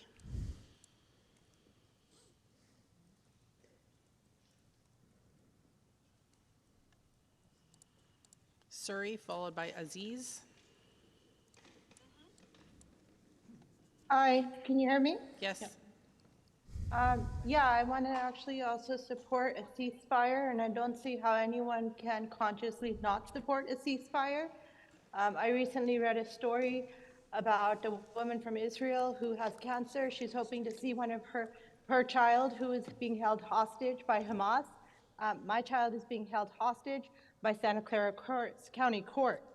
And I live in America and I haven't seen my son in 18 months. I feel for that woman in Israel, but I hope all those Israelis feel for me and others who are suffering as well. And so I support a ceasefire, and I hope you all do too. Aziz, followed by Hanid.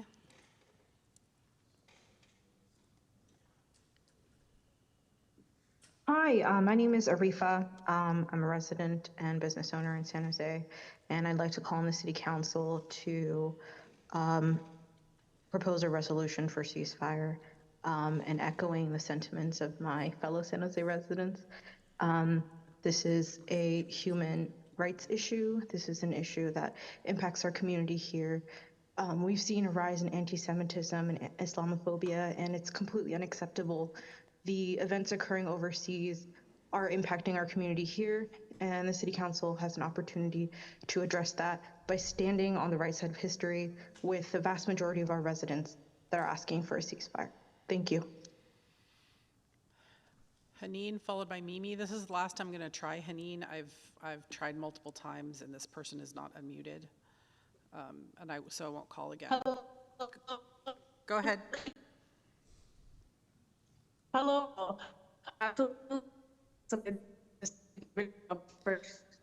Absolutely must condemn Israel, absolutely must condemn apartheid, and we absolutely must prioritize the lives of innocent civilians over profit. There's people in this very meeting who are battling financial crisis and deciding whether or not to eat or have running water this month, and yet we're still actively sending our $10 to Israel to fund an ethnic cleansing. It's to my stomach to have friends in skipping to survive medical negligence while Israelis are free or dime. And as our duty, you all must pass a resolution calling for ceasefire, condemning apartheid, and taking a stand for the rest of Palestine. Mimi, followed by B Story. Hello, this is Mimi. Please support any resolution that calls for ceasefire. This is a universal humanitarian issue, and this is a Holocaust that is happening in front of our eyes. The Palestinians as well has rights like everyone else, and this is a Holocaust that is happening right now. They should have the same rights that the previous Holocaust survivors had, or their children, for instance, with the financial resolutions and stuff that could make up this, and at least to stop this immediately. And please as well address the root causes of this violence, which didn't start in October 7th, it started 70 years ago, which is the occupation. That must stop, the illegal occupation of Palestine and killing the indigenous people now and then. Thank you. B Story, followed by Hamza.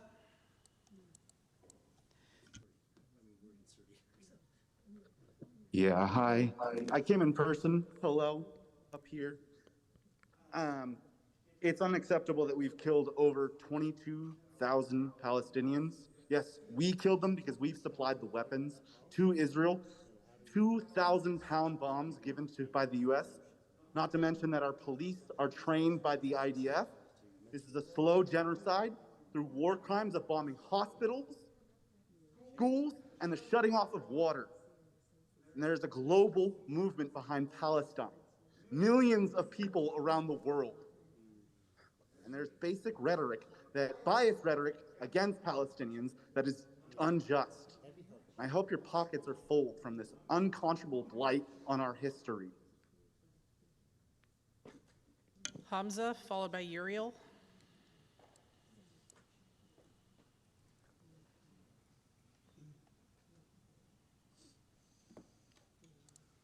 Okay, Uriel, followed by Sadaf.